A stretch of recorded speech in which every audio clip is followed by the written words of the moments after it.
rising, and I've been cold for so long. One touch and we're igniting, setting fire to it all. You know these flames ain't going out. This building is crumbling to the ground. Don't think that we can stop it now, 'cause baby our love is gonna burn down. You know these flames ain't going out. This building is crumbling to the ground. Don't think I wanna stop it now, 'cause baby our love is gonna burn it down.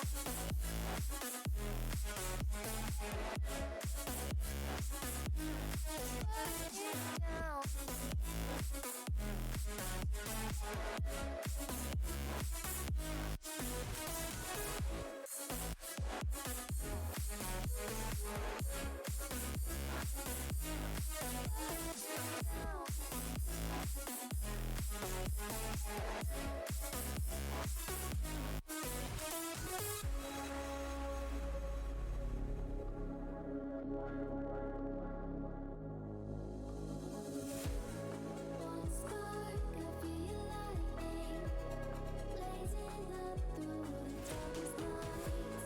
Hold your breath, babe, the smoke is burning. But kiss me now and we'll be alright. You know these flames ain't going out. This building is crumbling to the ground. Don't think that we can stop it now, 'cause baby our love is gonna burn down. You know these flames ain't going out. This building is crumbling to the ground. Don't think I wanna stop it now, 'cause baby our love is gonna burn it down.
Here we go.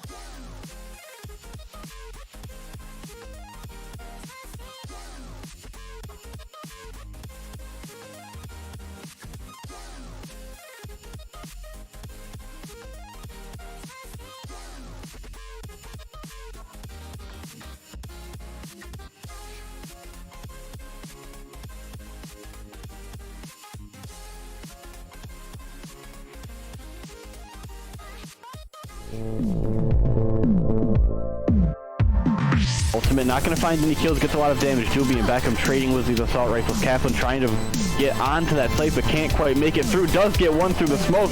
Blast going to trade it back. Kaplan with the third through the stun. The defuse is still going down. Can he find them in time? He can! He's for Kaplan!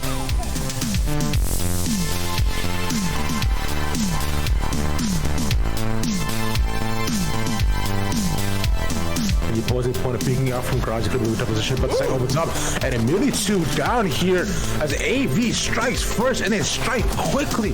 Almost all of Kid falling apart. Smith coming here for the upper short. Strike to Jay, gets a triple, but to get a quadra. And Upshot, and now you have to deal with 3 more. You get 1 through the smoke, a triple kill no less. Is he able to find it? No, through the smoke. He's able to find a second 2. one. That's the quad kill.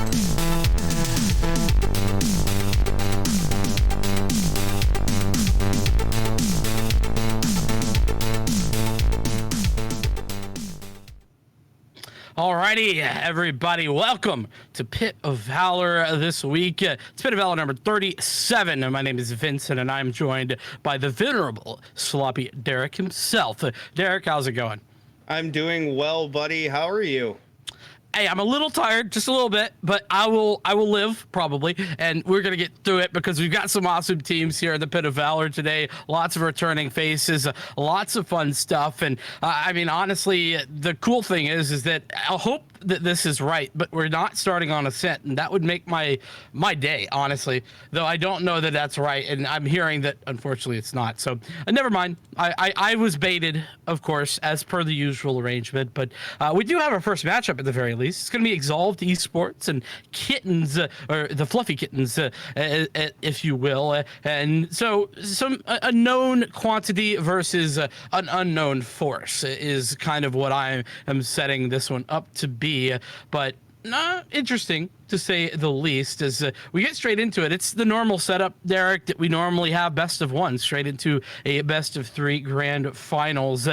Here we are a little bit low on the numbers today, so no B stream. You just got all pretty faces all the time, as it's going to be Strive, I think, coming in with you later, or rather, no, Strive and Doc coming in later on, and then we close out the day. So an awesome talent lineup here, and I'm excited. We do not have a sponsor this week, so it's back down to $50 dues on the prize pool, but it's free to enter, so you can't lose nothing by going to get involved. And if you are curious, the signups are already open for next week, so head over to the GLG Battle Vibe page, get involved, sign right up, get your team there. And listen, there's nothing that you have to do in order to get to be eligible. You just sign up. As long as you got some 5 Valorant accounts, you're not cheating, you're all good to go.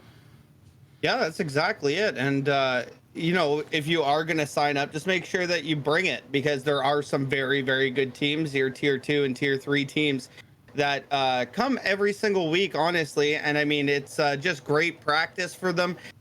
They're, you know, able to work on a few different techniques. They're able to, you know, even just try new rosters out. So definitely, if you are going to sign up for the Pit of Valor, make sure that that you're ready to bring it, because there's some really, really good teams here. And I'm really interested to see if we are going to see an Icebox at all today, or if we're going to see maybe a Yoru play or anything like out of the ordinary.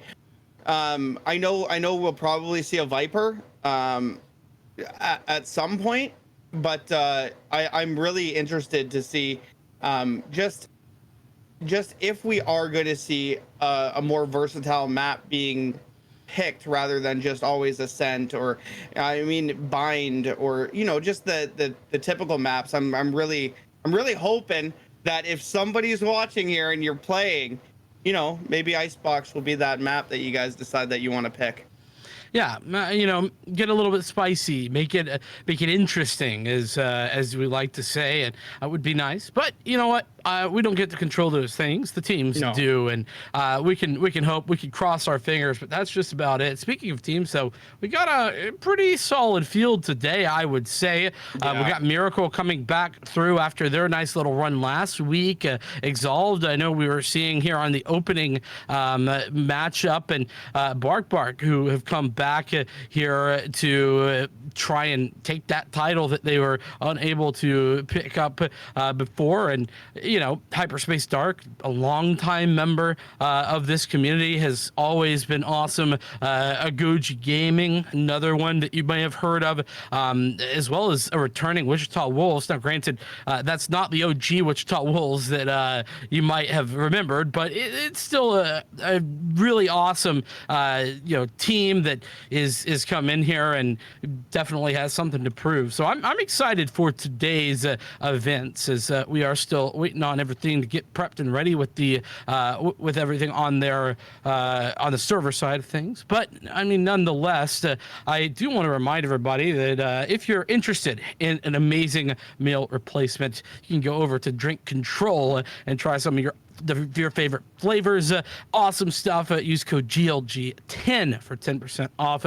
We might recommend the starting kit, for example, if you want to try something out. It is an awesome meal replacement. It's pretty cool, and it's a whole lot cheaper than ordering out all the time. I can tell you that from a personal experience, as definitely something to check out in GLG10. Lets them know that we sent you and you get 10% off. It's a win-win-win situation all the way around. So check that out. But Derek, I have seen into the future. There has been an Ascent ban. There has been an Ascent ban, but there's also been an Icebox ban. So hey, we can't have it all. Okay. You know what though? This is only setting up perfectly for that Yoru. So true. Everything is gonna happen for a reason here, and maybe production's right here with Bind being already down there, and it is Bind and production. Pretty much buy a lottery ticket or no? Because that's a pretty good pick there for him just to pop it up there for us. And honestly, I'm really excited to see what kittens are gonna bring here, and I just love their name. First of all, but I mean, I'm ready. I'm ready to get this going. You're prepared. And like I'm ready for good Valorant today. I don't want to see stomps. I just want to see good competitive Valorant. And like you were saying earlier, it doesn't cost you anything to enter for these guys, right? So they just come in. It's a free entry, a bit of a slower week this week, but next week we're going to be amping it right back up. So if you didn't get in this week, obviously the cutoff happened, but if you didn't get in this week, make sure you get yourself and your team signed up for next week, because next week it's free to enter and it's 50 bones. As long as you win, you get $50. So make it happen, guys. Get your teams in here. That's it. Just click on.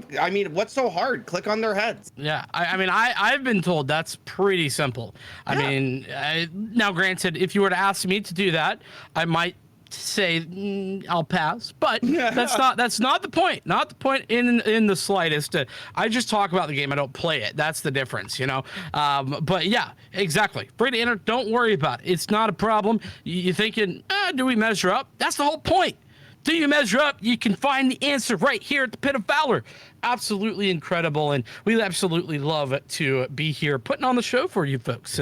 That's what's so awesome about this Great Lakes gaming community, and I'm excited to get things going. We are just figuring out the server conditions and making sure everything's all fair and dandy, as we are just about ready to get straight into this one on Bind. And you were talking about some potential Yorus, and I know that's wishful thinking, but maybe I doubt it, but maybe there's always a chance. All right, there's always a chance, and I think we might see a Viper here being on Bind itself, or like the standard Killjoy and Cypher will be locked in right away, I would think, just with the versatility of Killjoy being able to put up your bots everywhere and pretty much hold down B site by yourself. Honestly, you've committed a crime.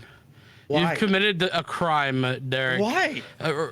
Speak to our good friend Ravishing Ravish, if you're well aware. He has a rule. There's no Killjoys on Bind. Never Why? play the Killjoy on Bind, because it's just not as good as the Cypher here. I think I agree with him too, but we'll see. We'll see how it goes. I'm communicating the rules. You know what I'm saying? I don't make these rules. I uphold them. I guess. I don't know. Sure. They're both absolutely unbelievable agents for this map. And I really like the way that Killjoy can hold B site by herself. So, But- I think the main issue for me with Killjoy on this map is that the lockdown is just not super relevant as an ultimate, compared to any of the other maps. And the reason that I think she gets so much usage on the other maps is how useful the Killjoy can be. I think that's just muted here. And that for me is the reason that I kind of go with that, general idea that the Killjoy typically not as efficient here on Bind, but depending on the player, it can certainly come out big if they're able to pick up some nice frags, especially the usage of those nanoswarms. It's not all about the lockdowns, No, and you're right there. And we definitely have an Astra and no Vipers. So Cyphers on both teams, pretty good comps actually. A very classical comp there, coming through from the Fluffy Kitten side of things. The double duelist North America strategy is very much there, right? The Reyna maybe a bit different. Usually you'd see a Jet with this raise maybe, but I think the Reyna is certainly viable, certainly something that we see very often. Though on the other side, it's a little bit different there for Exalv. They've gone for no, I'll say normal controller, in that they picked up the Astra, and in addition have that double duelist that I was just talking about, but equally no Jet on that side either. So the lack of a Jet is certainly something I think we should keep an eye on as we go through this matchup. Yeah, no Jet, and on either team, which I find very weird. However, the Reyna is there, but still no, like the Jet just has the ability to make that pick and jet out, get out of the way. And we're already on our way here, as Kittens is not gonna get the opening pick, as Wavy's gonna come around and oh my goodness, Lappa's gonna be able to take down one, and Kilo's looking for at least another one here, as Exalved is only down to the last remaining two. Spike is about to go down. Just kidding. Spike is gone, and Kilos is gonna go massive with a 4-piece. And what a great start for Kittens. Yeah, an incredible start indeed. Didn't get that opening pick, but certainly closed down the round. Is that Kilos or is it Kloss? I don't know. I was trying to figure it out in round number one. I'm sure we'll get corrected in chat eventually. I'm sure I'll get yelled at. Oh yeah, I mean, listen, it doesn't even matter if we say it right. We'll be yelled at here. No, but I don't know. We'll figure it out. Either way, though, it certainly was, however you say the name, an incredible pistol round coming out, and that gives a big advantage over to the defense here, as they should pick up the second as well, barring anything insane. And that's the other thing that you miss without a Jet. It's that easy pushing, easy engagement tool that is the dash in, as there's a couple of frags going either way, but ultimately it's Kittens who come out on top, and a lot of tag damage done as well to Exalved. Yeah, that's really it. And before you know it, like Exalved is down to they're down to pretty much half of a player here. 22 health, pretty much respectively here. And Sins is going to be able to take down one of them here. And Lap is the last person left alive, 16 HP, and a Marshall not looking exactly great.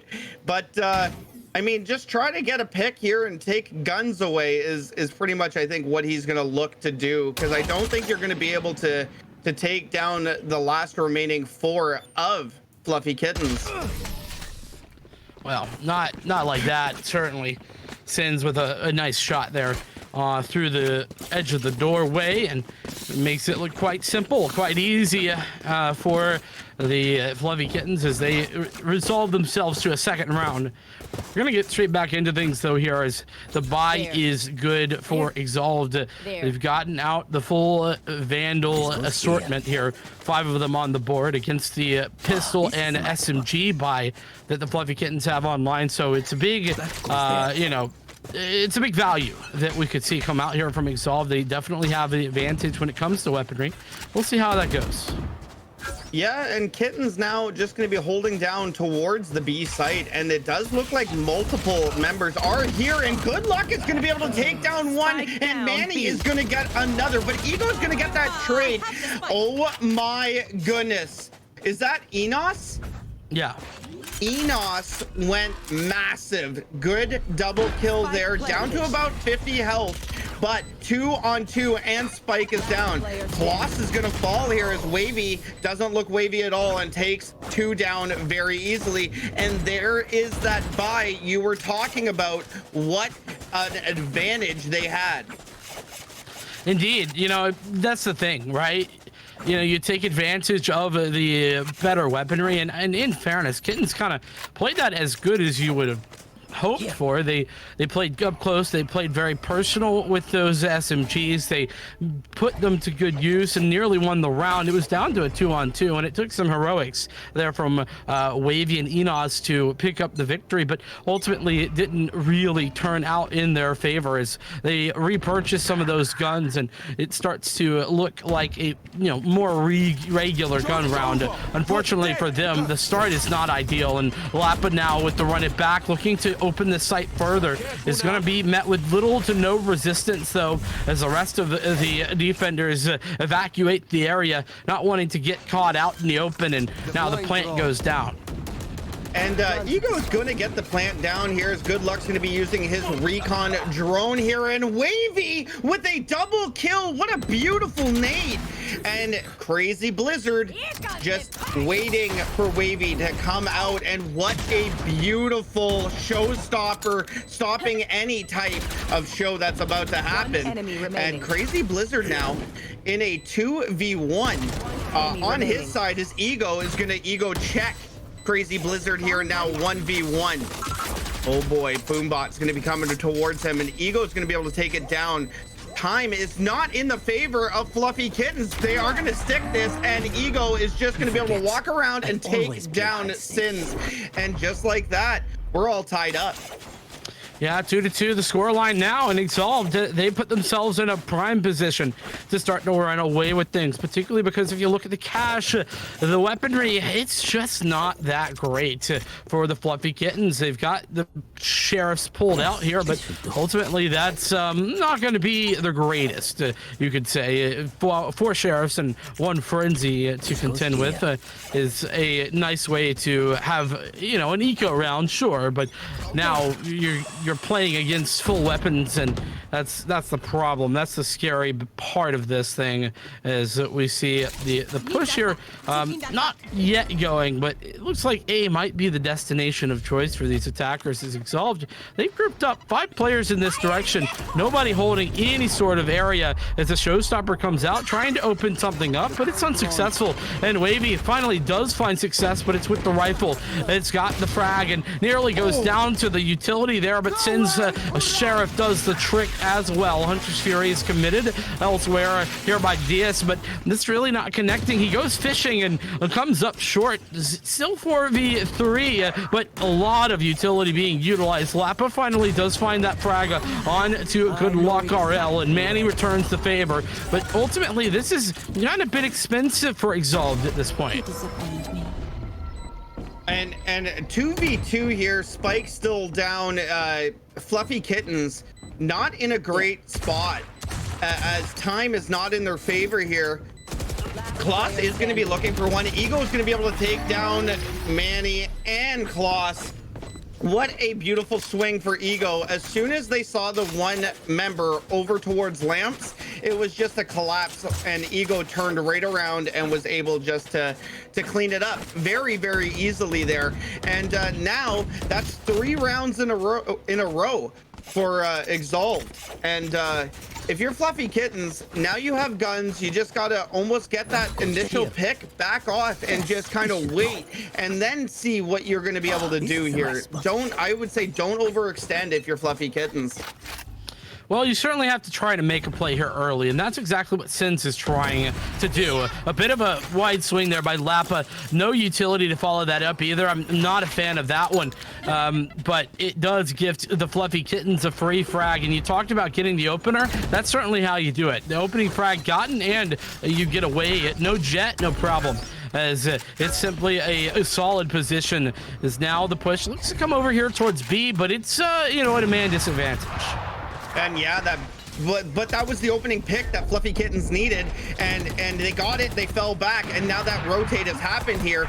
The man advantage is still in play here. Spike's not down as Fluffy Kittens has been playing this phenomenally, as Manny's going to be able to come around in the elbow area and was able to stop the bomb plant. And now only 2 people left remain, but Enos is gonna try and bring this back as close as possible. 3v1, 21 health, and no, Colossus is gonna be able to come around and take down Enos and bringing it right back to a tied game. But what a beautiful first pick by was that Lapa? It was Sins. It was Sins. What a beautiful first pick with that op. Yeah, it certainly was the opener that was necessary, but I actually want to give huge credit to Manny there, using the well-placed camera for forever, just having so much information and allowing for, I think it was Crazy Blizzard to swing off the back of that information. Not only that, but himself swinging off the back of that information. So many times was it effective, as we see yet another aggressive push coming in here, this time with pistols. Going to be met with a bit of a problem. That's Colossus Vandal, as well as a bit of utility there by the Rays on the other side of things. So that's also a bit of an unfortunate miss on the shock darts, as it seems that the Fluffy Kittens are simply tearing apart Exalted Esports one by one, ripping straight into their skin with the claws. And ooh, nice shot there by Good Luck RL. Absolutely brilliant, and Manny finds a frag as well. This is just starting to look like a very dominant round in the favor of the Exalted, or rather in the favor of Fluffy Kittens. My apologies, is it's simply one player left alive. That's Lapa, who does have the running back, but you don't really want to use that here. No, absolutely not. Just probably try to take some guns out, and that's all pretty much you want to do. You're just missing that shot. Was super close, and Lapa is gonna fall finally here, just kind of playing cat and mouse. But that initial shot that he tried to hit there was so close. It was a game of inches, and unfortunately he just started to move just a bit too early. But Fluffy Kittens holding down the A site like it was their job, and they played that so well, and now have a 1-round lead. In fairness, it is their job. They are on the defense, so you know, I'll give them some credit, but they are supposed to do that. And just kidding, of course. But yeah, no, a solid hold, I would say. And yeah, it is against just pistols. You're right, but it's still nice. And ooh, what a nice shot. Speaking of which, from Lapa, was maybe having some trouble connecting the headshots last round. Certainly has not done that here, as he pulls out the run it back. There's 3 players committed here. Does he find? No, he doesn't find anything. Actually, it's Wavy who does find one player over there in U-Haul. The Hunter's Fury comes out and looks for more, but ultimately it doesn't catch the planter or anything for that matter. Is the retake's going to have to come down, but they're down 2 players, and that's a bit of a problem for the Fluffy Kittens as they make it just 2 alive as Lapa finds another. And good luck up here. Listen, I'm going to send him all the good luck I possibly can, because it's a 1v5 and down to 24 HP. Make that 6. Just trying to get away. He is going to get revealed here, and Wavy is going to be able to come around and take him down as he walked right around into CT spawn. But I mean, a 1v5 isn't really... I mean, it's tough. It's tough to do any type of even a 1v2. So you got to give it up for him for a little bit there. But Exalted definitely played that round the way that they needed to after giving up the pistol round. But I mean, it was just a pistol round, like you were saying. And Lapa wasn't going to miss that headshot a second time as he came around and just got the pick very quickly. Yeah, that flurry of you know, information just unstoppable. And well, speaking of unstoppable, that showstopper unable to be stopped. Crazy Blizzard puts a stop to the rest of the team. Whilst that showstopper comes through and does beautiful work with that judge. A two-piece found as Exalted are back down to a one-player disadvantage, and Ego looking to come around the corner. Does not connect the shot. It's Crazy Blizzard who gets that one and can use the from the shadows to get the heck out of dodge, and is able to do that as well. So what a huge find. Everyone falling to pieces right now. Does the Fluffy Kittens solidify their position and just take down Exalted Esports one by one? Lappa, the last remaining player for Exalted. And you got to think, right? There's a few people with very, very low health, but unfortunately, I mean, you can only look a certain way. And when he was looking up towards the heaven, both other ways were just peaked at the exact time, and that's exactly what they needed to do as they are as they're retaking, especially in a 1v4. Just overwhelm the one remaining player and don't take 1v1s. Yes, this should do. Yeah, don't take 1v1s. That's a great bit of advice, though. Honestly, I would say that I don't even necessarily put that down to Exalted. It was Fluffy Kittens who were playing aggressively, and most notably the Omen just found frags. So, Yeah, with the judge. exactly. And you gotta, like, that's huge. Certainly is, and well, it is just a one-round advantage, and Wavy looking to maybe stop that advantage as it's frags going left, right, and center as we see Wavy with yet another frag. But the Empress has popped here with big claws and has the first and uses the dismiss to get away. The overheal pulled out as well, so could do even more. The curveball comes in, does massive damage there as Colossus falls through the cyber cage eventually, but it's Manny to return the favor. It's 2v2 now, with everyone in the server still having their ultimate online. And now it is a run over towards the B site, but are they going to get spotted out? They absolutely do. Spike still in the hands, though, of Ego. He is going to get revealed here, but Enos is going to be able to take down Sins, and now it's a 2v1. And that is a beautiful ult to know exactly where Manny is. And Manny, 70 HP and a dream, looking for at least one here so you can try to make it a 1v1, but Ego is going to be able to check Manny at the door, and that round goes towards Exalted. Yeah, that was a frustrating round, I think, for the Fluffy Kitten side of things, because they kind of did everything correctly there. A good hold over at A. Yep. But it's a great hold at A.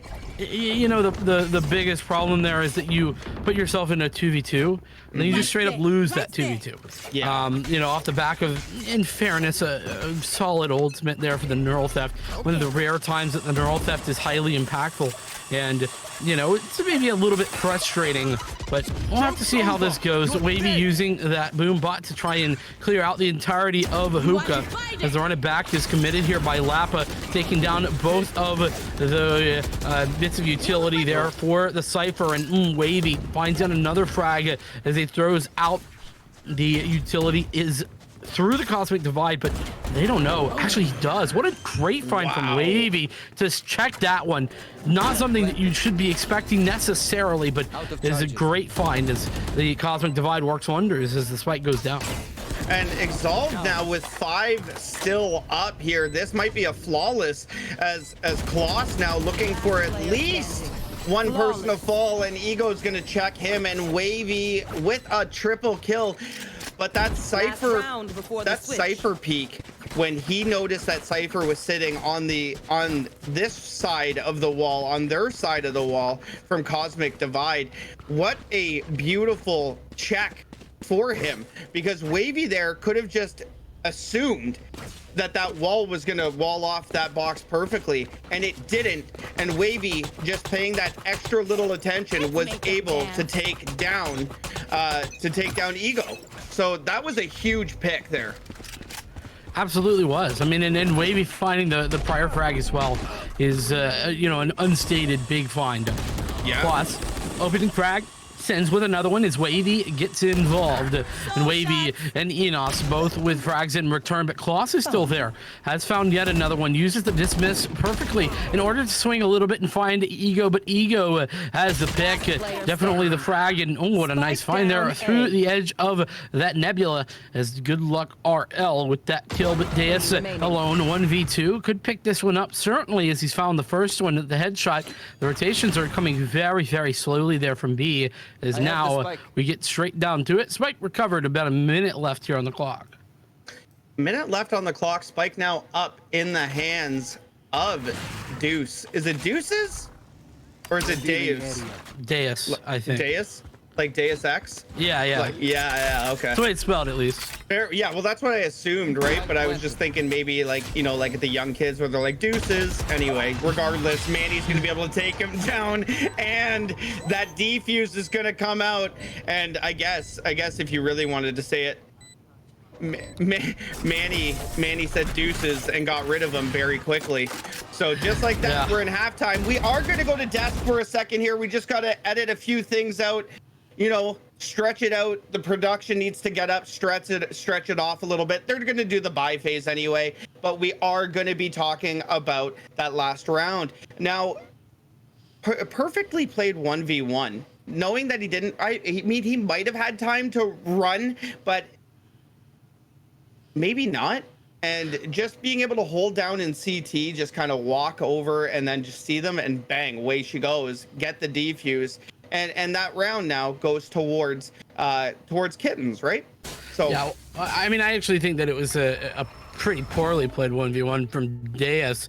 Kind of didn't have a real post plant position and really didn't utilize any of the utility available either. So I would have preferred something better. Either way, it was well played there by Manning, and it does net that Deuce scoreline there as the 6-6. And well, it's looking not to stay that way for long. As Exalted has found the frags, two of them in fact through mid. I like the teleporter play. There's two coming through there from the teleporter, and then another two pushing through hookah. So it leaves just one here over at A. Crazy Blizzard takes a whole lot of damage as Wavy finds the opposing frag and the follow-up as well as Lappa's there for help. So that was a flawless victory here for Exalted in the pistol round, making things look quite simple, to be honest.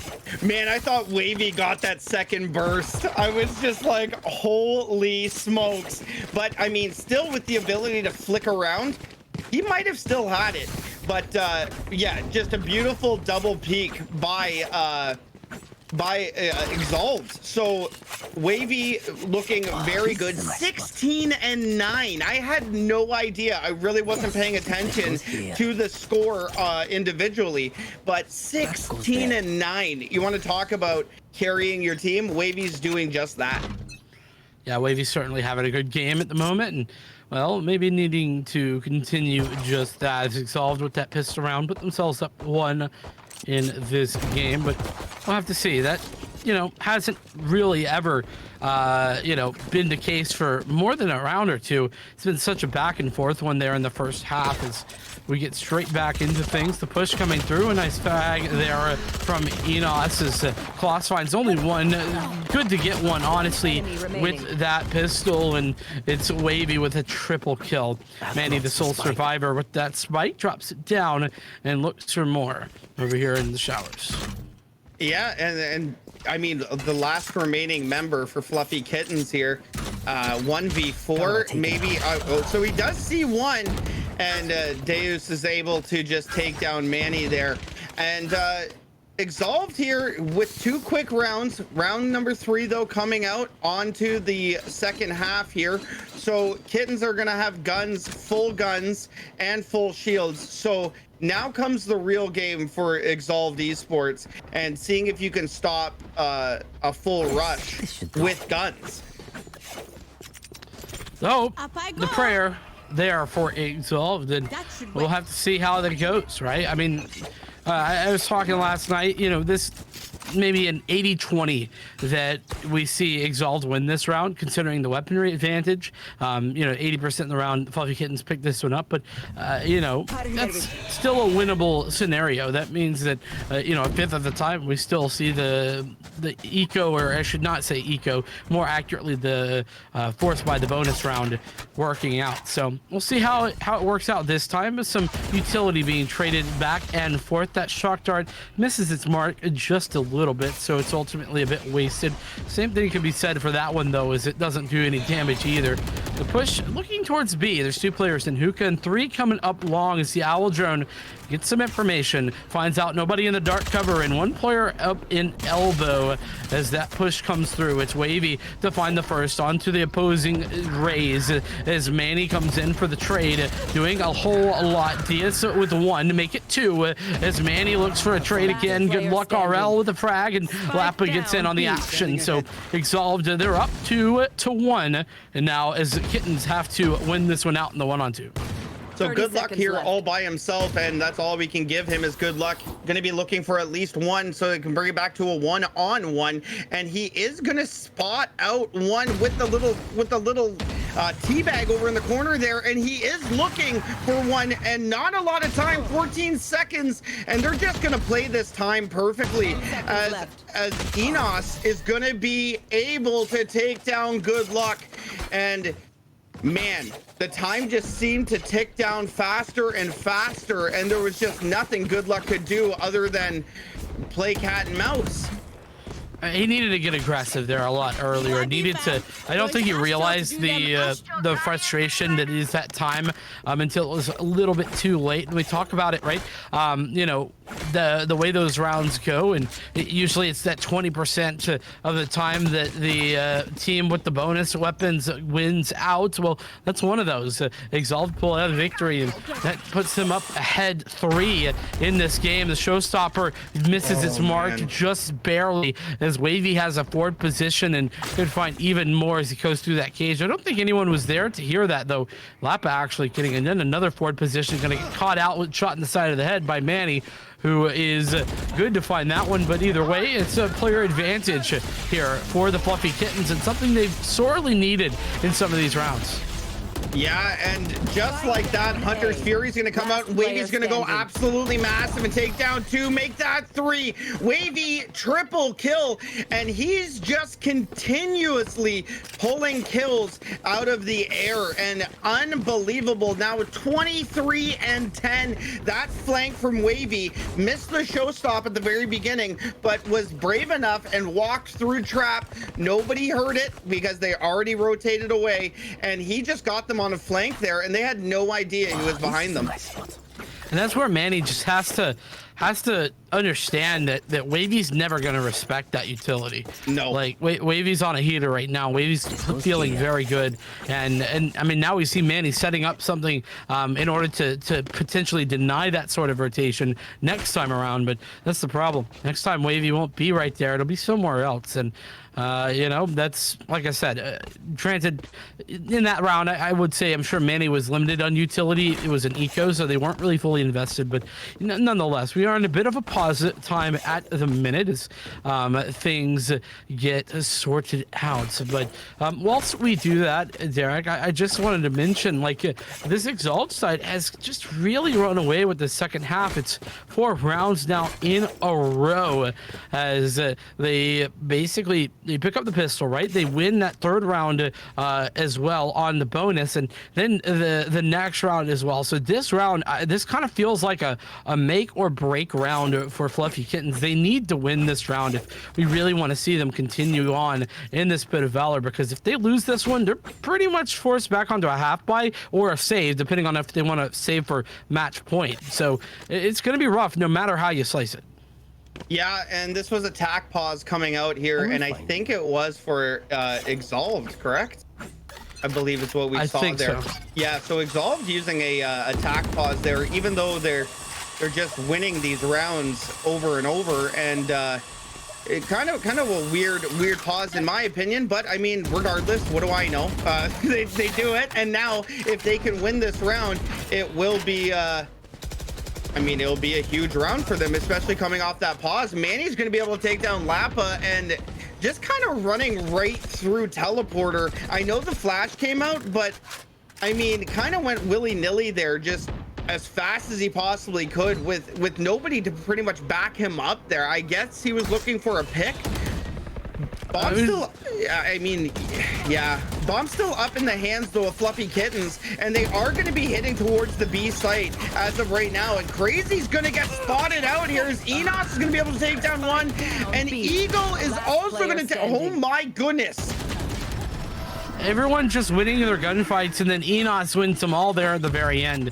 And I have to agree with you. That push there at the very beginning, it was a bit over aggressive from Lappa. Yeah, definitely not an ideal position to play from. And you know, I think that Exalted a little bit lucky that we saw Enos you know, kind of bail out that questionable play. Yeah. So yeah, from there, I would have liked to see something better. If you're going to make a solo play like that, you better be using a run it back, right? Like, you had nobody there to help out. You were just thinking you could hit all the shots alone, and that's rarely going to be the case. As we are seeing the push come through, it's a limited investment. They've got weapons for some, not for others. As the push comes in, up close and personal with the judge, but the judgment does not go their way. It's Claus who's making judgments, and he judges you not worthy as he finds the frags all the way through. It's 3 there for Claus in the round. As 2 players left alive here for Exalted. This force by looking to work out well off the back of that Empress. Oh my, the shock dart coming out, but Claus is gone with a 4K, looking for that ace, and Eagle, the last remaining member for Exalted, going to be looking for at least one. He does get one here and brings it down to a 1v3. Now Eagle, they know where he is. They know the shock dart or the recon dart went out and it stopped. So Ego is now all by himself with time not in his favor. However, 11-6 still has rounds on their side as Exalted Sports. And look at that. Ego's gonna be able to take down one, make that 2, and will he get to save this gun? Yes. Oh my gosh. That was so close. I mean, I was I tell you what, I was scared, terrified there for Exalt, but you know what? That's pretty solid. That does a lot of economic damage, and look at what it's done. Everybody but Claus is down here with, you know, less than 1,000 credits, 600, 300, 400, nothing at all for Sins.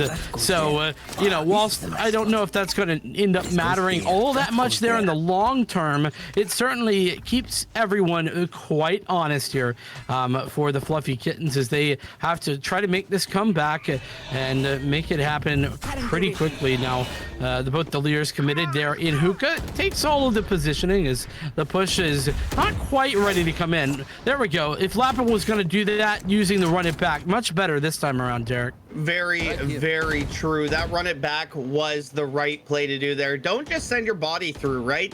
Get the run it back. That way, at least you get some information, even though you're going to get taken down here. Ults are going to come out as Colossus is now going to be out through the Hook area. Going to be looking for one, and there is 2 members of Exalt here onto the B site. And Colossus is going to be able to take one down to about 40 health. And just as we are going to say this, Sins is already on site. Showstopper going to be pushed all the way through, and Manny is going to be able to take down Wavy. Now in a 5-on-4, Spike still up in the hands of Fluffy Kittens. Crazy Blizzard's going to be holding down in towards the elbow area, and this might be a 1-on-1, and he is going to get swung here. Crazy Blizzard is going to be able to take him down. Now it's a 4-on-3. Spike's still not down. Crazy Blizzard's going to be able to find another. Lappa's going to be able to take down Good Luck, and that's with the Molly. So Enos now going to be sitting all the way back with Lappa, and as he's coming out, Colossus is going to be able to take down Lappa in a 3-on-1, and Sins is going to clean this up, and that is a huge round for Fluffy Kittens, because if they would have fallen here, it would have had to been a save. So Fluffy Kittens holding on with their little tiny claws, and that's adorable. Truly is. You love to see it, and you know, making this game closer and closer every round they pick up here. You know, to open this half, it was 5 rounds in the favor of Exalted Esports, but the last 2 have been turned on its head, and now yet another purchase in. But this might be the last purchase if they lose another one for Exalted. Their money was very, very strong, but honestly, they, you know, have started to run a bit low on the cash flow here as we get straight into things. What a find there from Wavy. Oh my Made goodness. things look quite simple, hitting them with the headshot, tagged down pretty heavily, but ultimately able to get out with their life. It's short-lived though, as Manny follows up and Sinsa gets the frag on Ego in addition. So realistically, this is still a well-favored round for Fluffy Kittens as the spike goes down. Spike is now going to be planted here in a 4-on-3, and Fluffy Kittens just got to pull back here and just kind of hold this site, because you just want to get yourself back within 2 rounds. Lapa is going to get hit with that shock dart down to 86 health, and Enos and Deus, I'll get it. Enos is going to be able to find one, and Manny is going to be sitting in it. Oh my goodness. That world divided was unbelievable. You know, it wasn't even that the Cosmic Divide was necessarily the most impactful. What it did, though, is it forced the opponents to make a play, and it forced them into a mistake. You know, so the Cosmic Divide itself didn't do much of anything, but being a threat without even just by existing was the brilliant part of it, and it made it just so very simple, so very easy, as it is now match point here for Exalted. They've got 4 of them as well, so the Fluffy Kittens, they're gonna have to do something, figure something out for sure. As it's a frustrating position to be in, I have to imagine. Another aggressive play there by Wavy, but this time it's met with no resistance, and that's a bit of a frustrating thing to find as Enos finds the opening as well, putting Fluffy Kittens back onto their back foot. Yeah, Fluffy Kittens now have to pull out all the stops in order to keep their tournament alive. And Shock Dart coming out and is going to take down Kloss. And just like that, Wavy is going to be able to take down Manny. And it looks all but over for Fluffy Kittens, as Wavy is going to be able to come around and take down Crazy Blizzard. And the last member is Sins, and he falls as Wavy with another triple kill punches Exalted into the next round. Well, I mean, into all eternity, as the round is all over, the game's all over, there's nobody left, it's all done and dusted, and Exalted, they take the victory, a brilliant victory at that. And I didn't see what the final score line there was for Wavy, but it had to have been incredible. I mean, we looked at, you know, nearing the end of the first half, it was like 23 or something, and yeah, 27 frags. Oh my goodness, just dominating everyone. I had like 100 more average combat score than literally anybody else in the game. So super impressive there from Wavy. Really was the difference maker for the team. This game, I think, a bit closer if Wavy's not having that sort of performance. Yeah, Wavy definitely stepped up his game for this match for sure. 27-13, 4 assists.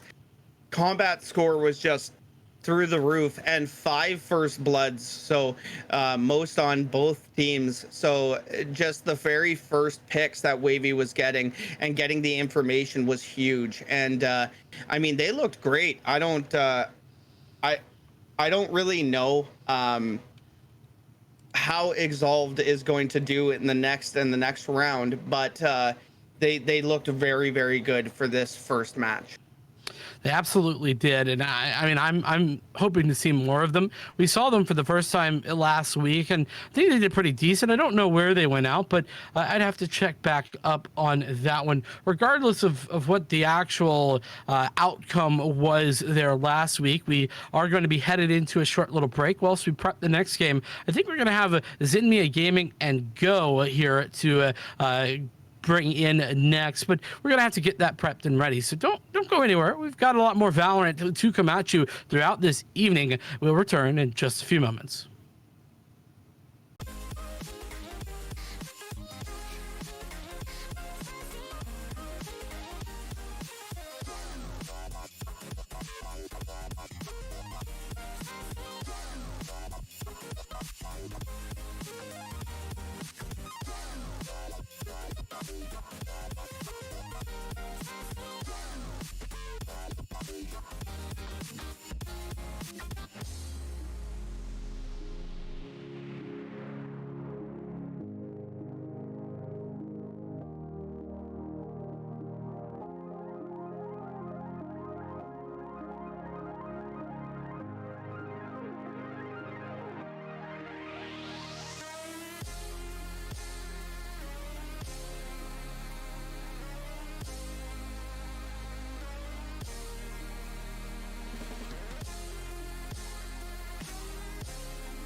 Alrighty, after that short little break, we have returned for more Pit of Valor action tonight. We've got Zenmia Gaming going up against Go as we get straight into another map that is not Ascent. We're headed to the beautiful, wonderful Haven as its luscious green pastures are absolutely brilliant for some awesome action here in the Valorant scene. And we are ready as we get into the agent selection. Derek, have got some interesting picks, don't we?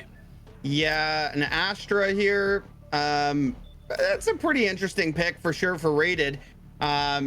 The Jet and the Reyna I like. No Cypher though. I'd like to see the Cypher more or less on the attacker side just for when they do switch over to defense. But we do see the Cypher over on the defenders, right? So no lock-in as of yet for all five, but Zach Boy is just going to be hovering, I believe, here.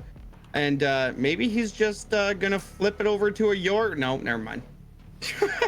You tried your very best, you know. I respect it. I tried to use my telekinesis. Is that the right thing? Yeah, telekinesis. Yeah. To like, please just do what I'm telling you to. And unfortunately, it didn't work. So that's where we are in my life.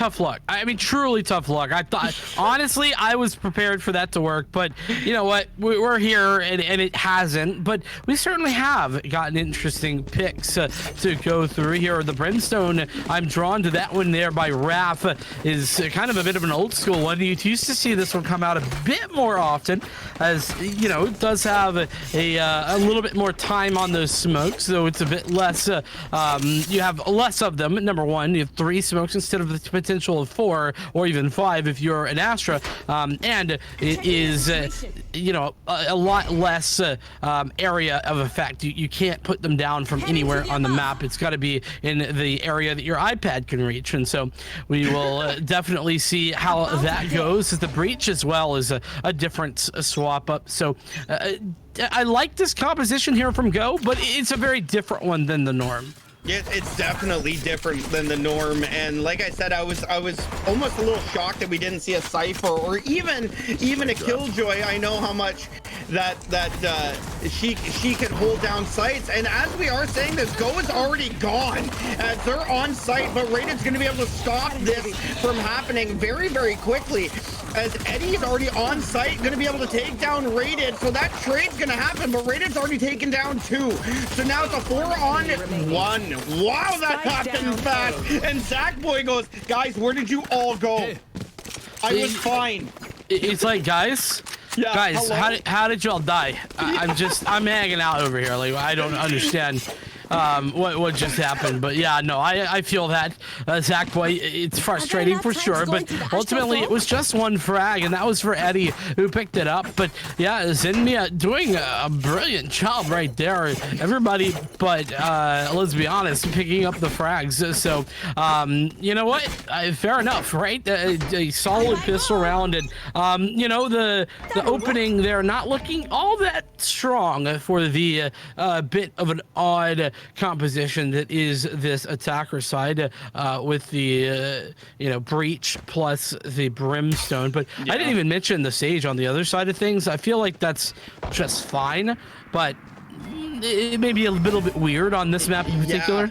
Yeah, and that's exactly, oh my goodness. Zondo is going to be able to take down 1 and 2.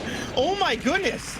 So those 2 first picks are gigantic, and yeah, Go's just like, we need to go. We need to not be here anymore, because 2 people falling very quick. That rotate does get called as soon as both of them drop, and they are going to be moving over towards C. But what did I say here? This is a Cypher holding down C all by himself, so camera's going to be gone. But here comes the tripwire. He is going to see 1 here, and the swing is going to happen, as let's be honest, is going to be completely honest here, and Zachboy's going to be able to take him down. And oh my goodness, let's be honest, there had the ability to go with 3. Unfortunately, runs out of bullets, but was that Eriki? Or is it a Riki? Wait, I'm gonna go with Eriki. Eriki? That's what I think it is. All right, well, we'll go with, we just call him Eric if you want. It'd be a lot easier. That's a good one. Yeah, I like we'll it. Just call, Eric, sorry, buddy, but your name is Eric now. But let's just talk about like how great that defense was. Obviously, the first 2 picks were huge over on the A side. The rotate comes out, might have just jumped a bit too quick for them. You know what I mean? Just maybe stop for a sec and like just see if you can get like an aggressive push from the defenders, right? But unfortunately, they fall very quick. But now the round where they have guns, and they're gonna try to make this, well, theirs. Well, try as they might, it's starting to look very dicey as the frags, they're coming in hot and heavy, and it's Zinmia Gaming to pick them all up. It's Toby Koriko. I hope I'm saying that one right. We've got a, you know, some interesting names here today. It's the final player left alive here on the Jet, of course. A Phantom in hand and takes a bit more damage as well. Oh, that's frustrating, as Eric takes the triple kill, making this look quite simple. And honestly, I'm not even particularly impressed with what Zenmia are doing here. No. Like we saw Creed using the wall early there at B. Like I'd like to see a bit more of what the Sage is doing, to be honest with you, but I feel like I've gone back in time, Derek. Like, Yeah. like what is this? Early 2020? Like, what the heck? It feels like it's like the beta still. Yeah, like Yeah. what is that wall placement? It's just. I thought we were fully past that, but no, apparently not. And you know, it doesn't really matter if you're just hitting the shots, and that's kind of what Zenmia have been doing here. It's just been very simple, very non-flashy, but clearly superior when it comes to those frags. Well, let's be honest, was already pushed all the way through garage, and it doesn't look like he's contested either. He's not. He's already all the way up into window by garage, and so let's be honest. Finally, falls there as he ran all the way through. He didn't even check corners. He was just already through there. The smoke was there, so he just went. And unfortunately falls there as Rated is going to be in window here, just shooting down some pot shots, not going to do very much damage, if any here. Rated does get one though, and 3 on 2 now with Spike planted. Yeah, and this is definitely a doable retake, though with the weaponry involved, it's going to be a bit more difficult. That being said, Rated makes it look a bit easier now as the Ghost is in hand, and it seems to be connecting. Eddie would have missed shot that was, but it's Zach Boyd to connect the frags together 1 and 2 onto Zondo and Rated to pick up the first round there for Go. But realistically, that one is scary, very scary indeed, as we get straight down to it. Lots of these rounds kind of going down to the wire, but not in a good way, if that makes sense. It seems a bit sloppy. It's very sloppy, and I'm just a little confused, I guess, on why, let's be honest, would just kind of walk through mid without. I was watching on the mini map. He didn't even look in smoke. He just walked right around it, and that's where they were hiding. There was 2 people hiding in smoke in mid. So it just seems like maybe just like a misstep, maybe, or just like an overthought. And that let's just really, I mean, I don't know. Oh, Whatever. no, rated! Absolutely brilliant! Unbelievable! Spike down A. I can't believe he's got away with this one. He's got 4 as well. I cannot believe that no one checked this man. Nearly gets the ace, but Zondo steals it away. Oh my gosh. Zenmia, they respond in kind. Go got around. They thought they were going to get more, but no thank you. Oh my goodness. I can't believe nobody checked to the right, and the trigger discipline. Just hold, wait, don't overextend, and then just beautiful shots. And he was spraying too, so the spray transfer worked perfectly. Yeah, and has a Phantom there, of course, as well. Perfect gun to have in that scenario. And oh my goodness, what a brilliant find that was. Now it's back onto the, pistols for the Go side of things as Zondo takes down the opposing Jet with that operator to start things out. It's 4 ultimates as well for Zenmia if necessary. But again, look at this wall. I mean, I kind of feel like it's just not anything really, interesting, or it's not going to do anything. Like it's just kind of there, but like there's a reason that it was good at one point, and it's because it's effective, and this certainly is too. Curveball straight in, and frags, let's be honest, as we get straight down to it. Raph does find a frag there over at A, but he's the sole survivor of this entire round at the moment, and only survives for a little bit longer as Zondo puts him to bed. Zondo using the op at the very beginning of the round to take down the Jet, I believe it was. Yeah, Toby dropped very quickly because of that op shot, and then Zondo did exactly what he needed to do. Got that op shot and then just backed off. He didn't need to contest anymore. He got the pick, moved off, and then once that pick happened, it was almost like a little bit of chaos started to happen for Go. They really just kind of spread out, and then they just took advantage of it. Now it's 5-1 as Go just doesn't seem to have that rebuttal. And oh man, yeah, oh my goodness, what a shot. that's just straight into the head. The skull is taken down there, and let's be honest, finding another frag as well. Go seem to be falling to pieces at the moment, and the push comes through. Eddie finds the frag. He's shooting toes though, and it's fortunate that that Lear was connecting. Eriki, who is actually Eriki, by the way, we found out, has gotten forward position and raided as well. Picks up the frag. It leaves Eddie left alone, who hits the headshot this time, but ultimately is up against 3 players against just this one. And that's an unfortunate gravity well to be found in. Is vulnerable and is going to have to try and come around the corner. Has that overheal for a little bit longer, so that's pretty nice. As if there's anyone who can do it, Eddie might be the one. They look in the right direction. Oh, he doesn't spot out the one player there, but needs to, honestly, that's frustrating, right? Needs the one player that could have probably picked up because it was low HP, but doesn't find it anyway. It was just a good shot. It was a perfect headshot, and I mean, Eddie still had that overheal for at least another second or so. So still at 150 HP, and that would have been the player that you needed to get that kill on, because the Cypher was already in his camera, and I believe the last person left on site was still looking towards CT. So it was doable. Unfortunately, Eddie just got his head taken off there on that swing. I mean, round 8. Go's got to try to figure something out here and quick, because this is just falling further and further away from them. It really is. You know, and honestly, I kind of feel like that 6-1 is maybe a bit unrepresentative, as crazy as that sounds. But I mean, you look at it right here, just that push over into garage. It looked like shooting fish in a barrel, and Zondo's continuing to find that trend as he's found 3, staring him straight down. Zachboy does pick up that frag onto Eric. He recovers a more reasonable rifle, but it's ultimately just fodder for Lesbianis and Zondo to pick up additional frags in the round. It's 7-1 at the moment, and they're gonna have to go back to the drawing board and figure out what's going wrong.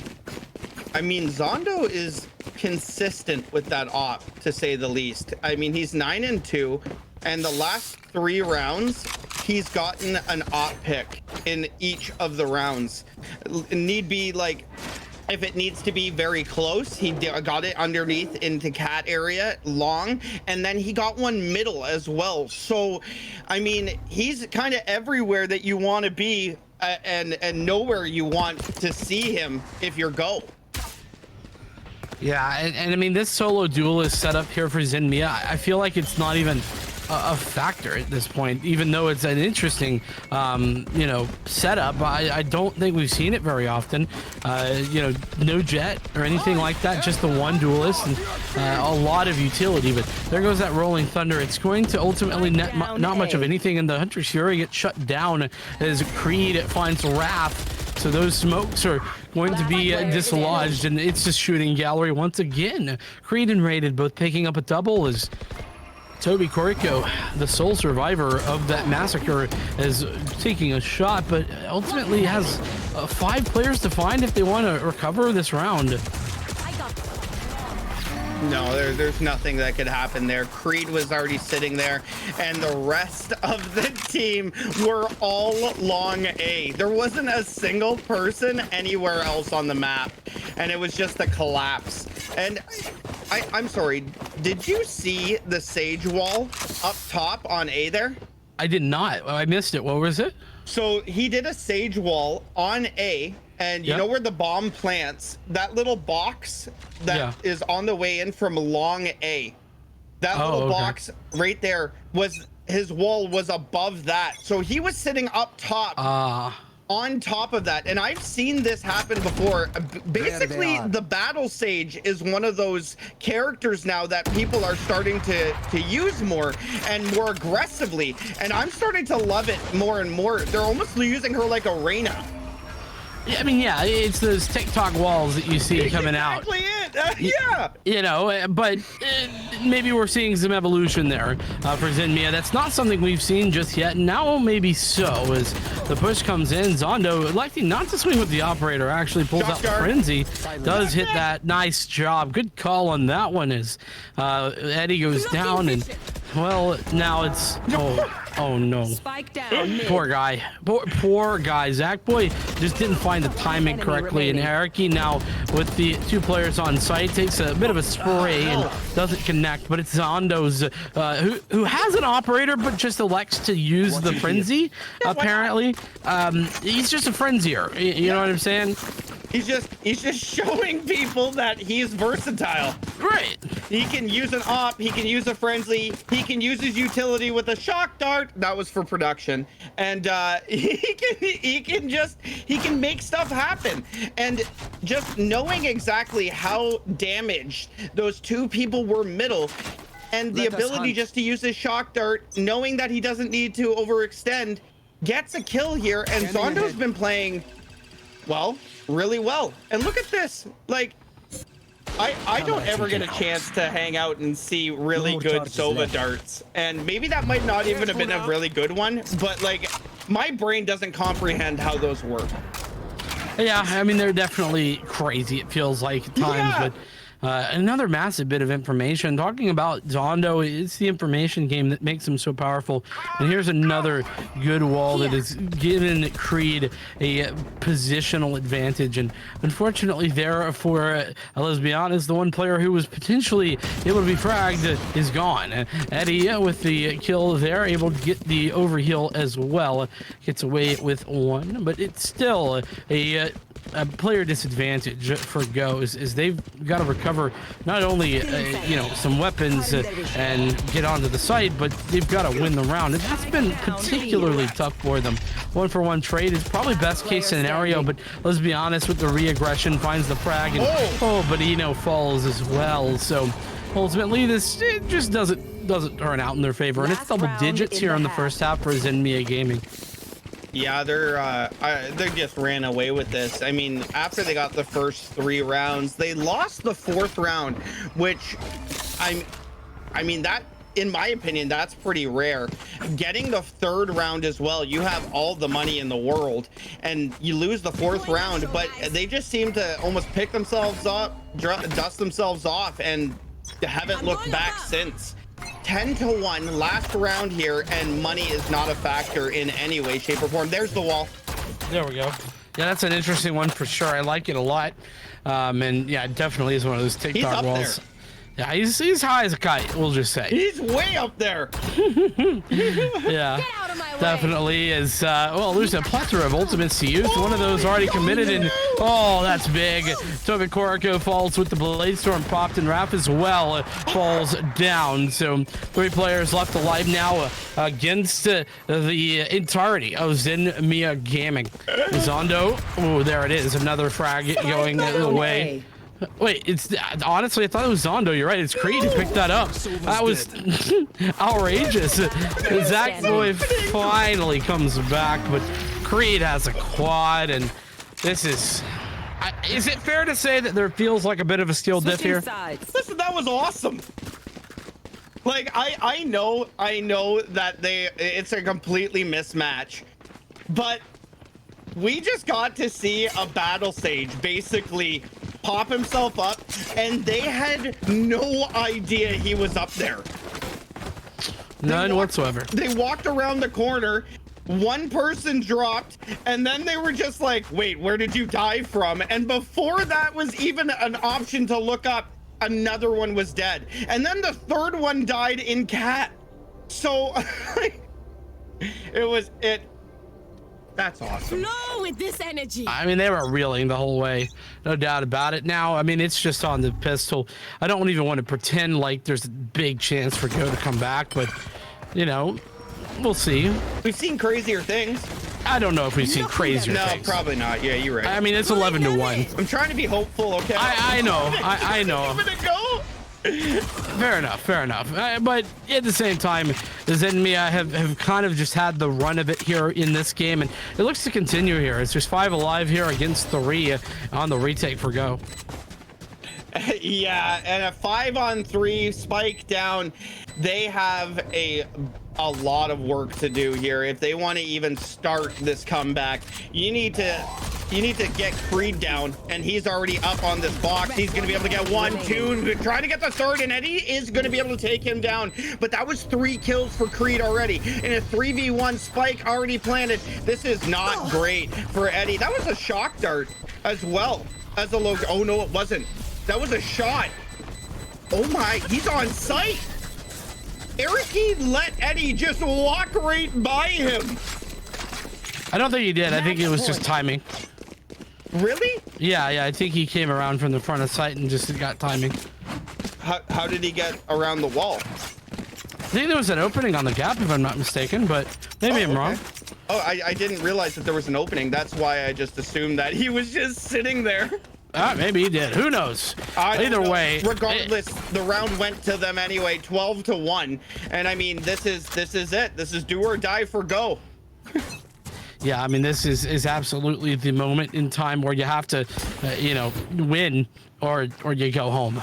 Yeah. As the push comes through here, Toby Korko has been a non-factor, as let's be honest, continues to make it that as the push comes in. Eric blind spamming Zondo with the shock dart frag is rated, picks up another. It's all looking to come up. Zenmia Gaming is 2 players left. Wrap one of those does find that frag onto Eric, but how many more can you find?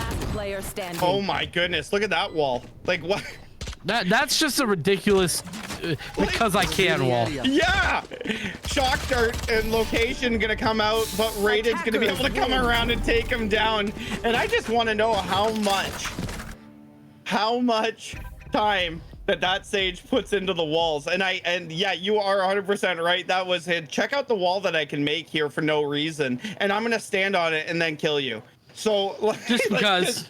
Just because for the off angle. Yeah, exactly. And I mean, it was 2 different teams here, like 2 completely different calibers. Yeah. And unfortunately, that's kind of what we get sometimes with a free entry tournament, right? Everybody thinks that they have that advantage, and when you come in, like I always say, if you're gonna register for this, make sure your team is very good, because there are some heavy hitters that are here that play every single week. And I mean, obviously, give it up for Go. They came in, they played as much as they could against a very good team. And just the comp was a little bit awkward for Hey, well, I mean, it was awkward, but they had good ideas. I feel like it was coherent, I will say. That's something I kind of bring from Overwatch, right? Because it made logical sense in a lot of cases, maybe the Brimstone a little less so, but you could argue that they wanted to execute things a bit faster, right? Now with Astra, I think that's maybe a little bit of a bad argument, but an argument could be made, at the very least. So I will give credit that the composition was, whilst different, not entirely unheard of. And in the Zenmia side of things, they were kind of playing a very European style, realistically, heavy on the utility, while Soul Duelist in not even a jet. They had the they picked up the Phoenix. So it was weird, but I don't think that was the problem, is all I'm saying, Derek. Okay, well, I mean, fair enough. I mean, there was a lot of issues though, regardless on the Go side. However, we digress. We're moving forward. Round 3 is going to come at you. It won't be myself, and it won't be Vincent, right? Yeah. See, I want to call you Vision so bad. You want everybody does. Everyone does. I don't know why. But yeah, so yeah, it's frustrating, I know. So it's not gonna be me and Vincent. You will see us in the grand finals, but get ready, because you have 2 unbelievable casters coming up, and we will get to you guys right after this. Stay tuned, guys.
I just wanna rise to the top.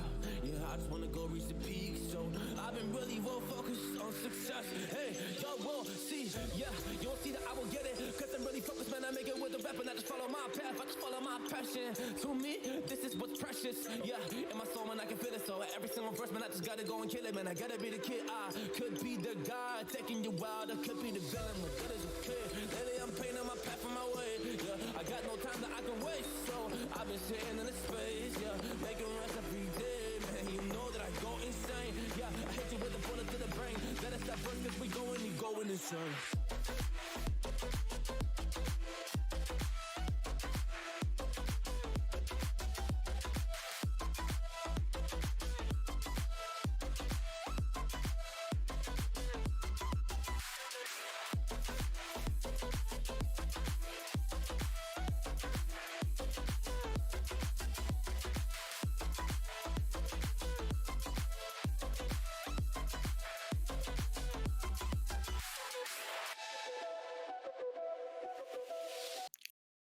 Welcome back, everybody. Here we are on this wonderful Wednesday afternoon, evening, morning, depending on where you are.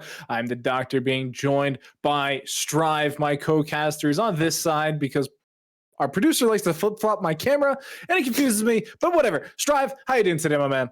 Doing good, man. Nice to be with you tonight. It's been a hot minute for sure. And I am looking forward to some good games tonight, man. I mean, so far, a massive showing from Zenmia Gaming. I was getting a spec of that one. But we are moving onwards, and I'm expecting a good matchup here. Power Mode versus Gun Buddies. Familiar names on Pit of Valor, Doctor. Oh, definitely. We've seen them a ton of times, and especially in the current meta, I think that they are going to pair up quite nicely. We've been talking about a lot of different things previously, just across past broadcasts about what we would like to see from players and what we've actually seen from players. But I mean, the patches keep coming, changes keep changing, and do you think we might get some fun stuff here tonight? Dude, I am all about it. I really hope we do. I'm looking forward to seeing what this brings to the table for us. And if more than anything, I think we're really transitioning now. And with the introduction of Breeze, I think Viper is kind of going to pick up a bit more steam. I'll be brutally honest with you. I think as an agent, given the long playstyle that Breeze brought to the table, it's going to make a lot more Vipers kind of want to, flex their muscles. Of course, they want to practice and get comfortable with it. So are we going to see more of that transition into other maps? I have a good feeling. But at the same time, Yoru's a thing too, man. Like Yoru on Breeze, given how big that area is, it allows you to kind of be very mobile. So I don't know. This is not Breeze. Duh. It's Ascent. But it could be good, man. It could be good. Yeah, I do think that we've been talking for weeks now that Viper should be seeing more and more play.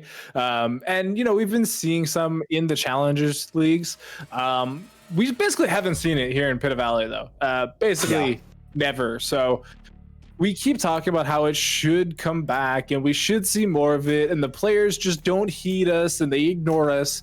But the other agent that you mentioned, Yoru, again, I've never seen one. I've literally never commentated a Yoru, so I would love to see him actually get picked up. Me too, man. I don't think it's going to happen. I mean, I always talk about Breach, too. I've literally, ever since they gave Breach that third flash, I was like, he's crazy good. His kit's amazing. He does everything you want, except smoke people. Just pick the damn agent. And people go, no, we got Omen. And I'm like, honestly, man, like for me, the one thing that, yeah, you're right. Yoru is like honestly 100% rogue. Like I don't see Yoru, but I mean, I have faith that somewhere down the line there is a plan for Riot to bring Yoru back into the spotlight. I mean, it might pick up some steam with Breeze out there now, and that opportunity to use that ultimate through much wider corridors. And who knows? You know what? It could just be one of those things that we never actually see it come to fruition, just because it's never going to belong on the current map pool, except Breeze maybe. So I don't know. A lot of the maps are going to drive the composition, and hey, that's the one thing too, Doctor. We've kind of transition now away from your traditional Counter-Strike type style where everyone's all has the same weaponry and nades and grenades and such. Now composition is a thing, man. It's like it's the best of both worlds. I love it. It's cool to see how this game is evolving, not even month by month but week by week, honestly.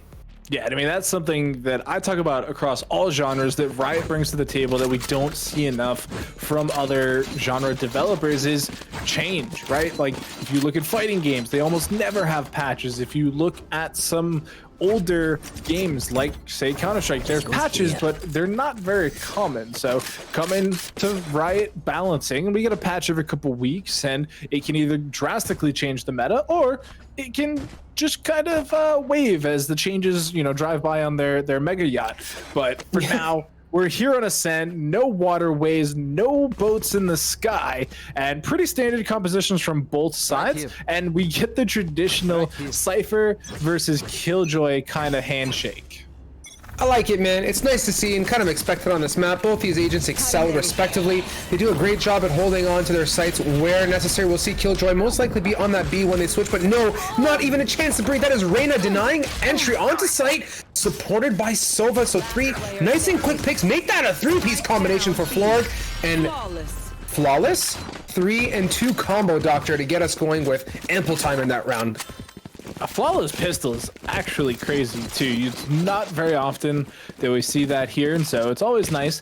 It doesn't give you that big of a boost heading into the next round comparatively, because 9 times out of 10 you're pretty much always going to buy something on second round, right? Like, not many people carry their pistol round weapon into the next round. We saw it a lot more when the Frenzy was the go-to meta between half armor and the Frenzy. Now we do see a Ghost being carried over here from power mode, so it does happen. But let's see what they got into these classics of gun buddies. And a bit more of a patient note here. We see the attackers kind of redeciding or recalibrating themselves. That quick aggression onto B got early slap across the face, so they're going to regroup towards long, by the looks of it as 5. Ideal situation here, Doctor, might be to play some time down and then explode as a squad, and I think they're going to try and do just that, but lots of time on the clock. Getting in Koziak's 1 and 2. This is looking pretty bleak here for gun buddies. They're getting denied entry. Yeah, even with this, they're trying to close that door, but look at that Molotov. It's taking up so much of the site, and the guy with the Ghost is going to pick up 3. That's quick, easy, painless, and the guy, that name rings a bell for me. Part of me has a bit of Counter-Strike vibes to that, if I'm not mistaken. I could be completely wrong, but all things considered, power mode here, 2-0 respectively, guns to their name, but this is now the good old buy round coming out from the attackers. So we'll see if gun buddies are going to flex them gun buddies on some big rifles here and pick up a nice round to their name. If they don't, that's going to be detrimental. Yeah, this would be a tough round to lose, since it is the bonus round here for power mode. And you may be remembering the guy from previous Pit of Valors, where he also kind of popped off and just had some absolutely crazy showings. But yeah, I mean, if you lose the rifle round into the bonus, it puts such a damper onto your economy, and it makes it that much harder to get yourself going. And it is kind of a telltale sign of a 13-0 as Prod tries to jump on through, but Blues gets 1, then finally trades it back, but back to a 4-on-4. We'll see if they can get it done. The spike going down now, all's looking pretty kosher here as the attackers have found themselves on site. Bit of an up-close leer, that is Ven to contest on Tree Room, holding steady. Koziak's and looks like Reyna, Florg in the mist. That's 1 dismissed. Good decision, and knowing that he heard them. Ka-chow, baby! I love that. It's actually kind of catchy. You can slap the ka-chow and you get the sound effect. Oh, so good. That's nice and clean. And with that, I mean, they're on the board here. Gun buddies. All they needed was some big weaponry to deliver that one. Yeah, they just needed a full kit. Looking here, though, they only lost 2 as well, which is great for their economy. They're going to have to rebuy those 2 rifles and armor, but they are going to have the funds to do so. So it's not the end of the world, and they should do some quick math here. I'm curious why they're not just full buying off of armor here. They are just going to be, sticking with some mixed buys, but on the side of power mode, we do have a full buy here, and we even have the operator already on a Koziak, who, holding this angle super duper hard, is going to have a couple people coming at him, and I don't know if they're exactly going to be ready for the 4th round operator. Oh, and he whiffles that one with the shoulder peek. A nice jiggle came out, so that forces him off. I lied, not really forced off by that much, as he's going to be holding steady, except now from stairs area. Still watching main with that spike grouped up at B end as well. They're still kind of lurking. Ka-chow here, gonna keep his eyes on short, make sure no funny business and flanks coming up from behind. As with that dart, here they go. Lear up close, and they're gonna engage. Yeah, they're already onto the site. Styles gonna be pick up one before going down. Prod's on target for a second, but can't quite connect the shots. There's still somebody in the back of the site, though, as we do see Floor gets one, goes Ghost, gets a second to peek him, but he can't get the kill. All of a sudden, it's 1-on-2. It's all down to Blues. He was a madman last week. Let's see if he can do the same level of production as last time. He even uses the gunshot to bait out his falling off of the catwalk there, the little dippity doodah there, but it's still 1v2. And look at this, they are both in the back of the site here. Crossfire galore. Is going to be incredibly tough for him to do this. Even if he fires a shot to stifle his fall, they're still going to know exactly where he is. He has to hit these shots, and he's going to jump down. Can't quite get the first one. It's Sexy Christian with the wings, and it's a second round now for Gun Buddies. Good job by Gun Buddies. I love that double up situation that they committed to. They didn't put themselves in a tough position.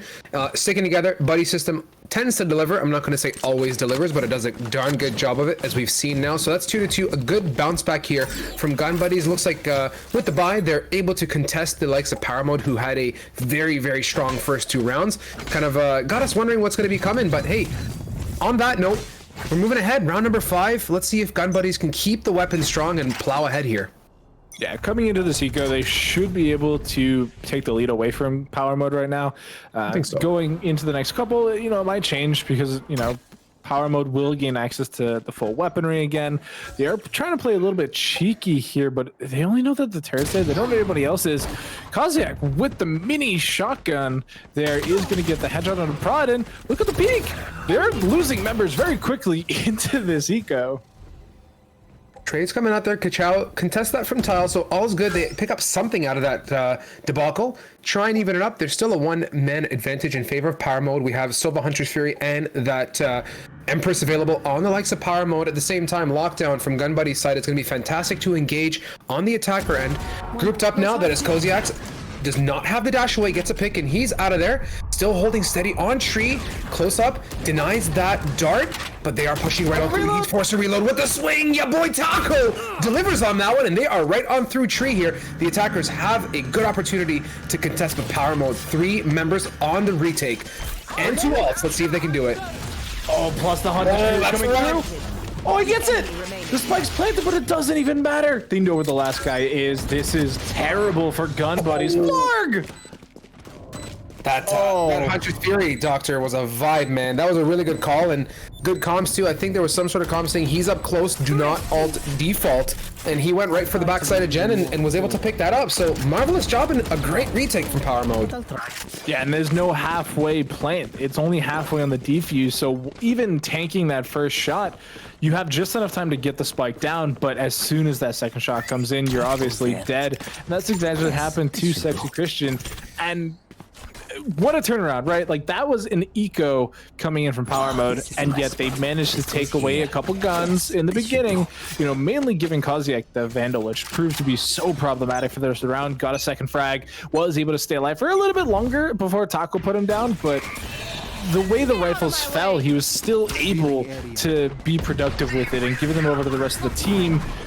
It's a thrifty round for Power Mode. And this Gun Buddies are coming back strong. Or not. Prod was half leered, but he was able to get it. And on that note, that's the guy going for another number 3 combination. He picks that up with a side of fries and brings that one home. Really good job here. Power Mode made quick work of that round one more time. I'll say though, Doctor, I don't think Gun Buddies excels too well on these fast site takes. Whether it's an eco or a buy, they got to work some more picks here against Power Mode, because when it comes to site holds and crossfires, they're pretty darn robust. Yeah, I tend to agree, just because of the way their retake play is. The concern for me is, again, that eco round, right? Like, they played that slow, methodical gameplay into Sheriffs, and the picks went the way of Power Mode. And, having that one-tap ability is obviously a bit of a... Problem? Not a benefit, obviously, because they didn't even have armor for the most part, but, like, it just... I don't know, Power Mode hit their shots, and there's not much more you can ask for in that situation. No, and you can see here one more time going off to B or A-Star, where they've had mild success up close and personal. Christian contesting with Prod, they're able to get Koziaks out of the picture. Took a bit of love and caressing to get that far. Style responds back with one to his name. evening up the board. There is 2 low gun buddy members though. Keep your eyes peeled. Reyna and Killjoy are feeling the pain with low hit points on the retake. Power Mode has done this before on A. We'll see if they can do it one more time. Still 1 member deficit for Power Mode, albeit they do have some good weaponry to their name. Ven low by Wine. That's Taco supporting on 1. Good pick with that, and make it 3, Doctor, as they bring that one home on a really good post-plant situation. That operator went through 4 different agents in that round, and the only one that I think was able to get a frag with it was your boy Taco. So they found the answer to that round, gun buddies. It was a fast take into the operator.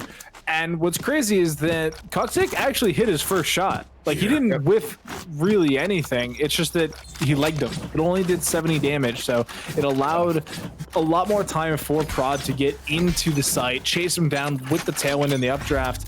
And once that operator falls, the site was pretty much open. You did have a little bit of assistance there coming in from Cypher, but there wasn't a body there. There wasn't anybody to shoot the attackers. And so taking away the weaponry at that point just gives you that little bit of a bonus into the side of gun buddies, and they're able to push that even further into the round win. So 2 thrifties in a row from both teams, and yet we're still having rifles in the hand of most Power Mode members. Yeah, I really do like the effect of that short take as well when they were going on A, right? The full contest out along is one thing, but when you have that short presence and you get control of tree room, it makes things a little bit less painless, and you have presence, right? You can get some information, understand who's in heaven, you know, what everyone's up to on that retake and where they're rotating from. So all things considered, it worked out in their favor. But one more time, like you said, sitting on a gun round, we'll see, you know, with the tempo kind of slowed down, we're peering at that 40-second mark. They're gonna make a decision. It's got to be soon, as we're ticking away here, Doctor. It's getting tight, a little bit uncomfortable, but they got, you know, it's okay. It's okay. They have a plan. Yeah, I'm generally not a huge fan of these 30-second pushes here in the Pit of Valor because there's so many ways they can go wrong, and just like that, the guy shows up and puts him down, and the rest of the team's dead. The only one left is Prod. He's got an operator and 70 HP, and there is just nothing keeping him alive. Flawless from Power Mode. Big Boss Power Mode did a really good job there. They were very patient, didn't get peaky. They kept all their men alive, ready for the take. And, you know, the guy has been really at the right time, at the right place more than once this game, right? We saw that eco on short. He delivered on kills there, and now 9 and 5. And he's got 2 3Ks to his name thus far. Like, absolutely showing up here for the guy on that Brimstone. So we'll see what's Gun Buddy's response going to be at this point, right? They've had a hard time getting traction on fast takes. They've had rough times on some slow takes. Really, I don't know. It's going to come down to just shots, I think, too, at the end of the day, Doctor. They're just one step ahead of the game. And, oh my God, like, that's not what you want to do. Peeking before the smoke is not the play. No, and especially when you, for the most part, can predict that they're going to be having an operator, and it's just, you know, kind of an ABC question about where that operator is actually going to be. This being the eco, it's not terrible, I guess. Like, I mean, there's obviously worse situations to have this in, but look at that. Blues and Kaziak pick up more. But I do think you're right in the hitting shots aspect, and I'm going to talk about the rest of this round because there's not really going to be much happening. But like, when you look at the two teams, look at the duelists, Strive. Like, we have Jet and Reyna's on both, and they're very different, and yet still neither of the duos are topping the charts, right?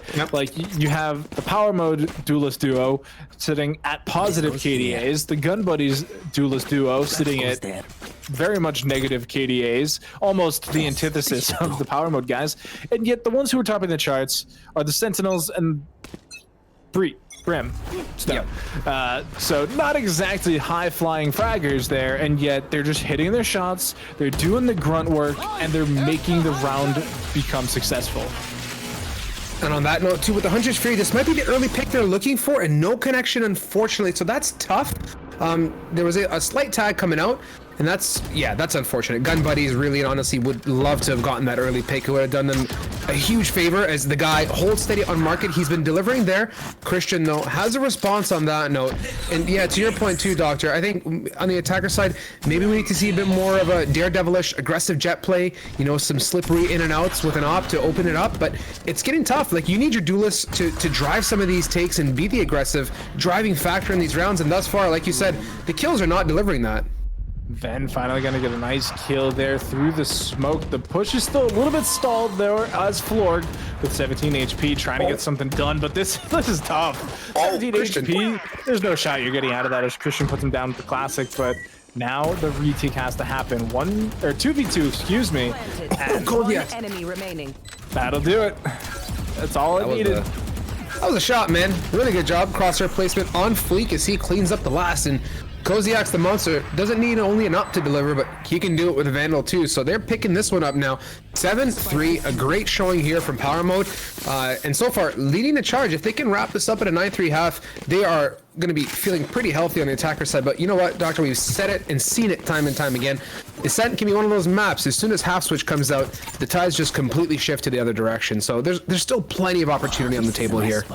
Yeah, we do talk about this being such a even map, but it can not always feel that way. Sometimes it doesn't feel that way. I don't really know the English words I'm trying to use here because I'm just a commentator, not an English major.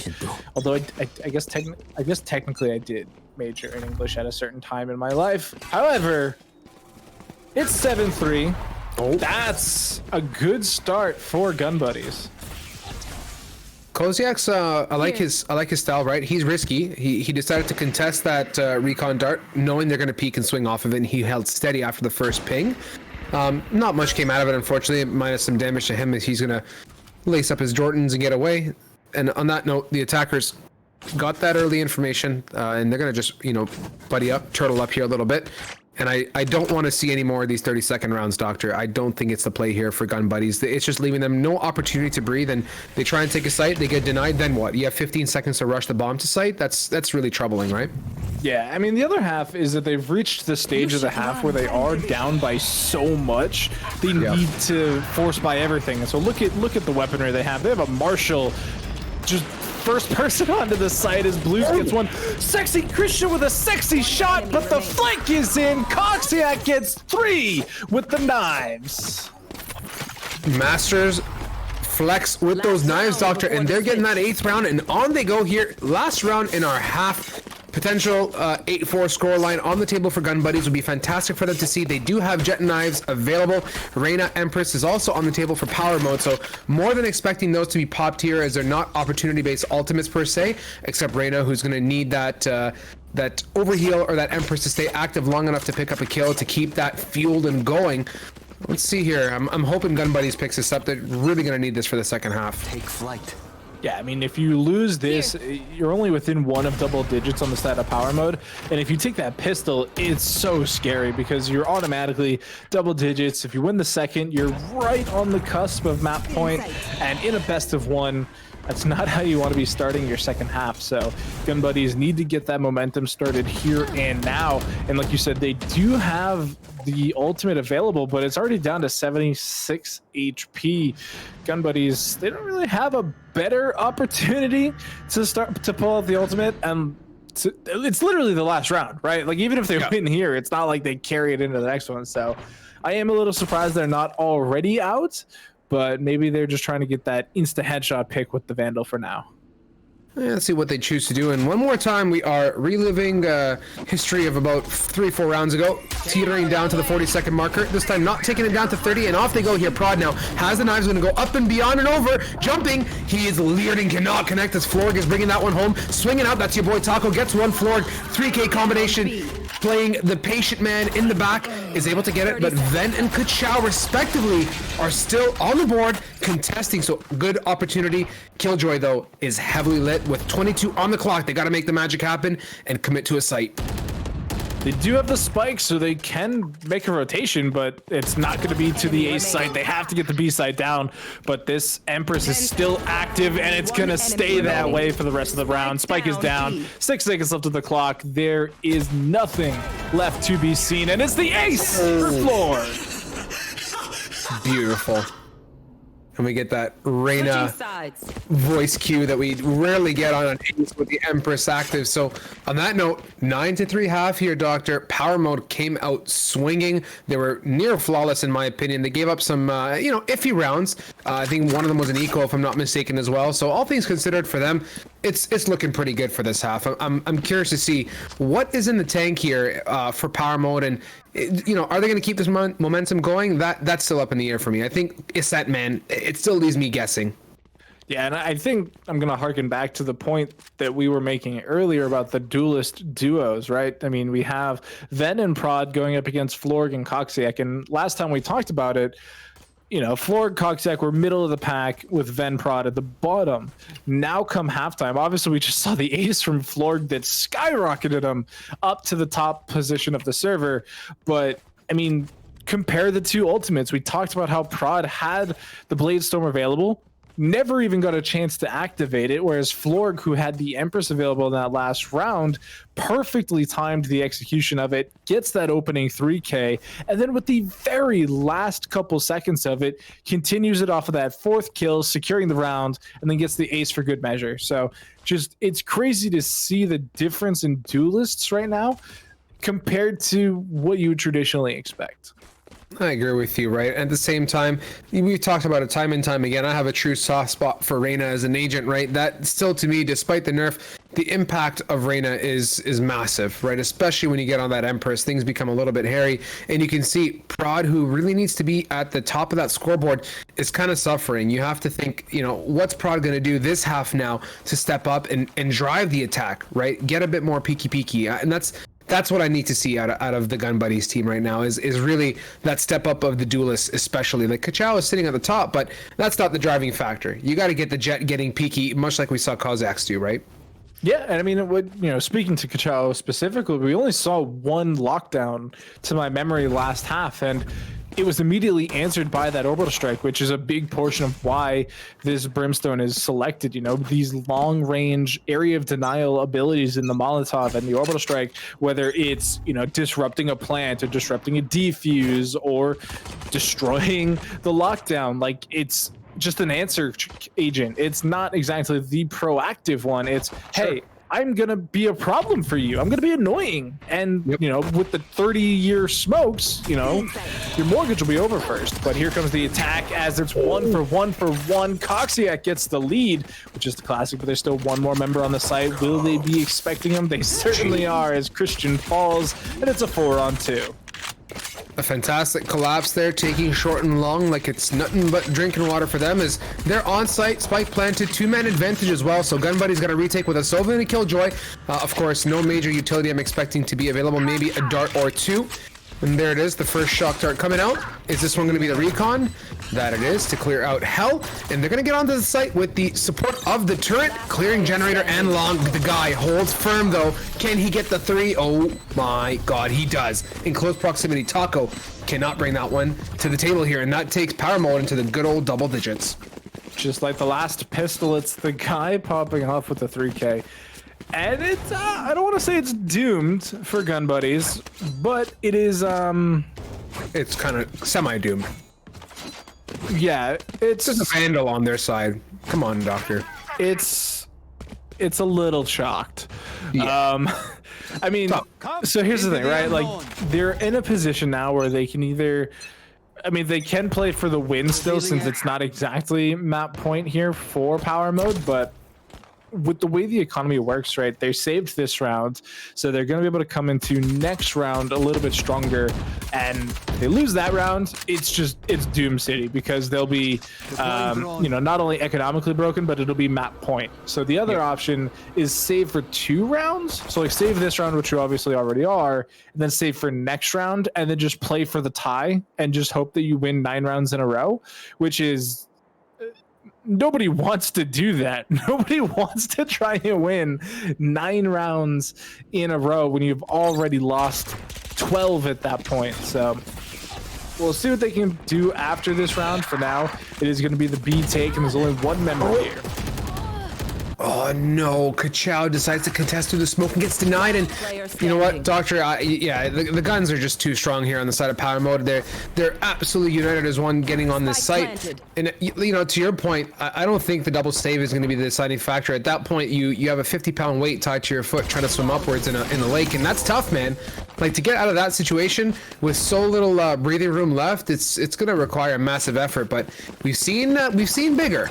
We've seen some pretty crazy stuff here on these Pit of Valors, and anything's on the table, and they're buying into it now. And this, for me, is going to be critical. As unfortunately, Taco, with only 3,200 bucks, he's going to have to buy wisely Bulldog armor, maybe. The Odin is also a good option. I'm good with that one. Yeah, they did some funky math there and had I think it was a teammate buy it actually. Yep. So being on the B site, it makes a lot of sense. You know, you're able to just penetrate that wall, just basically have a wall of bullets that try and prevent your opponent from coming on through. Unfortunately for Gun Buddies, it's gonna be the A attempt. So you can see here the Leers are out, the double duelists peeking through trees and contesting window. We'll see who will come out stronger. The bullets coming through. Floor's already down to 60 HP, and Sexy Christian gets first blood. Oh, nice prod getting peeky on that box there. Spots the corner of Cypher's head. No connection, unfortunately. As for once, Gun Buddies now are leading this round with members, and that's the amazing Odin coming through, spamming away. Not much contact to receive. We'll see, though. Taco, with that firepower, is going to have to be a driving contributor for this round if there's any opportunity to retake on this site. But Blues in the wind. I like what he's doing, being patient. Oh, fade away onto prod with the Spectre. We'll see, though, that Odin coming to life with 1 and 2, Doctor, leaving it only down to the lonesome Blues. He gets 1, but gets eliminated by Kachow, and that is a good gun round from Gun Buddies, and they pick up that 4th. Is that enough, though, to get this snowball rolling down the hill? It is near as good a start as they're gonna get. Keeping 3 members alive, keeping 3 rifles in play, you win a round. You kill everybody on the enemy team, which means they have to rebuy everything as well, which, while they have the credits this round, if they lose another one in a row here, they're not going to be in great shape. So yeah, it's definitely a start. You do need to find something for prod, though, and mathematically you just don't have it. So I mean, they're looking at the map that they're trying to do right now. I don't even know what weapon they're going to end up with at this point, but it's the best you're gonna get. The only way to make that better is to just keep more members alive, and that is not always something you can do. So they keep the win dream alive too, specifically, right? Like, now they can actually be the team that gets to 13 rounds and win outright instead of having to take it to overtime. We'll see, though. I'm looking forward to it, man. I think Gun Buddies have some tricks up their sleeve, but you know, at the same time, man, Paramount is just so methodical with this A take. It's like a rinse and repeat for them. They have this fascination with tree room and short, and they just execute it so well. It's Florkin style. One more time, lead on in, supported by the guy, and so they just overwhelm everyone. And Gun Buddies are still contesting. Like, at some point, they got to give it up. Maybe play a retake strat, do something different, because Paramount's methodical A takes are just so good, man. Florga's just hitting every single shot, and it's such a problem for Gun Buddies, because even just the way that round broke out, right? Florg was alone checking into tree, and so was able to see Ven and missed the first couple shots and just didn't secure the kill. But there was the tree player, or the window player, excuse me, as well, who just didn't push through the smoke hard enough, and so it just gave Florg enough time to sit, you know, readjust there in the doorway to tree, come back out, get the kill onto Ven, and then that's when the window player peeked, and they got shot in their back. So the trading patterns from Power Mode just aren't quite as strong right now. Or sorry, the trading patterns on Gun Buddies just quite aren't as strong as Power Mode. And coming into here, weapons weak once again on the side of Gun Buddies, already down a member too. Oh man, unfortunately it's your boy Taco. He's shot that Hunter's Fury in between 5 people, literally right down the aisle, and no strike for him. Is one more time, Power Mode has switched their sights over to B and have executed flawlessly, and they are on site, but Kachow has a response with the Ares, trying to even it out. Florg, you said it, Doctor, does not miss and connects one more time on the headshot. This Reyna difference is going to be huge on this hold. Empress active, 3-piece, but Koziaks yanks that away, and that is the victory for Power Mode. It's just the duelist diff. It's really what it came down to. I mean, we're gonna be able to see, like on our side, we're gonna be able to see the scoreboard in a minute too, and it's gonna be Florg at the very, very top. Just look at that, 28-8 as the KDA. Their average combat score of 312. The only person even remotely close was their duelist buddy Coxiac at 283. So just absolutely topping the charts there. Too much damage to contend with, and just like we said, they clicked heads. They hit their shots. Oh, they clicked a whackload of heads here, Doctor, and they were, able to deliver a massive win, a 13-4, a near landslide, minus a couple gun round or pistol rounds, maybe some ecos here and there, but they were really and honestly flawless as a team, and I'll attest that to they stuck to working recipes, right? Their A execute, that short pinch and tree room take from long, stunning. Their fast B take, stunning, and of course, we talked about it, or you talked about it mid-game. The correct impact agents, meaning those duelists, really were fragging out. And that, to me, is what drove them to victory. Yeah, so congratulations to Power Mode. They're going to be moving on here tonight in our bracket. And so we are going to take a short break. And so while we are doing that and setting up the next match, be sure to head on over to drinkcontrol.com. Use code GLG10 at checkout and get yourself a little bit of the deliciousness. But we, once again, will be right back as we head in to our next match. You don't know what I'm gonna do. You don't know what is next. And I'm loving the fact, truly it's making me blessed. Cause I work on my team, no snakes in the grass. And we have a trust in the wind because of the work that we did in the past. Because of the work that we did in the past. When we went to hours, we barely got rest. So I get the realm and we didn't finesse. So I got the feelings that we might be next. Cause when we go in, we win in the match. When we go in, we win in the match. So that's how we do, cause we be the best. We be the best, best. Yeah, we be the best. Whoa. Yeah, we be the best, best. We be the best. Hey. Yeah, we be the best, best. Hey, we be the best. Yo, you wanna come a test? Whoa, you want to see we the best? Hey, you don't see that we're the best kid, so I suggest you never really come and test it. But otherwise, I will smack your face like Michael Jordan does with a ball in the basket. Oh damn kid, but you didn't expect it. You never really thought that this could just happen, but now really come on and we pull out with the action. Just keep on the feed, don't say don't get it like.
Welcome back, people. We are ready to go again for match number 2. Getting into it, not really match number 2, our second match here as a duo, and we are getting down to it. We're going Bark versus Fluid Gaming on the good old Ascent, the tried and tested map here at GL Gaming Lounges.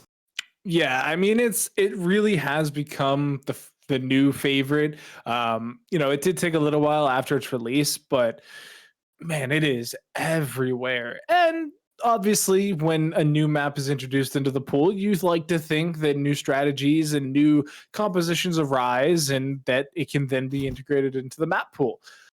Unfortunately, the map they decided to introduce was Icebox, and so we didn't do that bit. So we're still here on Ascent. Hopefully Breeze in a couple weeks will bring some life into the meta. But yeah, I mean, yeah, it should be an exciting matchup here. Like you said, we do have Bark going up against Fluid Gaming. So should be an exciting one. These teams are rip and raring and ready to go. And I have to imagine we're going to get almost identical compositions to what we just watched. Yep. Just because what else would you play on Ascent? You know what? Yeah, you kind of expect a very traditional layout here. You're expecting the Cypher and Killjoy, either both teams or one, and that's coming out on Enzo. Of course, Jet, Reyna, pretty staple. That Dart situation from Sova continues to deliver big time, and we're going to see that picked up. But I do like a little bit of a mix-up, at least for us tonight so far, Doctor. We got Cuz on that Ray, so some satchel action and paint cans are going to be a nice sight to see, and a good change for you and I. Yeah, and I think that it's a great pick. Like, I think Raze has always been super strong. Some would say too strong. But it also brings another movement agent into the squad, right? Like, not only do you have Infiltrator there on the Jet, obviously Tailwind updraft to get in and out of danger, but when they then swap around to the attacking side, you can actually have 2 agents attacking in different formations. You can have the blast packs come flying through on the side of Cuz and just really causing a lot of hectic problems, as well as Infiltrator, taking to the skies and raining down Hellfire. So it's a very different approach. It obviously has some great defending side as well with the Boomba and the paint can. Certainly. And it's a little less reliant on fragging, right? Like we saw last game when we had Ven on the Reyna, they didn't frag, they weren't productive, they weren't successful. Now, because I'm sure they're a fragger since they're on a duelist, but like they don't have to be. All of their abilities buy space for the team. That's critical too, right? Like the concept of buying space is a massive thing. It offers opportunity on both attack and defense, and we'll see how that comes to fruition here. I've always been a huge fan of Raze, and you guys have seen your flights and Gumley plays on this map. Like the double satchel on here, the opportunity that it can bring, especially towards A when boosted up on that little ledge area on the attacker end, is pretty massive, man. You can fly by your enemies and get some good control. And look at this control that they're gaining. Dinked already in the back from Uriel. That frenzy, absolutely madness. But it's still Skim going to be able to pick up the first blood here. It is traded back by Uriel, but Skim gets 2 before finally falling, and it's given tons of time for the rotation to come on through. This plant is just now happening, but it's still being blown up by Kev. H2G falls. Dash Dev is still alive, trying to get some frags, but he drops his gun. He's shooting the boom bot, and he has to somehow retrieve the spike in this 1v2. Gonna be tough. I mean, they're posted up on site. They're watching both ends here, left and right, respectively. That Recon is going to reveal. He gets him some information. I mean, no shocker. They're already in sight. And he's going to hold steady. And yeah, that double peek is just really good. And Cuz delivers that kill and earns Fluid Gaming round numero uno, my friend. Is they're on the board and a bit of a mix-up on that defensive side. So good retake and good hold. Yeah, things got really hectic really fast, and a lot of it was off of Skim and Kev just hanging out in the back of that site, not offering themselves up to the onslaught of bullets and just playing the corners, dip diving, ducking, dodging, and actually getting the frags as well. So not only were they buying time for the rotations, they were forcing kills into their opponent, and so it super delayed that spike plant. Typically in a situation, you would get that plant down way sooner than any of those rotations possibly could come through, but because they were a little bit slow to the punch, HTG couldn't get the spike down. They actually died trying to do so, and it threw the whole round out of whack for Bark. At the same time, I you know, there's I think there's some tricks here up the sleeves of the attackers. Once they get some momentum and some guns, I like their composition. I like what they're going to be able to bring at the same time. A bit more traditional. That Raze is going to be the differentiating factor, but for now, it's going to be interesting to see how that comes to be on the defender side as Infiltrator holds steady at Wine, gets a nice pick with that Ares, sends HTG packing, and Kev knows nothing but his size 18 boot on that mouse one, swinging onto Swift, and leaves it only down to 2 Bark members to fight against 5 of Fluid Gaming. Dashdev somehow getting just a monster flank into this middle area here. Uriel's not able to get the duck shot, but neither is Dashdev, unfortunately, as the flawless coming through from Fluid Gaming. All right, it's gun round time. This is it, my friend. This is where the dreams, what dreams are made of here is when you get to buy and participate. As at this point, Fluid Gaming, of course, 2 rounds up, lots of finances on their end. They're gonna keep with their guns. Those double Ares is gonna be a nice sight to see. I like that. I like that round 2 buy-in, holding it into round 3. It's a vibe. It's a thing, man. It's a good investment, I'd say, too. Better than a Spectre, in my opinion.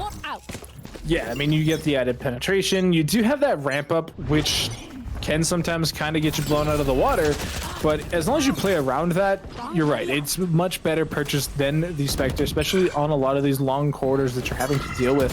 Totally. And you can also just overwhelm them just in number of bullets, right? The Spectre has such a small clip comparatively. You really can just left mouse button a lot of the game here. I love it. Dashdev eats that grenade from Raze as he saw that drone. He knew he was up close and personal given the timing of how it was coming in. Sent him packing with 34 hit points and a good, unsight-seen contest here from the likes of Fluid Gaming, and that's Infiltrator, making use of that Ares that we discussed earlier, picking up YS, King, and at this point, the defenders are just going to chill. No reason to get too aggressive and peaky. They got numbers. They have a lit Sova to deal with too, so patience is a virtue here with 50 on the clock. The attackers are in the driving seat for now.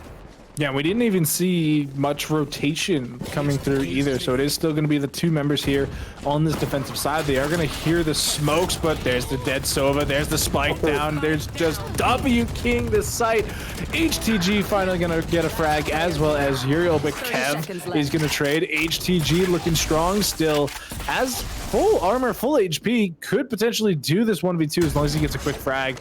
He is tagged up, but with the spike down, 15 seconds left. I think Fluid just watched the spike. Oh, and the double tag too.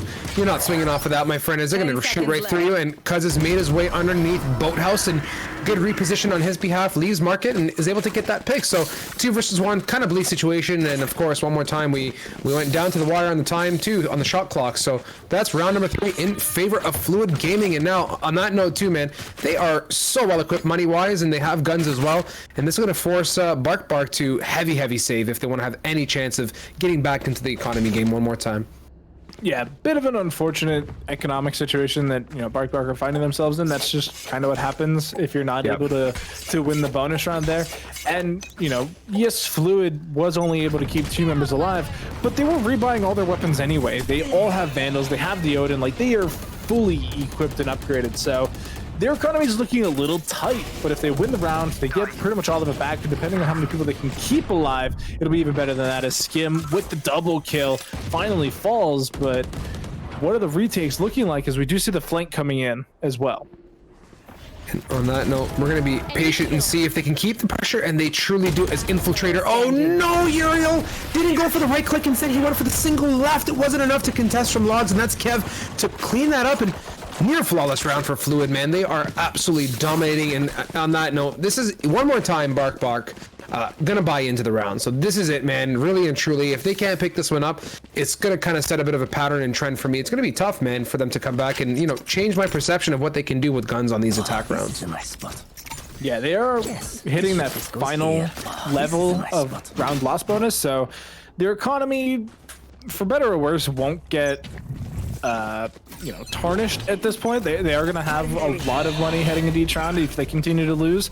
The problem comes if they win a round and then immediately lose that round after to the bankroll of Fluid Gaming. That starts getting scary because it resets the whole shebang, and all of a sudden they're losing money out of pocket once again. So we're getting this Hunter's Fury as a recon tool, just trying to find out where everybody is, and it simply doesn't matter. Infiltrator just pushes the smoke, annihilates the two members that were Bark, and gets away scot-free. Zero damage taken. That spray transfer was beautiful, man. A sight to see as he's able to get, like you said, that two-piece combination. And now, one more time, man, Fluid Gaming are excelling really well on this defender side of opening up picks early, and it leaves Bark, numbers down to really try and capitalize. And that's Dashdev makes an attempt to do that, but a response from Kev on opposing Uriel. And he's still pressing on. 1 versus 3, Hunter's Fury. Oh, the contest, though. Oh, no way. Dashdev is an absolute animal. We said his name so much last week in the Pit of Valor because he's just absolute animal city, animal all the way around.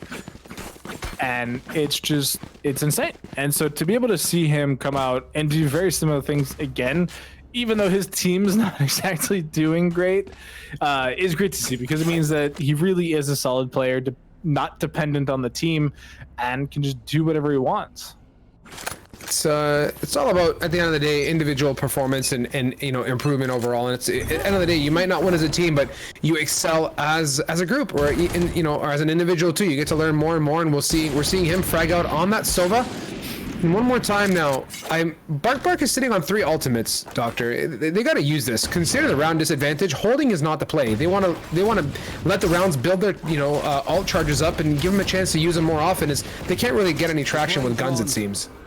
Yeah, I mean, this round is a toughie to really, sell them on using it, since it is going to be that eco round. And look at this flank from Infiltrator once again. Oh, just shuts them down. Shuts them down. But yeah, I mean, the rounds, the ultimates, excuse me, they're not a finite resource. You can regain them. So there's no reason to diamond hands right now. Definitely paper hands the ultimate. Use them when you got them. And if it doesn't work, just save up again. Just get another one. Skim's looking for his 4th Hunter's Fury just off of frags. I mean, that Odin is huge, and Kev, I'm so glad he connected that. I was looking a little bit iffy, but that's Swift out of the picture now, and this is, again, a tough situation for Bark, right? They lost some early men, and they've left it now down to Euro with a Marshall. For any kind of impact to come from that, especially with this B main smoked out, it's a pure denial of entry, man, as he's getting pushed. Oh, hello! That's a connection with the Marshall, and he trades that out, but 36 hit points to push this is going to be the play? The tailwind peak. It's just a tough thing to see because you're not able to pull your weapon up quick enough at that point. It does fall, but it's 4 dead on the side of Fluid Gaming. So I mean, their economy does take quite a bit of a hit here. You can see that not everybody's insanely flush with cash. They are quite wealthy at this stage of the game, but it could be worse. Looking onto the other side though, Bark. They're on food stamps at this point. They are 6 rounds in the hole, trying to get something built up here. They do still have a Marshall, but they do also have rifles for the most bit. Yeah, we'll see if that's enough to have some hand or participate in this round. Oh, Infiltrator had his 2 servings of drink control today. Connects with a minty flick shot right onto the head, and he dashes out of that. Just, oh my god, that was mint. So mint to watch, and you can see he's flexing on that jet, delivering on that in and out with a second piece. Contest up close. Is he gonna get one more? Yes, he can. Euro does not even get a shot off as he's going through for the line. He's one more. Does he get it? Reyna eats the paint cannon. That is Skim with the Odin, leaving it down to 1. This is HTG against 5. Gets the 1, but whoa, Doctor, there was almost a sick clip right there. If those 2 1-taps connected, I would have actually fallen off my chair. chairs are made to be fallen off of his HTG's trying to get something done, has the spike, has 40 seconds. Reasonably, he could go push through onto the A site. Yeah, there are those tripwires there, but I think it's much better of a play than just attempting to peek this a million times, considering he just lost 90% of which remaining HP he had. He's down to 14. They do have a bit of a knowledge of where he is, and with him teleporting over to the B site, there's somebody waiting here for him, and he simply doesn't know. Like, total Pepe laugh. He does not know. He's going to be slowly peeking this. He is going to go for the spike planted.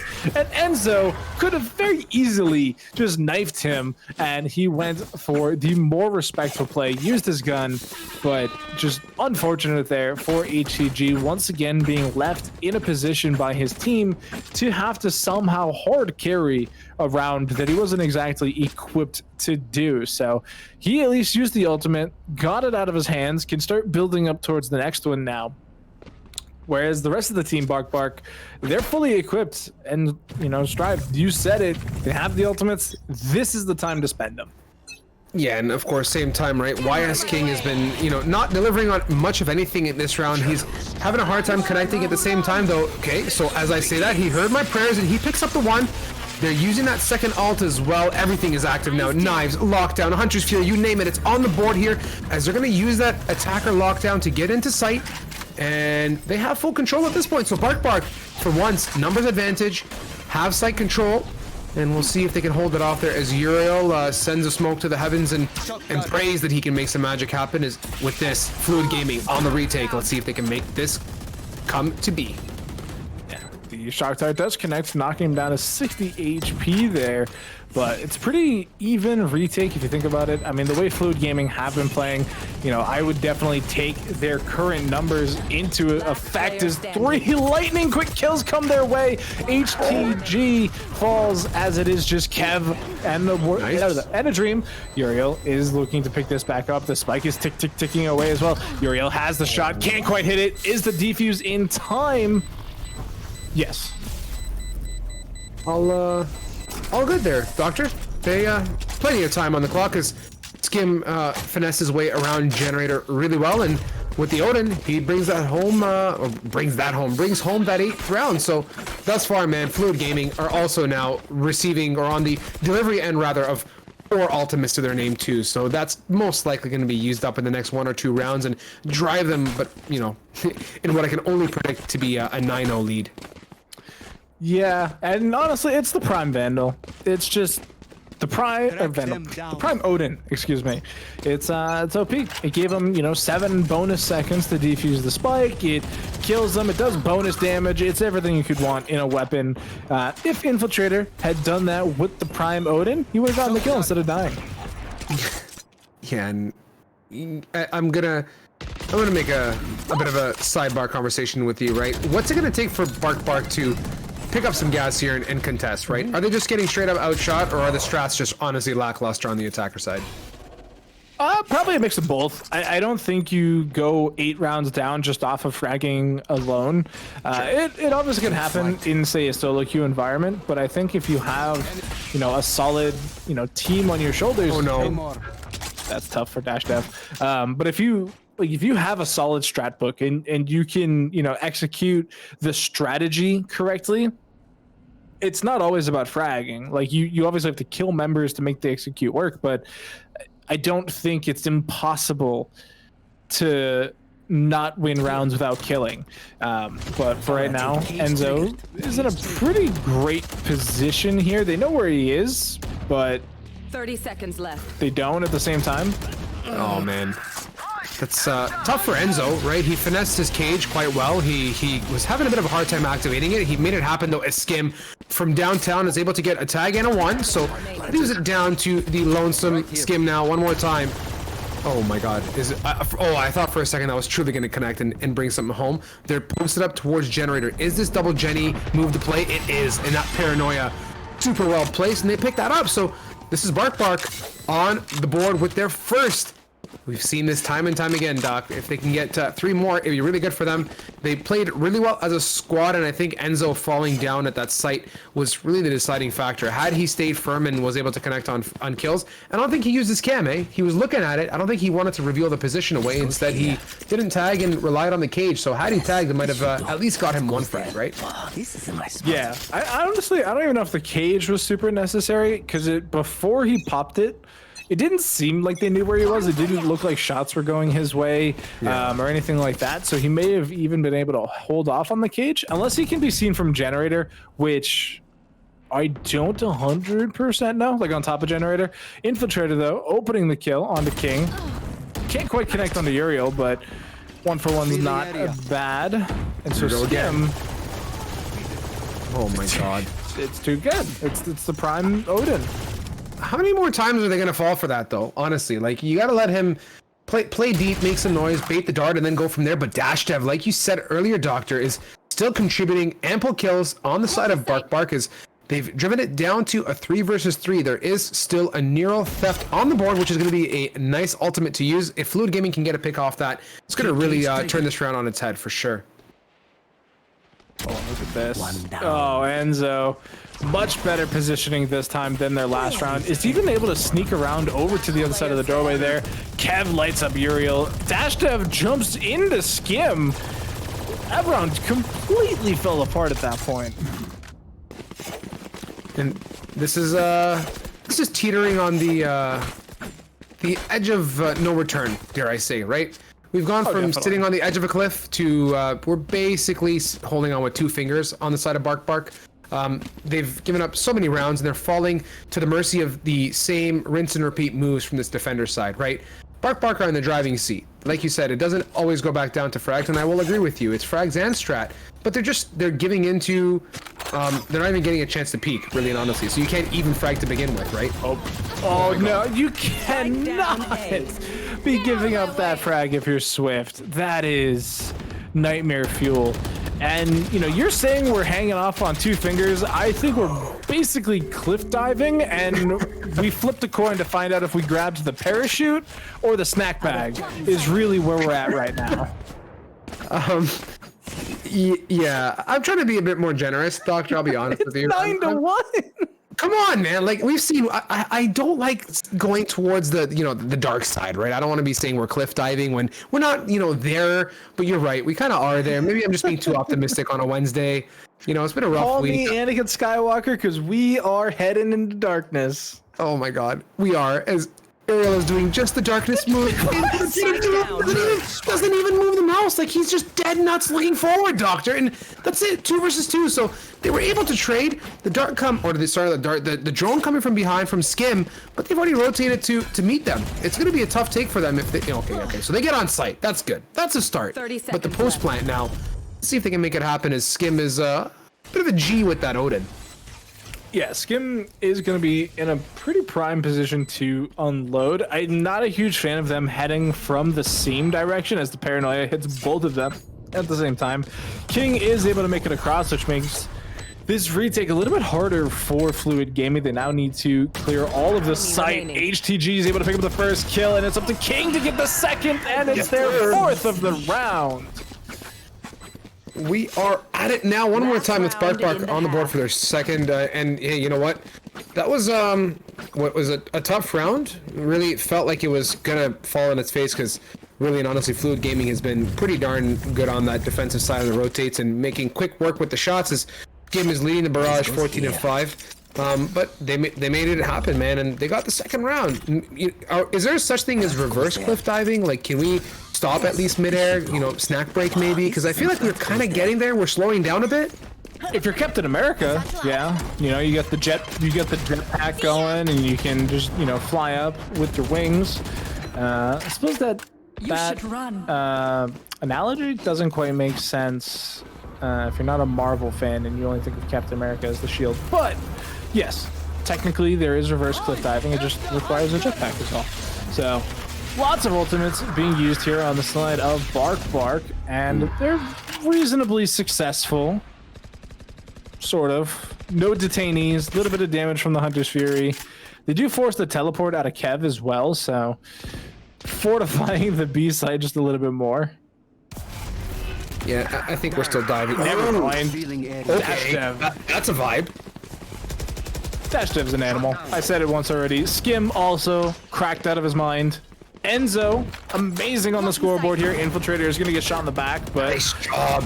this needed sacrifice for Enzo. Look at that Nanoswarm completely delaying the push, but Enzo is not deterred as he picks up his third frag of the round. And you can see Dash Dev's mind is on a different planet, right? He thought proactively. He said, I want to cross into sight. I want to be a bit more of an impact player. He sat beside door, was able to get one, but the trade up close and personal was the deciding factor is Fluid Gaming were able to capitalize in 10-2 half here. Bit of a pickle when you are already in double digits at the end of first half. I mean, in this case for Bark, of course. At this point, maybe open up the good old Acme crate, see if there's any special tools in there. You know, parachutes, booster packs, jet packs, something to stop the dive. But second half, man, looking pretty bleak, I'll be honest with you. It does make this pistol basically must win, right? Because if you lose it and you don't win the second round after on a force buy, it means you're already on map point heading into your first gun round at the half. Yeah. So you then you literally have to win 10 rounds in a row at that point, which is mathematically worse than the 9 rounds we were talking about last map. So Very good, Doctor. we'll see if they can get that done. And I know that Math, as a commentator, has been in the news a lot lately, as we do see the hard push in from Infiltrator, just chasing down Uriel, not giving him a chance. Headshot onto Swift, seals their doom plate, as now they're even pushing forward. Infiltrator is going to get the knowledge of HTG. Enzo, poor Dash Dev. Enzo's just making his life so unfortunate. Yeah, and with 2 up now, I mean, Bark is just getting even denied the opportunity to get anywhere near getting into sight, right? They're just stuck in CT as YS King gets 1, but that's Cuz on the trade, and they know exactly where he is. And with a frenzy, man, close proximity, you're kind of in trouble as they pick up that 11th. So we're teetering away from GG here, and tough situation for Bark, man. I really feel for them. I think you have to buy here if you're Bark. Why would you not? Well, I mean, because they don't have the credits.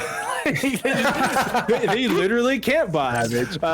Bit of a problem, you know, if you need to buy $1,000 worth of apples and you only have $800, you can't buy 1,000 apples. So that's the quandary they find themselves in, and you can see a bit of investment. We do see, you know, the Shorty, the Marshall, definitely a mixed call for sure between the squad, but looking at this, the attack is on. Infiltrator is just... He infiltrated the site.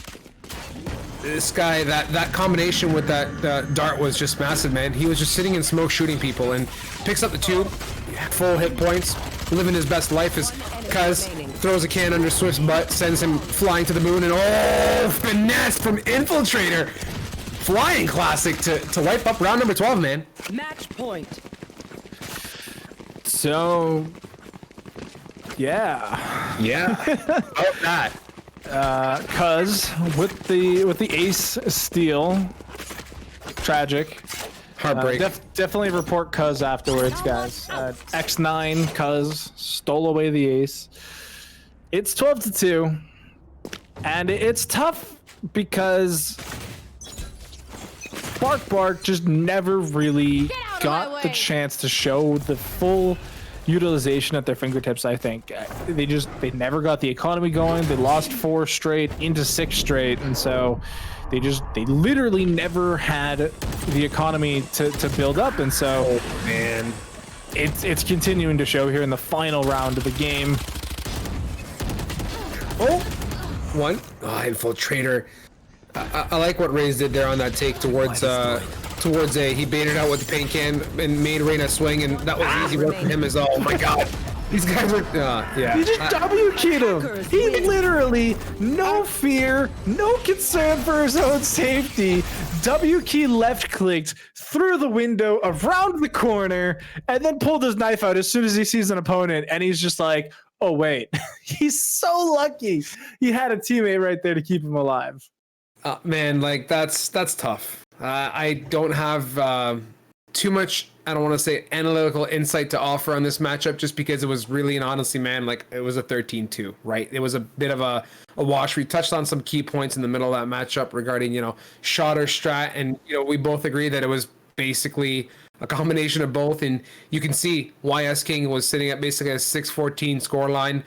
Ural, a bit more of an impact, 11 and 15, was contributing, was a top fragger on that side, but yeah, everything just kind of fell apart for Bark. They just got, for lack of better words, raffle stomped. Yeah, and unfortunately, sometimes that does happen. It is a free to entry, randomly seeded bracket, so you never really know the level of team that you're going to be going up against. But thankfully, even though we're saying goodbye to Bark today, it is not goodbye forever. The signups for next week's Pit of Valor are already live. They're down below the stream here. Just click the link, get yourself signed up. If you have a team already, amazing.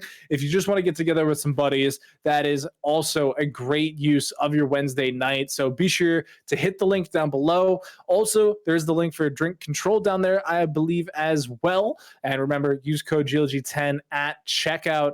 Yeah. Good to go, man. Let's send these guys off to a break, get them a chance to regroup one more time. We're going to be back for one more matchup here, bringing you some more awesome Pit of Valor, guys. So don't go anywhere. Stay tuned. Lots more to come. We're going to be back before you can blink an eye, so sit tight.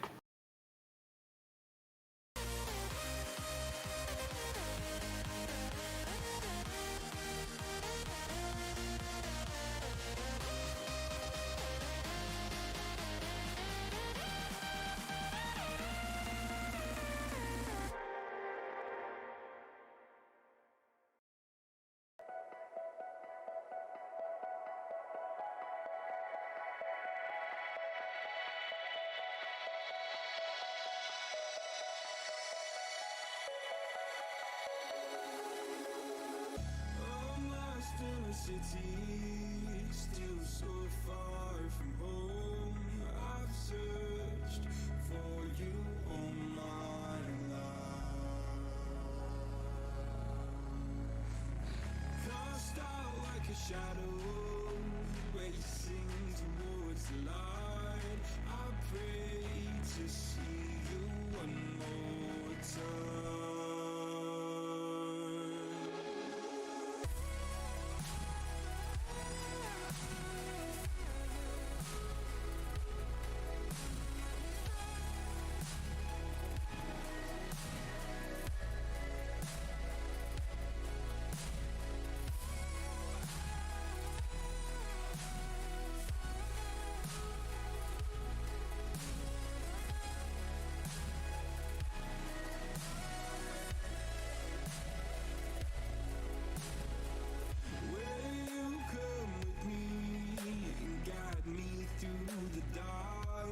Stand by, watch me fall apart. I've always loved you more than you know. Father, don't you let me go.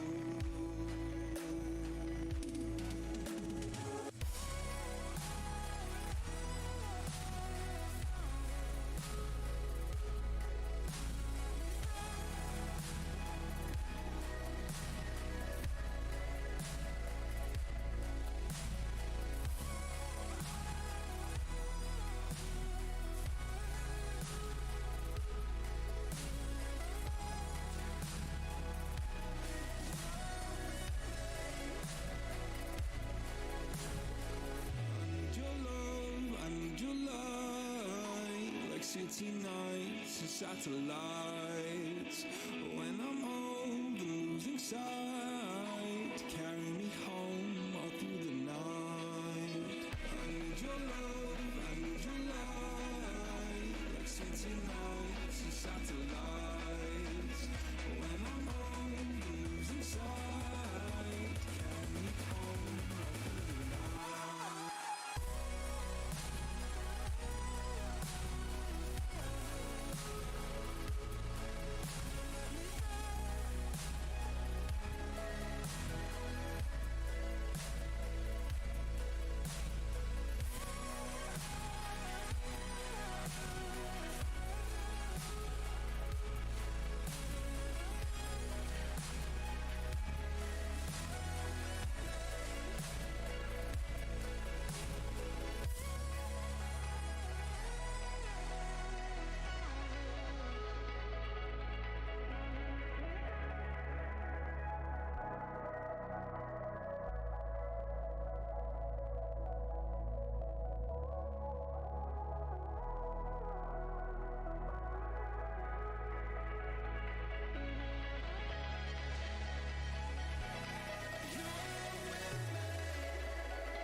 Can I be your star tonight? You fill my soul with light the day we met. I don't wanna leave your side. Have me by your side when the sun sets. Let's leave for an eternity. We'll sail across the lights beyond the sky. I'll be with you eternally. I'm an addict for your love, it keeps me high.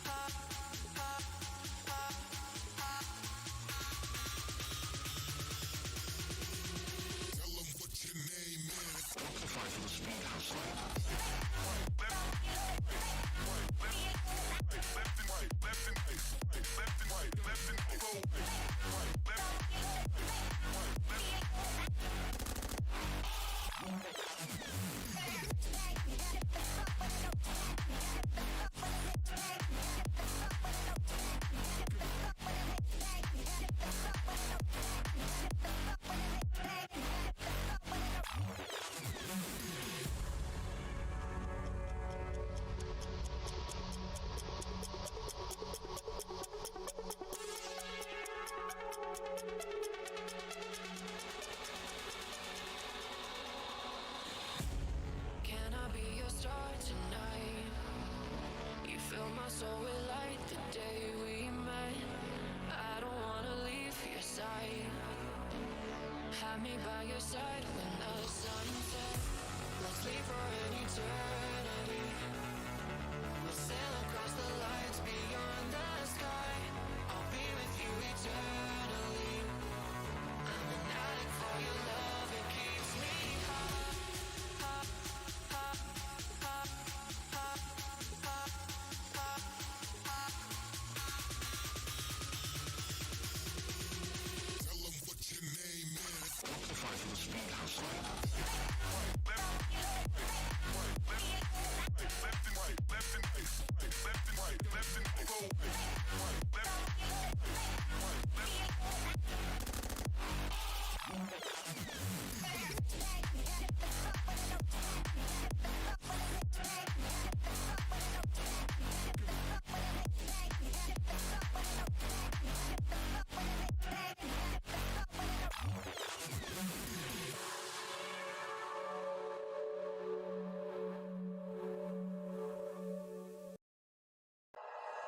Like you, be strong to hold the powers of the sun.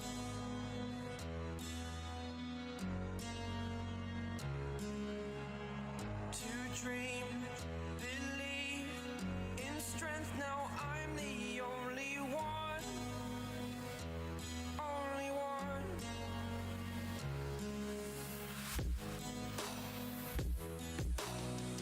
I was an ordinary boy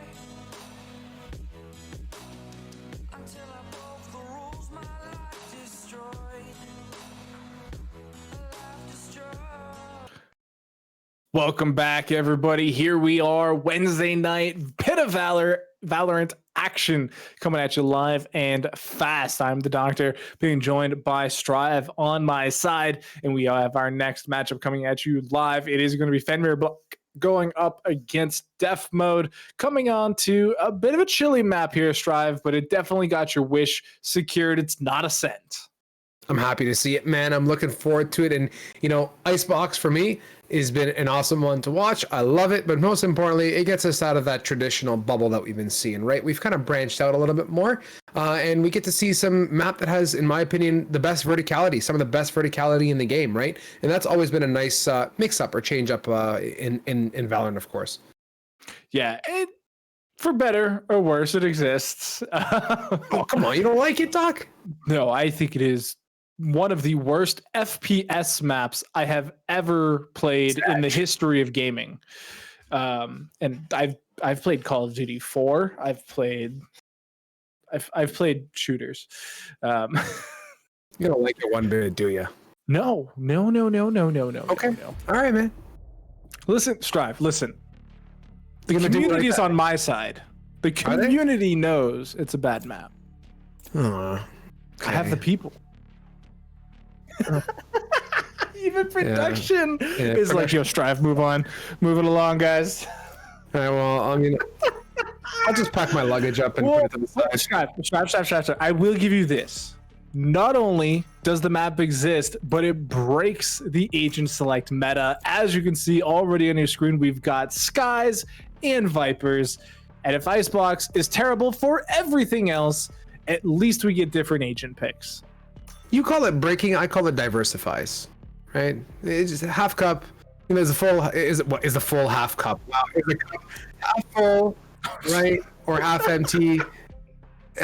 I'm just trying to dig deep here and trying to make this work, okay? No, production said some nonsense and I lost it. But no, I do think you're right. Diversifying, breaking, it depends on what your concept of meta is. Is it a wall that needs to be broken? Is it a social norm that is just subverbiented by picking something else? Whatever your thoughts on, we're seeing different agent selections, and these are teams you love to see. We have Astra, we have Viper, Raze, Jet, Sky going up against Killjoy, Sage, Sky, Jet, Omen. So Fenrir Black working with a bit of a more normal composition, obviously with Sky added in. Whereas Def Mode, they just went full send. Astra, Viper, Raze. Yeah, it's a 7.5, man, but I'm looking forward to seeing it, right? We still have some, you know, familiar faces, of course. We here between myself and production always have this thing when it comes to wall plants, right? And we do see Bardation on that Sage. For me, wall plant is a vibe on that attacker side, right? You just battle Sage right on through, wall off that beautiful B site, and smack that bomb down. And it can get pretty annoying, man, when you don't have an answer for it. But we'll see if that happens. It's kind of a strat that's been really and honestly beat to a pulp as well. So, I'm not gonna be upset if I don't see it. But this, for me, Doctor, yeah, like, you know what? Okay, I kind of feel your vibe a little bit, man. This A is just completely jacked up, really and honestly. It's just so jacked up. Like, who came up with this pillar in the center and ropes? Like, hello? Like, Volcano better not have had something to do with this one, man. Verticality. Yeah, verticality. We'll go with that. But it's also the equivalent of like treetop trekking, right? With those ropes, like it's kind of out of control, man. It's a little silly, you're right, but no, I do think you're right on the wall plant situation. It's kind of been in the game forever, right? If you think about it, you know, we've seen it on Bind, you know, historically on the A side, just, you know, run in, plant the spike, fall away, use your Brimstone Molly to really secure it and pretty much have a free round at that point. And this time, though, you have those snake bites. Very similar in concept, and it still gets the job done. Kohai trying to judge the distance here to make sure they can get in and delay this plant. They are going to use one nanoswarm of the two there, but everybody's dying around them. Soul and Perpy picking up kills. And on that note, they're going right on through to be here, Doctor, and they are on site and situated, but there are two low members. Viper and Sky are bleeding here, leaving it up to Kip. We'll see what that ghost, man. I'm happy he got that. Gives him a fighting chance, but gonna be tough against 4 as they're pretty much grouped up towards the yellow and long. Let go. a good start. Doesn't lose any HP in the first duel. He is gonna have to check this tight left though. He doesn't check it. They don't know. He is gonna use the paranoia, push aggressively, gets another nice little one tap. It's just another low health member remaining, but he's got to be quicker about this. The time is ticking away. He is gonna push his own smoke just as the Viper does. He wins that one, but he doesn't know where the last member is. He has no time remaining. Kip is W King. He's dashing as fast as he can. Sees the final member, gets the ace, but it's not in time, and the spike will still explode, thus killing him, and he gets 6 kills in 1 round. I like Rax. He just like peeps his head out of the corner like, hi, I'm right here, sir. You might want to do something about me before you try and tap that bomb. And yeah, they picked that up. So this is death mode on the board, on the attacker end of the spectrum. And yeah, we kind of talked about it when they were kind of pushing towards A. I said, I don't know how I feel about that site, and I'm kind of happy they bailed shit, man, and they went back towards B site, which for me is a bit more comforting, dare I say. It's got the wall plan vibes. It definitely has everything you need as an attacker. And Strav, I don't know if you know this, but I have only commentated one Icebox map ever here at GLG that has not been a 13-0.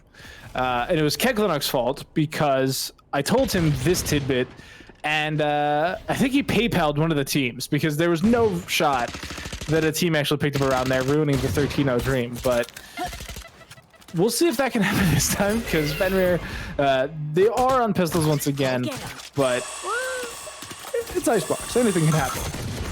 Yeah, and that's Kuhai gonna give up his spot there as that Boomba approaches him.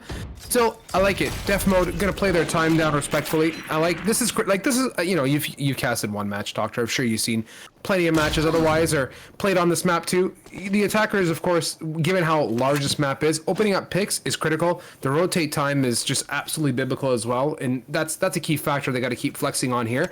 But as I say that, Def mode, not so much fair on the good side of this, is they lose a member, so gonna be tougher for them to execute as stars are going down, rotates are coming over, and they're gonna commit over to A with 29 on the clock.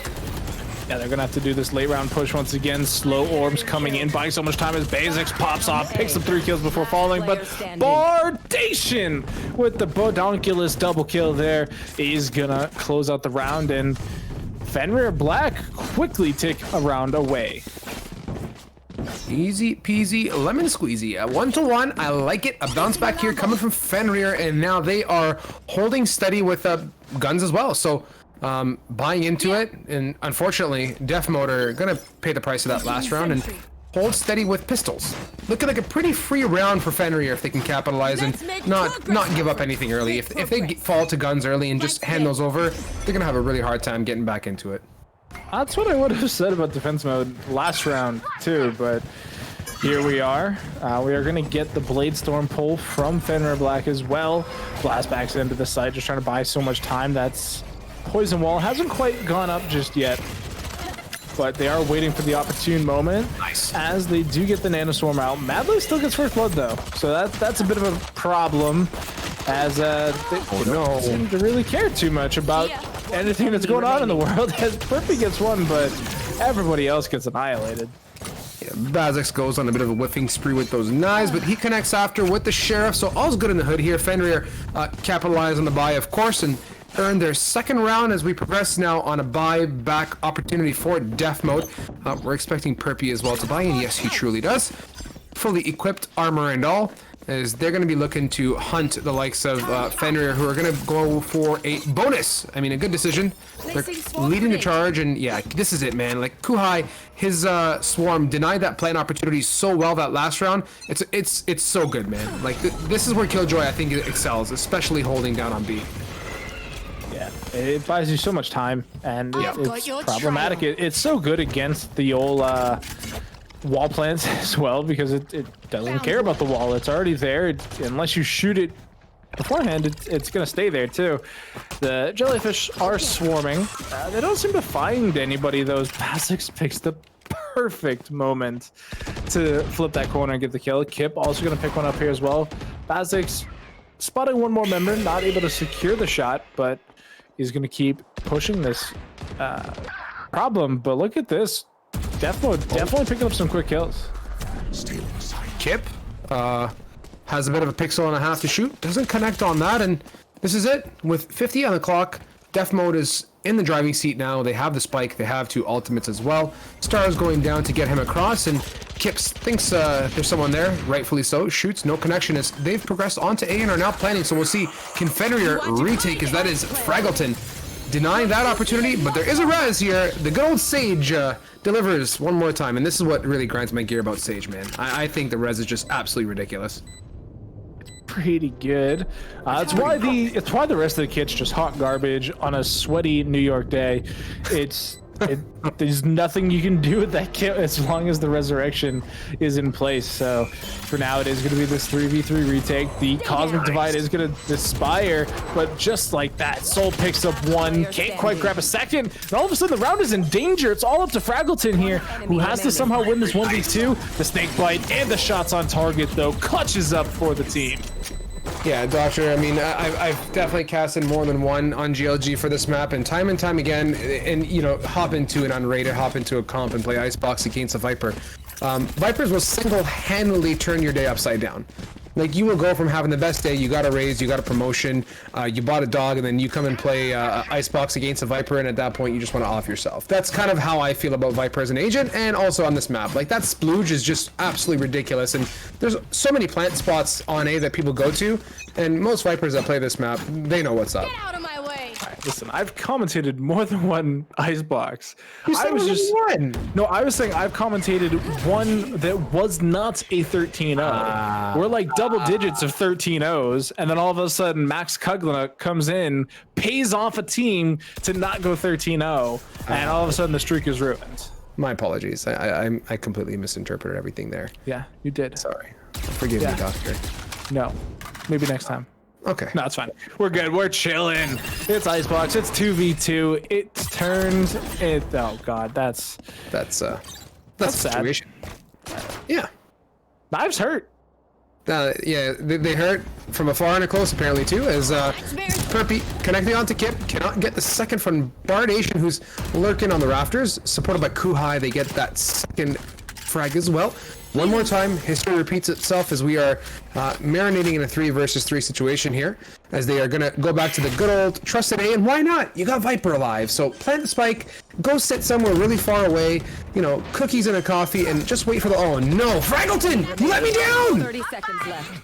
It's okay, Rax has you back up. That spike still needs to go down though. It is in the hands, thankfully, of the members of Def Mode, but will it stay there as it simply doesn't? Bardation, what are you doing? That's yeah, that just happened. They lined up. Yeah, I was gonna say spray transfer. I'm like, that wasn't really a spray transfer. That was just a mouse one and pull down, and the bullets just did their thing. Just got Valor into it. So yeah, Sage, Bardation, intentional clutch? No, I think they kind of threw that one a little bit as they walked into the crosshair. To be honest with you, I mean, they had the right idea. They did. They had the numbers advantage. They seemed to know where somebody was. They decided to peek them at the same time so that in an off chance they do get a frag, there is the potential for trade. It's just they peeked too close together and they perfectly lined up the shot. It's basically a collateral happening at that point, and we saw what happened. It's another round going over to Fenrir Black as Bazix starts off round pretty strong. Yeah, that's Bazix delivering on a nice frag, and Rex has a response though. He evens up the scoreboard with the Sheriff connection onto counterpart Sky, and the Hawk is going to go ahead and get some information, of course, with that blind. And on that note, the attackers, one more time, they have the Viper on the board. It would be kind of, yeah, Perpy, it's right there. Okay, very good. He made that happen, and Kuhai, yeah, he figured 1 and 1 equals 2 as he connects on that beautiful headshot down the kitchen. And leaves it down to 3 Def Mode members to get on site. And one more time, good old Killjoy just denies the plant opportunity, at least in default, right? Yeah, it's a little premature, I think, on the swarm there. We are going to have the turret as a great bait there. Kohai and Kip ring out in tune, and Bazix with the final kill of the round. It's all good. They had it, man. One more time, and let's Fenrir to retake and near flawless, and oh boy. there's also a bountiful number of ultimates available here, including my favorite Sage Resurrection. So that's going to be a sight to see. Oh, well, actually, wait, I lied. There's 5. So yeah, this is great. Fenrir are heading into this with a really good showing. Plenty of opportunity to capitalize. Yeah, I do think that Def Mode do have a pretty solid composition set up for themselves as well. With terms of ultimates, they have the Viper Pit, they have the Showstopper, they have the Jellyfish as well. So, I mean, there's a lot going for defense mode here if they can actually use it, if they can actually get something off. And so for now, we'll see if they can. Very aggressive start off the beginning. We do get the wall on the A site this time. So a bit of a change up here. Bazix has the Blade Storm available. They're vulnerable though, and these snake bites are coming in fast and furious. Oh no. Showstopper gets beat by the knives. Oh no. And everybody's falling around. Bardation with 2.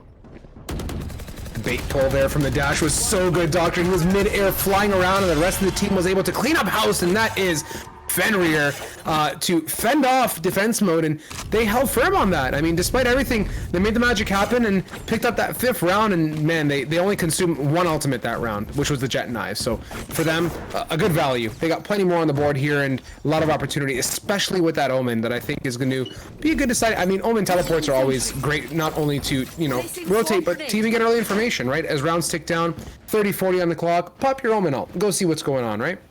Yeah, what's also great is that, you know, you're talking about how they got great value out of only blowing 1 of their ultimates in terms of the Blade Storm. The Blade Storm also denied the Showstopper. What?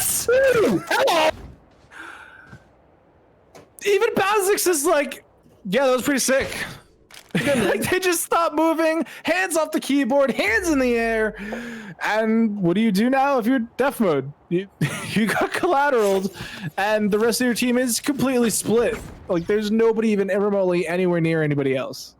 Yeah, I mean, I think he took a pause to hit the shadow play button or the NVIDIA replay to get that one on the clip, because that's a nice minty double. He has a the response for Bardation saying, I too can double kill, good sir. And on that note, the rest of the team supports a cleanup situation. And as we potentially head into a pause is what I think is going to happen here.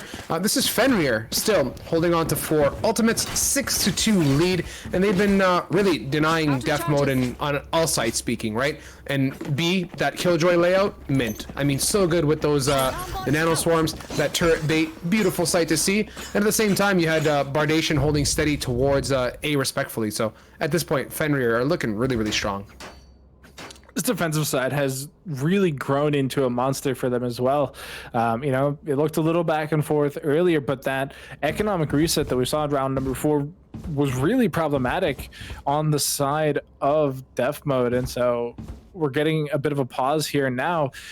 And I hope it's a tactical pause. I hope that it is Def Mode really kind of thinking about their life choices at this point to see what they need to do to get back into the swing of things here.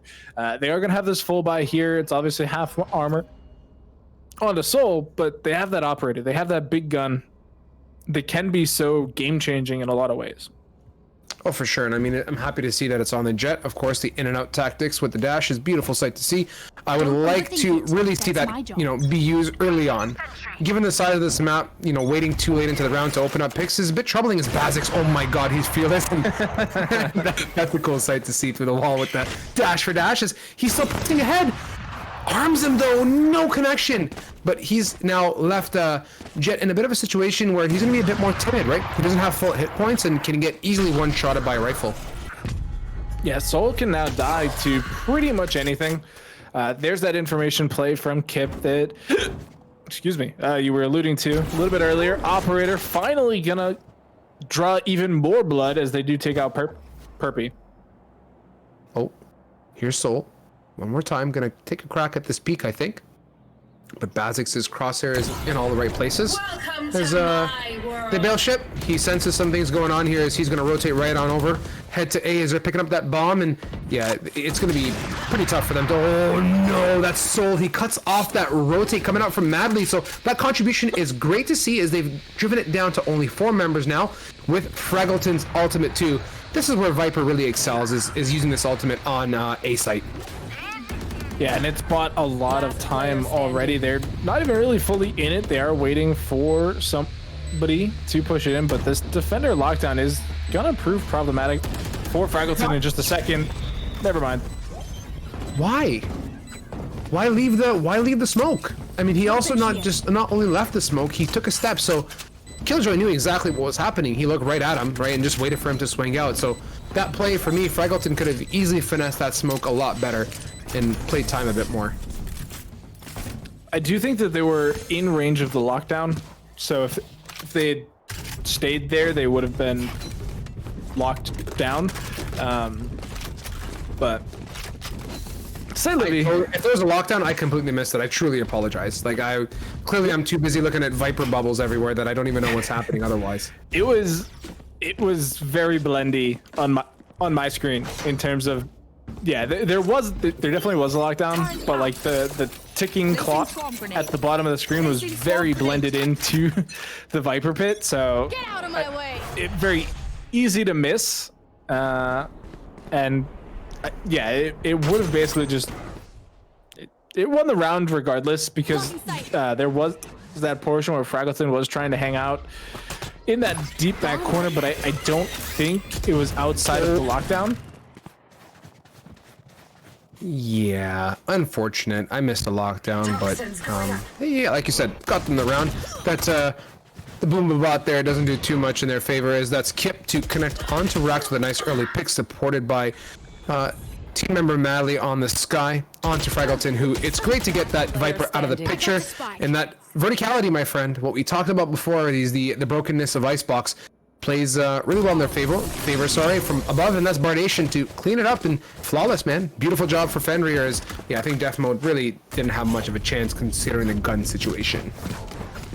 They're able to buy up again though, so they will hopefully, get another good solid round out of them. They do have both the Cosmic Divide here and the Jellyfish from Rexo, so they could get something done here, use the Jellyfish to get some knowledge out, trying to figure out not exactly, but somewhere where people are, and then maybe use the Cosmic Divide in tandem with the Poison Wall here to try and really divide up a site and get something going for themselves.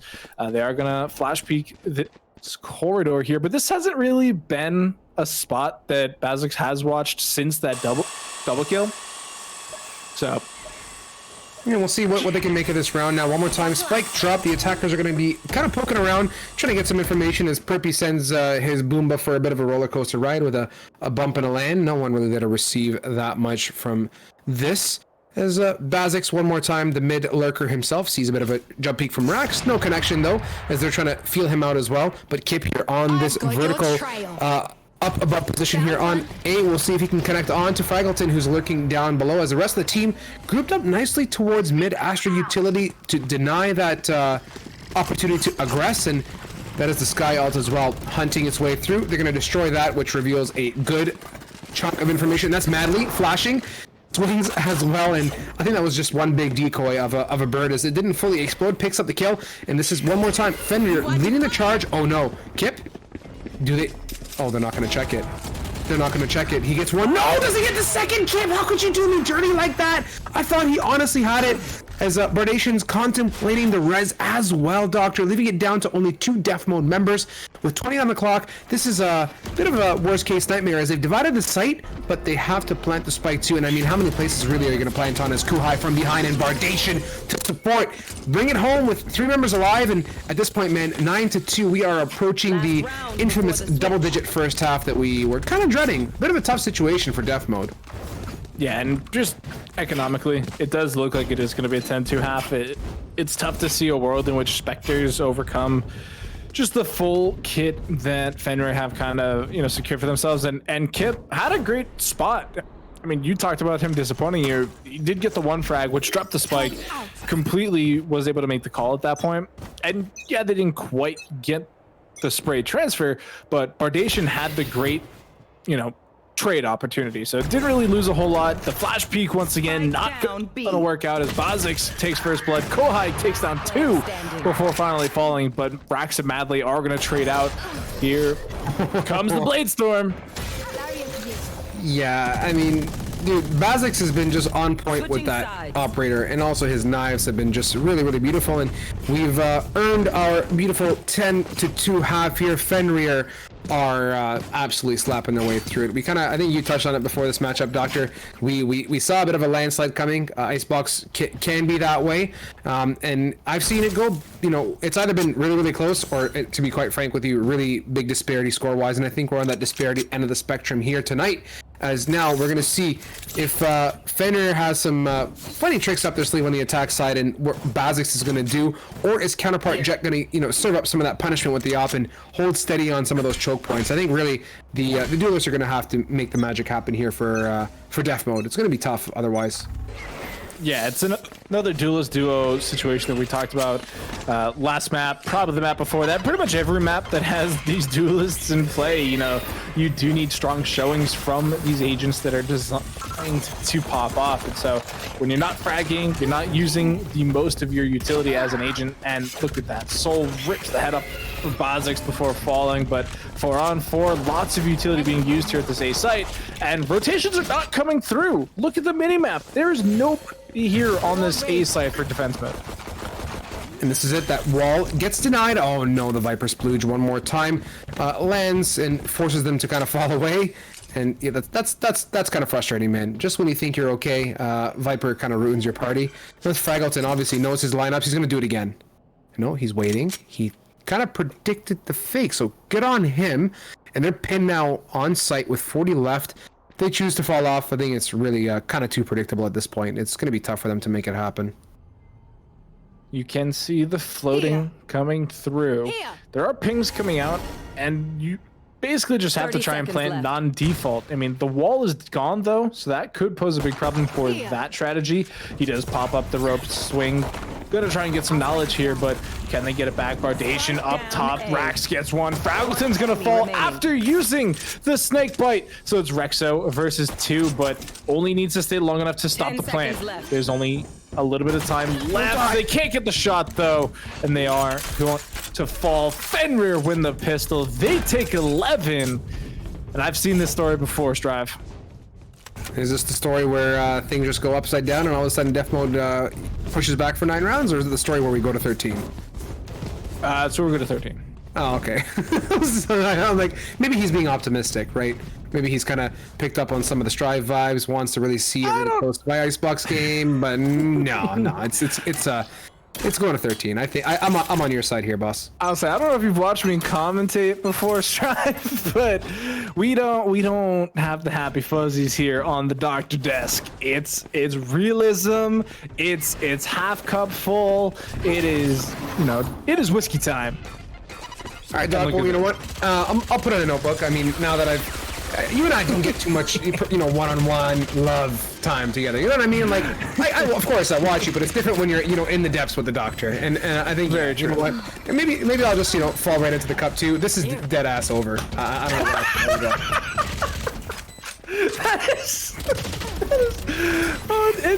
it's true. It's tough. I'm going to tell you. I'm trying to be optimistic and have faith, but it's just falling apart. But wait a minute. Hold on a second. Can I have a response?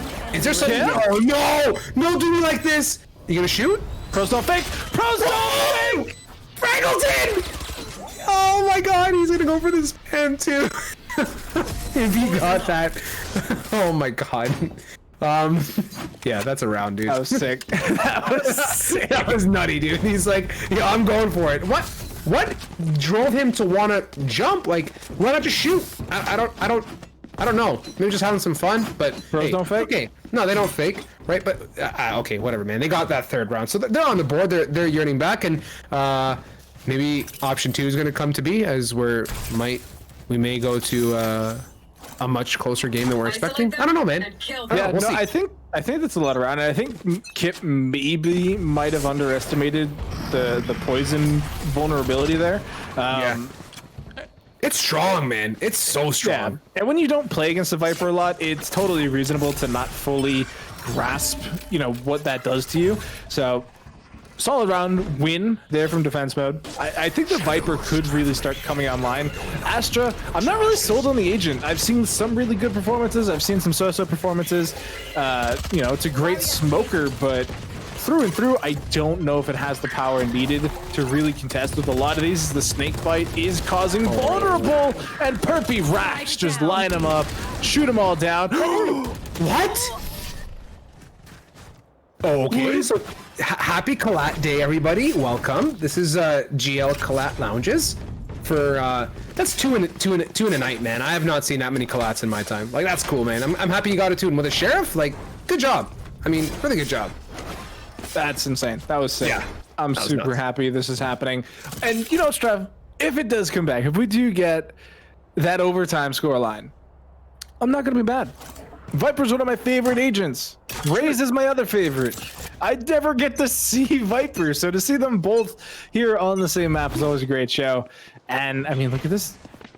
Honestly, I love watching Jets do funky stuff with the smokes. It's sad now that they only last 3.5 seconds, but it's fun to watch. It is kind of cool. Like, you think about it, right? You have the standard util as Perpy makes quick work of that, and holy cow, death mode up early with numbers. But yeah, to your point, other agents have a bit more of an easier time dispatching smokes, right? Jet excels up close and personal, but when they get these crazy lineups from afar, yeah, you're right. It is kind of cool to watch, man. We do get the birds as well. No, Madly. What's the plan, dude? I definitely think the plan was just get the flash, get around the corner, and then reach out off of, once the flash expires, but they weren't expecting 2 members there, and so Madly just going a little bit aggressive does end up falling in. Now there's no spike plant. It's 2-on-5, and Fenrir, if they win this round, just good night. I'll see you guys next week. I'm done, but... Nice. I like the lurk from Kip there. He went for the full contest onto Soul, and yeah, I'm seeing the light here, Doc, and it's definitely not the light towards heaven as we're, peering further and further into the dark cup of the land of Doctor. This is, what's this saying? Stare into the void, and the void will stare back into you. Yeah, it's like Hello Doctor's my old friend moment. Only if you're a Fenrir Black fan. If you're a Defense Mode fan, you are punching the air. You're having a great time. Raving. You're feeling good. You're cracking open your favorite energy drink and chugging it. But for right now, it's 11-5. It is going to be another save round coming in here from Fenrir as we do head into it. Defense mode, fully kitted out, but look at Soul. Soul is so far forward. We are going to take a quick break moment. You may hear sounds, but unfortunately the internet in the online world doesn't always work. No. So like what happened, like, okay, this is funny. The internet doesn't always work. There was a post in the news literally, like, I think it was like 3 days ago. People up north, I live in Canada, people up north, they lost internet for I don't know how many days it was or whatever happened, but it's because beavers actually chewed through fiber optic cables. I saw that. Yeah, I don't know what it was, a day, 2 days, whatever it was, but like, you guys think the internet's all just, technical issues, some guy, hit a software update button? No, like, there's bloody beavers in Canada. And I've fallen victim to animals before on the internet, man. So don't harp at your boys when they have issues, when the internet dies and say they better. No, man, like supernatural things. It's not supernatural. Animals are real. Out of the ordinary things happen. So please bear with us here on GLG. We're mostly perfect, right? We have beavers here in New England too. They haven't eaten my internet cord though, and unfortunately, we do come back at the end of the round again. The internet happens. We do see who won, though, thankfully. So, defense mode, they're on a roll. Yeah, it was an eco round, but they still win the round. My concern, though, Strive, though, is we came back, and it was a 1v1. And so that's a lot of weapons needing to be rebought for defense mode. Yeah, I mean, it's a lot of weaponry at the same time, though. They are doing, I think, feeling pretty good, man. They've rebought and they're sitting, peering at close to 2K. Sans Fraggleton, who's at 1,500 bones to his name. So they're relatively healthy. They lose this, they're going to be able to buy back in. But to your point, yeah, not ideal. You don't want to be losing guns, especially when you're fighting back and trying to claw this many rounds. Shots through the wall as well onto Soul. Here comes the wolf as well. Don't believe it connected. I wish we could, on the x-ray, get like a stun indicator or something so that we could know if things worked through the wall. Bazix, if he landed that shot, man, that would have been nuts. His crosshair placement was on fleek though, but I think he was potentially A or D keying his way. Yeah, that would be nice, eh? But Riot, are you watching? Can we get Riot employees to watch our cast so we can just give all of our suggestions to them in one sitting? I mean, there is precedent for it. Yeah, there is precedent for it. I remember back in League of Legends, there actually didn't used to be like crowd control markers onto the champions, and so all of a sudden they added in giant stun bars over people's heads, and it was a great change. And bring it to Valorant so that we can see it on X-Ray. But we are going to get the heal coming in here from Sky, bringing Perpy back up to a reasonable HP bar as Rax Bardation pick up kills. Madly's chasing down the jellyfish of his own, just trying to find some knowledge. Rax is going to fall to Bardation, and now all of a sudden it's 3-on-2. Snakebite trying to prevent the push. Bardation with just a classic, is still ripping heads. Perpy falls. It's all down to Fraggleton, but Kohai is too strong. Yeah. And good job, man. I mean, they finish it up. Match point now. So we're not necessarily approaching, or not you know, closer to a tie. I mean, wait, we technically are because this is the 12th. So if they do get 6 more, that is the tie. Okay, so now we're actually legitimately getting a little bit hairy, right? Now we're not in a position where Defmo could come on back and take it in a 13-round win. There could be OT on the table here. So this is juicy. This is something. Although it's match point, there is okay, man, I'm trying to keep the cup half full and it's not working, or whatever you want to call it. I mean, listen, sometimes it really is difficult. If a team is just getting utterly slacked, there is only so many words in the English language to make it a good showing. However, Defense Mode have turned this around. They have had a great showing in the second half. They needed it in the first half as well. So you can hear the jellyfish sucking their way along the map as Rax and Kip trade 1-for-1. 4 members still alive on both teams. Bazix just trying to do some air shenanigans, catches Perpy on the ropes, and now it's only 1 member remaining on this defensive side for Defense Mode, and all he's got is a Sheriff. Can't quite hit the shots as Bardation and Bazix open up the site, and it's all done to Rex though. Kill my allies. On that note, that's Sage gonna dump the res, and rightfully so. It is match point here as Rex is gonna hold on with a strand, you know, as we continue to dive off the cliff that is, you know, endlessly falling. 30-minute cliff dive is a bit of a vibe, but as he is up against 3 from Tube, that is a end match here as Fenrir Blacker, the winners of this one. A good battle though, man. I was starting to feel some momentum come out, right? Things were building up. They looked healthier and healthier, but not enough, man. The gap was just far too big. I think if Defense Mode had played in the first half the same way they did in the second half, it might have been a lot closer. They did have some struggles building economically in the first half, which, again, when that happens, it's hard to come back in certain scenarios because you can very easily get reset, find yourself on a pistol round once again, and it just kills any momentum you may have, you know, gained by winning a single round. So 13-6, it's a respectable scoreline. I don't think it's that terrible. And Defense Mode, they had a strong second half. There's no denying that. It's just that they only had to lose like 3 rounds and then they were out. So that's mathematically just very difficult. And math isn't even my strong suit. So sorry, guys. I think if there's one thing I picked up, man, the land of Doctor, it all comes down to the math, man. Really and honestly, it's what's the reality, right? And really and truly, you nailed it. If they did play better, we saw a great showing towards the second half, and they just couldn't get the steam. They got absolutely dumpstered, to be quite frank with you, on that first half. And Fenrir just off the momentum. We talk about it with Endless and I, and other casters too. We talk about momentum. It's a pivotal part of any FPS game, right? When your team is strong and healthy as they progress onwards, it's really hard to get any kind of juice in the tank and bounce out of. But that wraps it up here, Doctor. I think we're going to regroup, recalibrate, get production a chance to set us up for the next one. Of course, guys, as usual, big thank you to Drink Control for supporting us. Code GLG10, use that for 10% off. And Pit of Valor next week, registrations are open. So if you want to play some games, get on it, start signing up, get your boys together or your gals, and participate. So with that, we're going to sign off briefly, get back together here for some more games. So don't go too far, sit tight, be back very shortly. How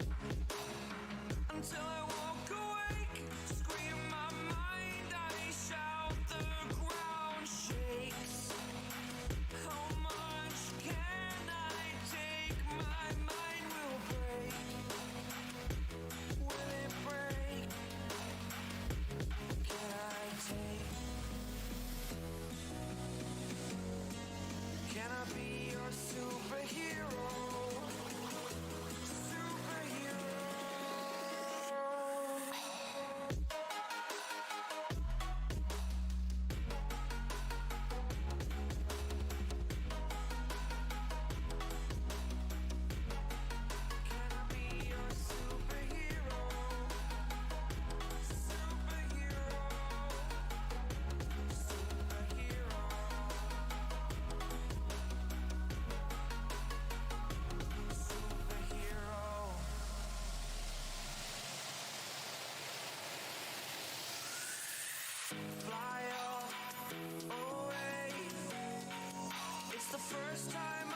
today.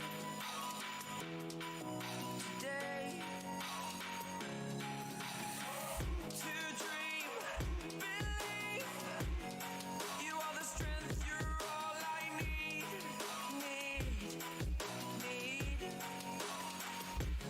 Oh, gonna give it a shot. Only one of me to shield you all from the enemy. You're a superhero. You're a superhero.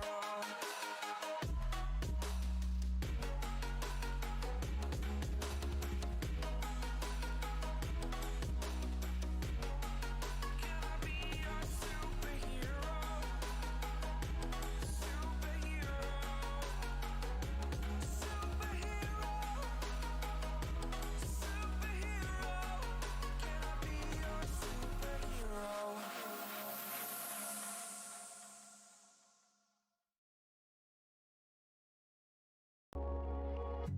Midnight and city lights on the other side. You're calling me up at the same time. I'm in the daylight. You're calling to say hi, but your words they cry. If there's something that you need to say, I know it ain't easy living inside your brain for sure. You keep telling me that it's all okay, but I know, yeah, your silence speaks so loud.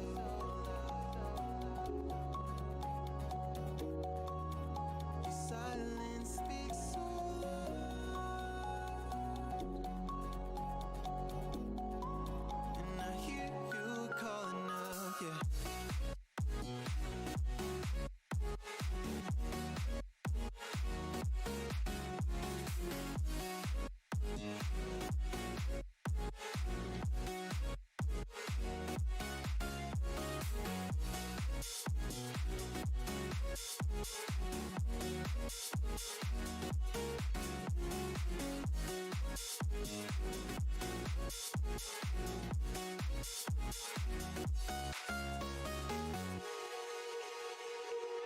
We're talking about nothing. Then you said something under your breath. I can't take it. I know what you're thinking. I wish I could fix this, yeah. If there's something that you need to say, I know it ain't easy living inside your brain for sure. You keep telling me that it's all okay, but I know, yeah, your silence speaks so loud.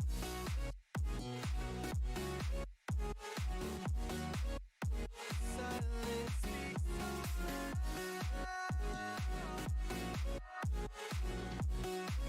And I hear you calling out.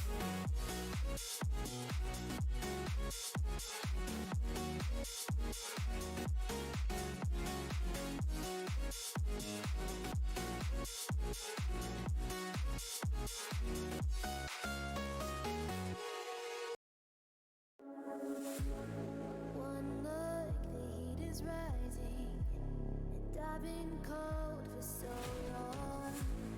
One touch and we're igniting, setting fire to it all. You know these flames ain't going out.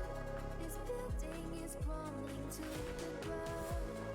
Don't think that we can stop it now, 'cause baby our love is gonna burn down. You know these flames ain't going out. This building is crumbling to the ground. Don't think I wanna stop it now, 'cause baby our love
So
Welcome back, people. We are ready to go for another matchup here, and this is going to be the good old semis, Doctor. So I've bundled up, gotten a little bit cozier here.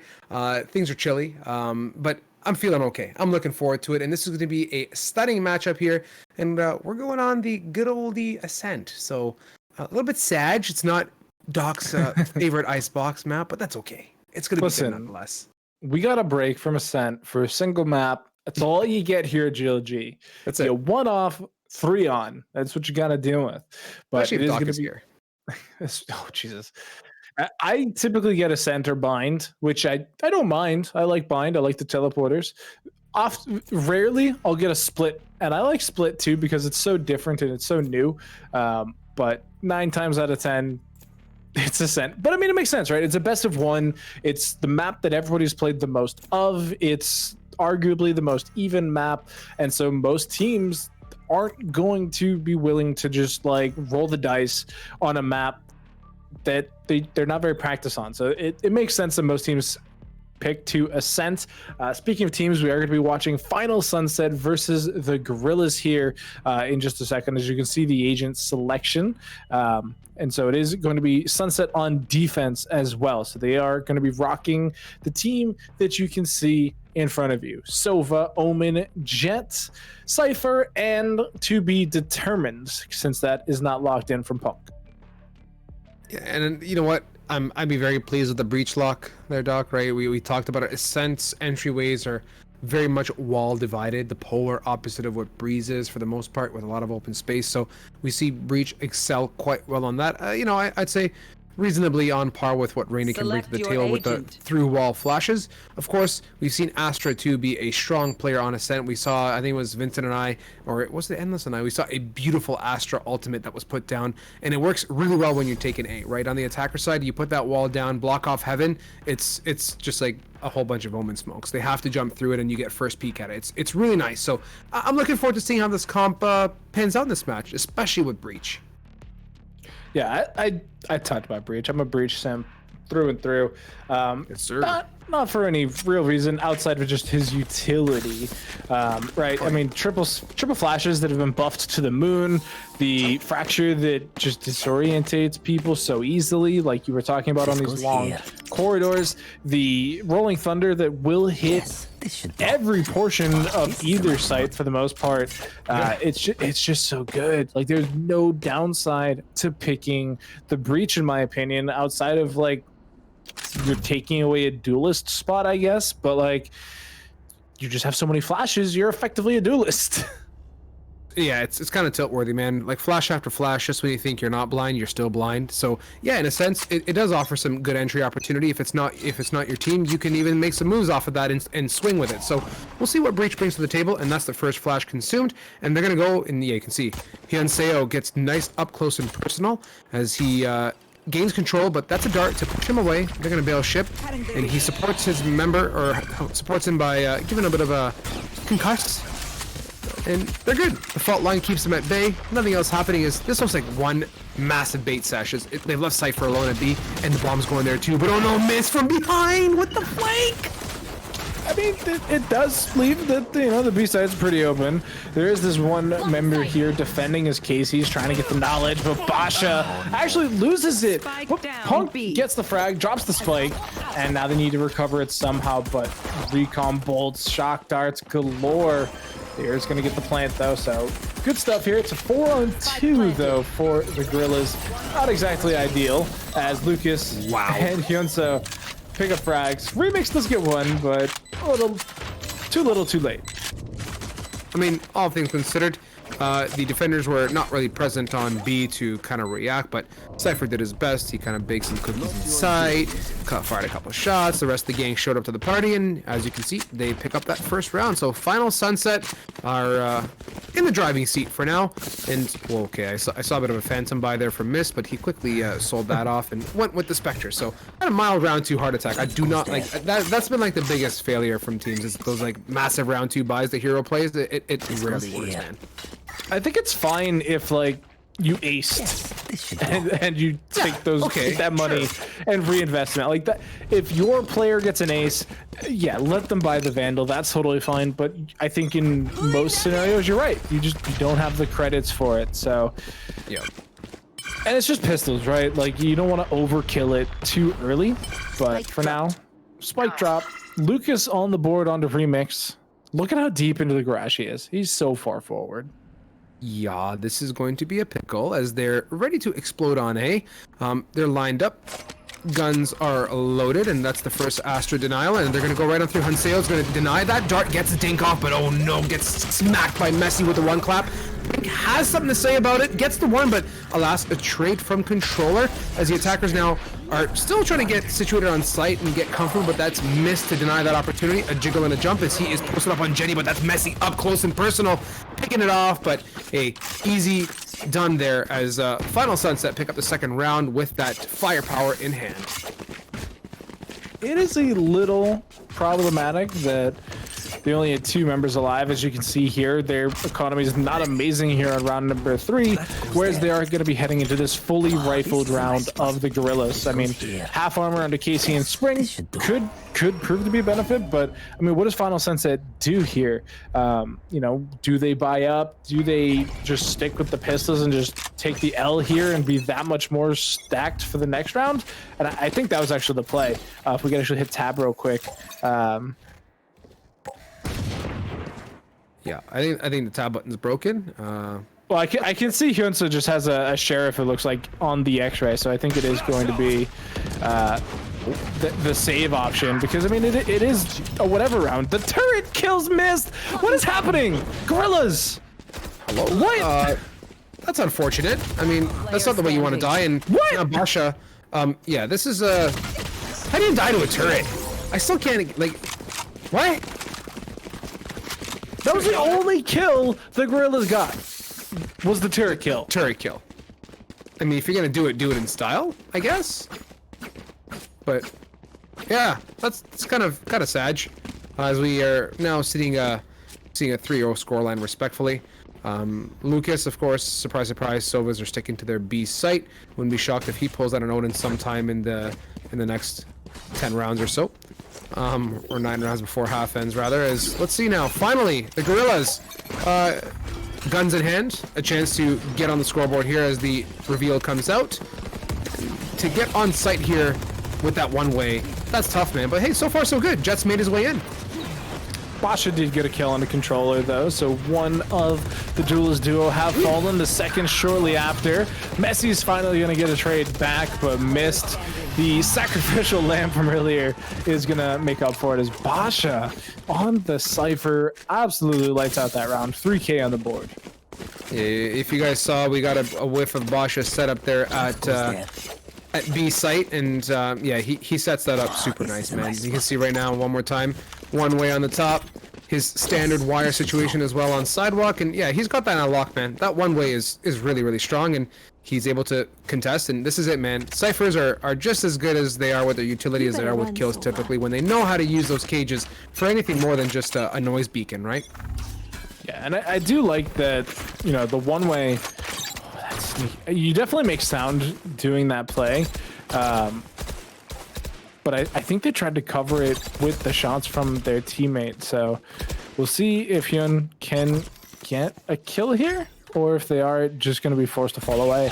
Alarm bot is in place to prevent a hard aggressive push, but they die anyway. All right, Remix not having great luck here at the B garage. That's Lucas. Oh! Okay. He got the tag and then a 1 and 2 piece combo, so Hunter's Fury delivers beautifully there, but Messi has a response on to missed. Bit of contest from Casey, but that's Lucas holding firm on his post, does not give that up. Let me get down to the lonesome Messi. Gets hit the bell somewhere. Yeah, I heard a little dong noise there.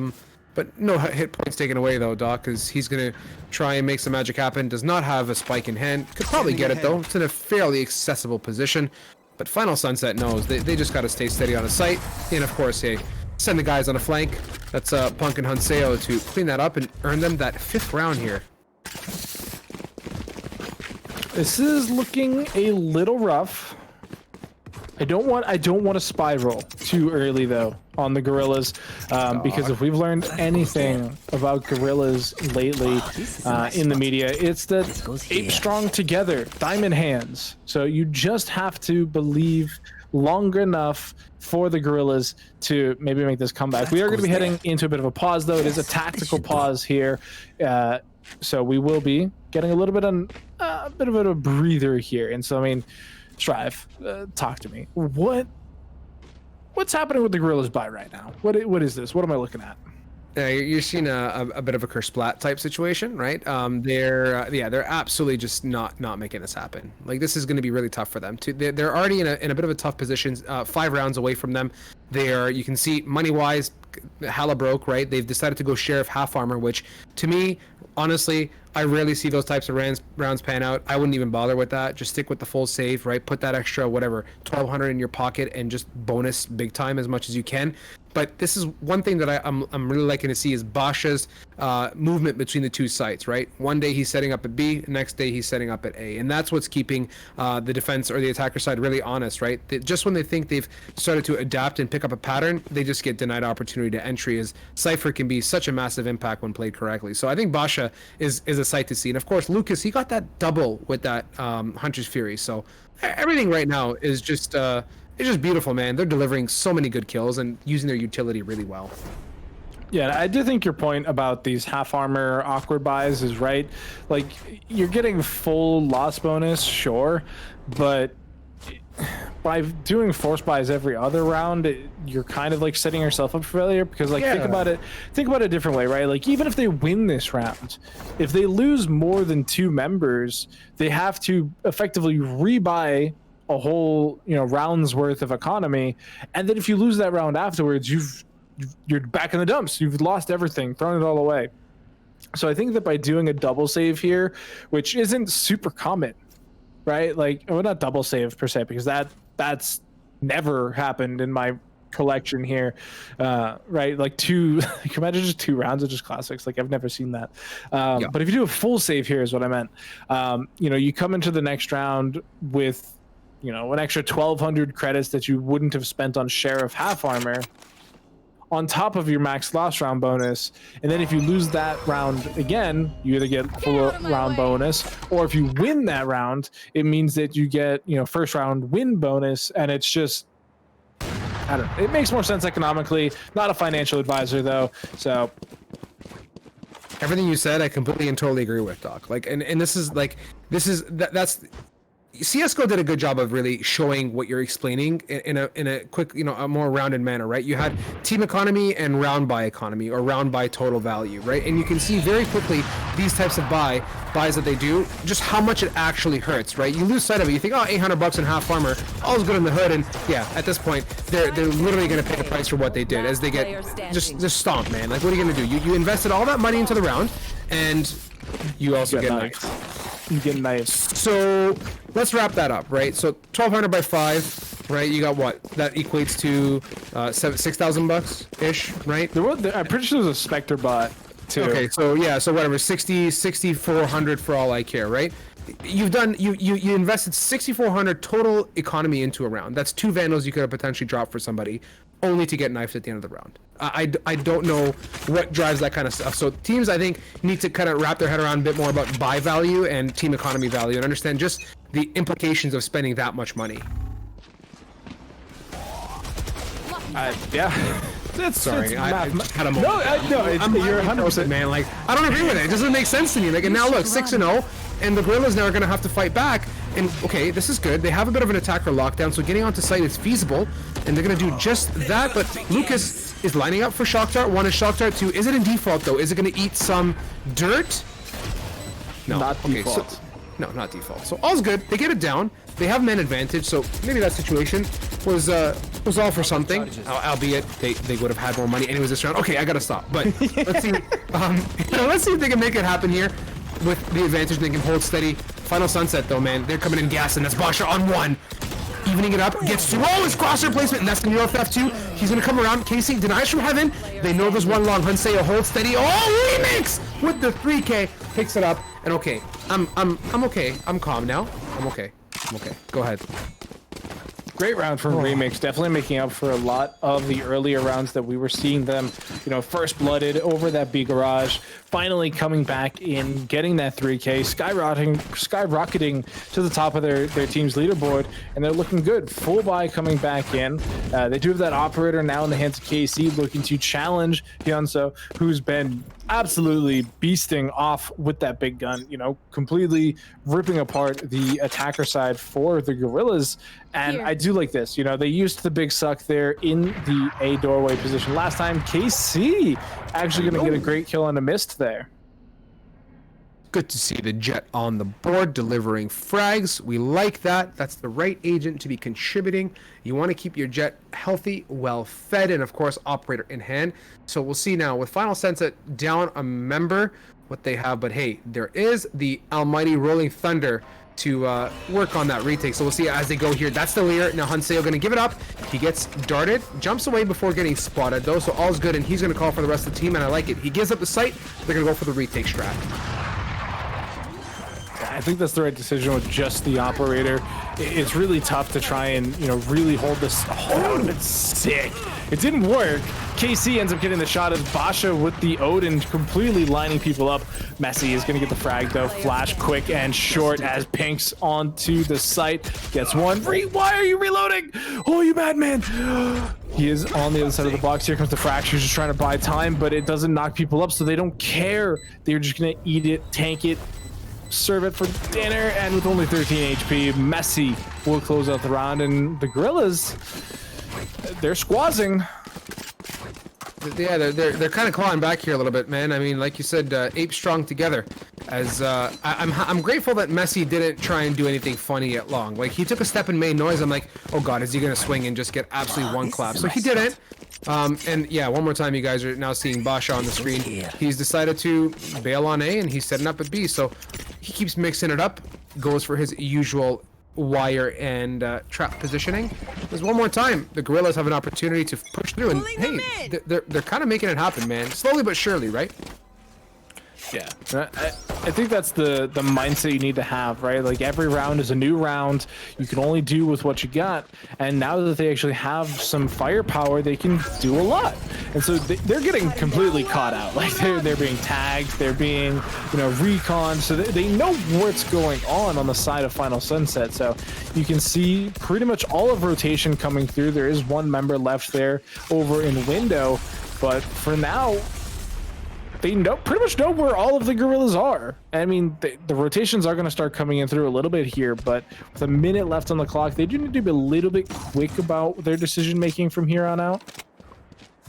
I think too, like Final Sunset would benefit from some odd aggression, right? Like they're very disciplined in their rotates. They like to stick to their sites and call for that, right? They don't over aggress or die unnecessarily, which is good, but maybe cheating some flanks would be nice, right? Early flanks out of long, getting a peek off, maybe Jet getting way more up close and personal at long A. That kind of stuff would be good here as Mist is really battling with his mouse one as he finally takes KC out.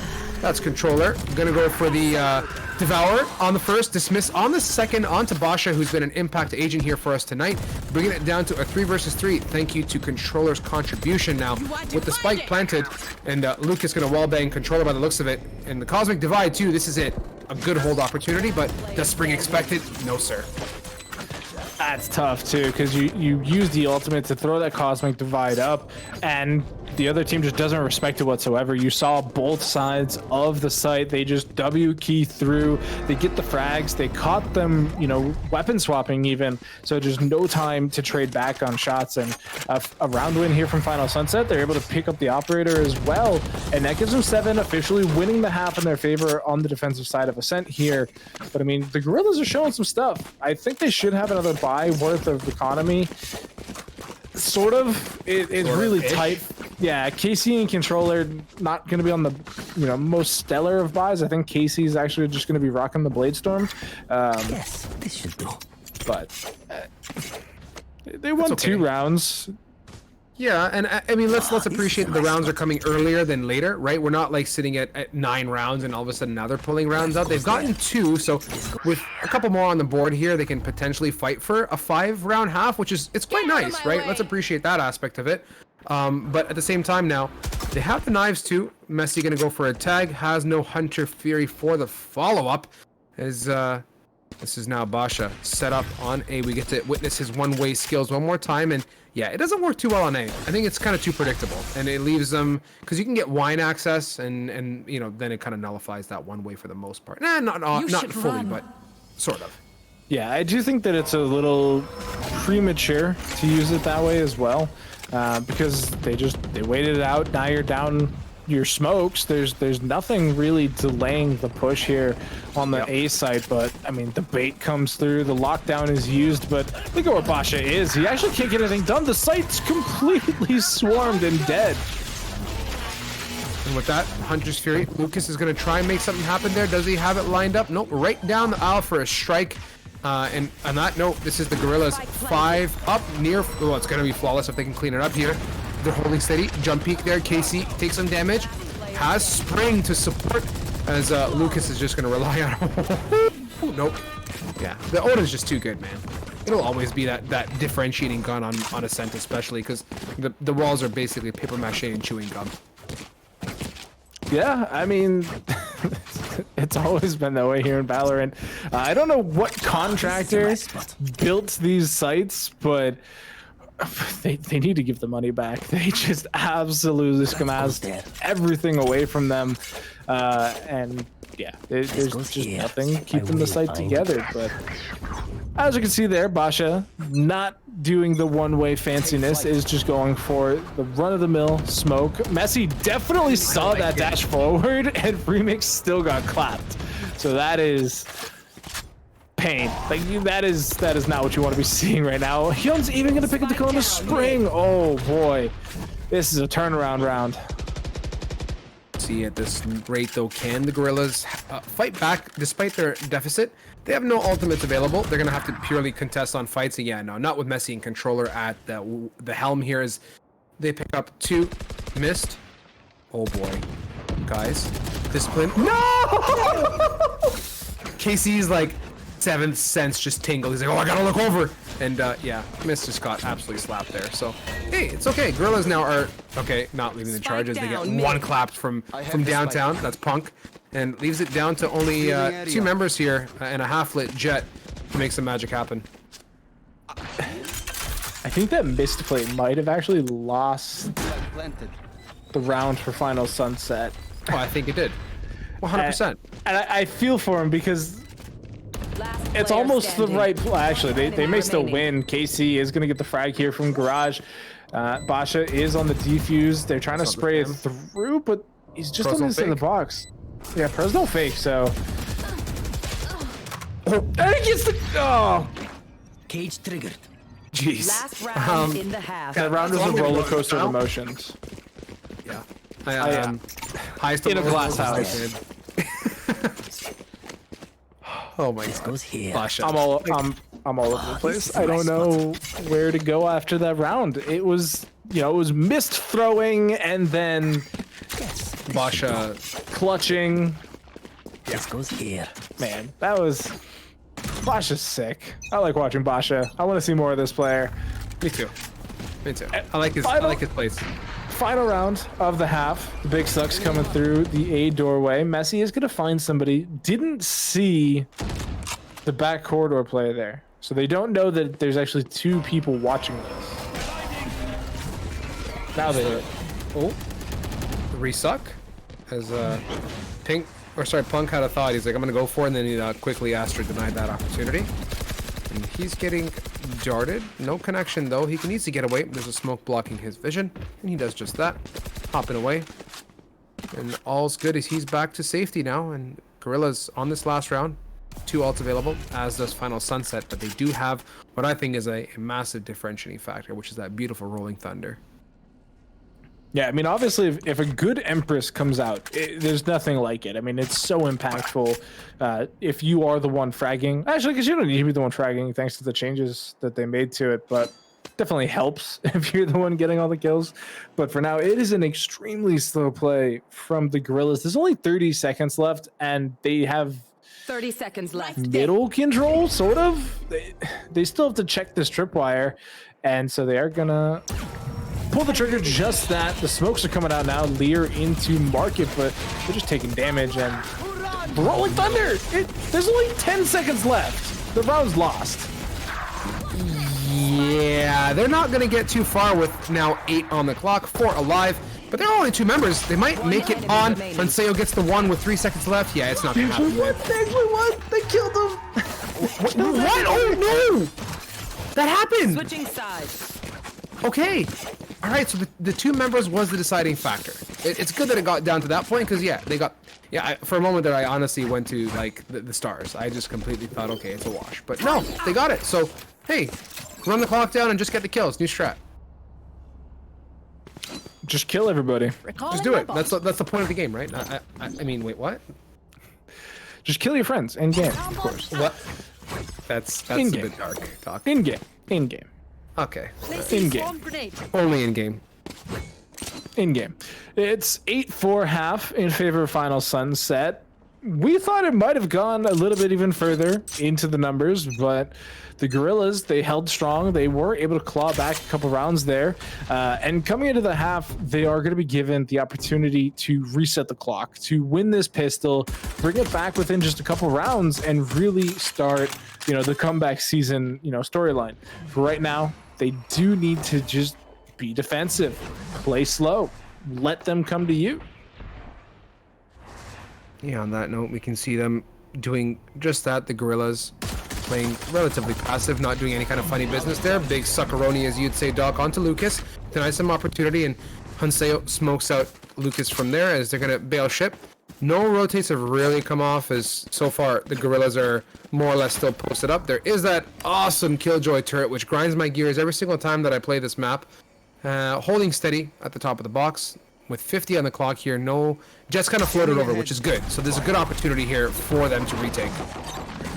Onto the site, the drone is taking shots. KC is going to get one before going down. Remix and Messi on the board as well with the spike down.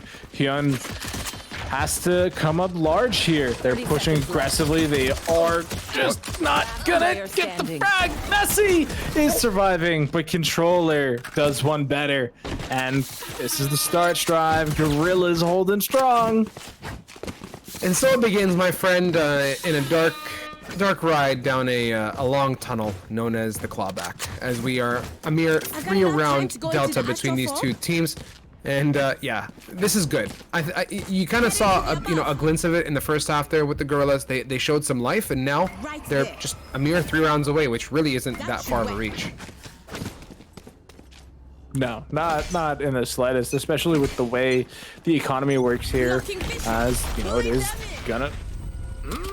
That's a ballsy hold from Spring. I don't know if I would have agreed with that one, but it works out. Remix pushing aggressively here. Gets the kill. Basha gets 2. Nice! Beautiful job from Basha. Really good value out of that classic, and now they're back at it one more time, man. 3v3. Casey. Oh, the heal was instantly cut off by jumping down. That is unfortunate there for the Gorillas. You know, not only using one of your soul orbs, but getting basically nothing out of it. It's not a good look. Basha, oh, this flank from Basha is insane. The spike is planted. Basha has to be a little bit quick about this. Shots on target, gets one. Are they going to check right? They don't. Casey gets the headshot. Hyun, though, in a 1v2, has one updraft, but Controller has more shots. Hyun got a little bit picky, in my opinion. Could have played that differently. I can see what his thought process was, right? Go for a bit of an equalization, bring it down to a 1 versus 1 as he was pinched in sight, and it's often very difficult to contest two people pushing at you. So the right decision, but the Gorillas now clawing back, man. One more time still. A mere 2 away here. In semifinals, it's getting juicy, man. Yeah, this is shaping up to be probably the closest map we've seen, at least from our spots in the Caster Desk all night long. I mean, it's within 2 in the second half, which I don't think we've seen at all, unfortunately, in the 4 maps so far. But it is a buy round here for Final Sunset. They have full rifles, full utility, full economy, and as you can see here, Spring has a Sheriff. So it's a bit of a mismatch in terms of round economy. It's okay. I mean, the Sheriff, like you call it, Doc, the mini shotgun itself can make a good impact when connected to all the right places. As one more time, I think the Gorillas are really doing a great job at exercising their discipline on this defensive side, right? They're playing the backseat, being patient, and letting Final Sunset kind of drive the way they want to go, and they're just there to adapt and rotate over. So really good, but that's a lot of damage there. Oh no, not that bad actually. Forces the swing. The shock dart was not that impactful, as now Final Sunset has number advantage. The Gorillas are going to have to really fight here. Controller announces their position, doesn't even get a chance to reload, has to make these 17 shots work it, and they do. They get one out of Hyun before falling. Miss just swings wide and takes out Casey. That is huge. Messi and Remix, the only ones remaining here. They're gonna get one back, and they announce their intention to the world. Look at the flank from Basha. Once again, Basha with the hugest of flanks. He even throws on the Cyber Kitchen to stay safe, and now all of a sudden Messi's in a 1v3.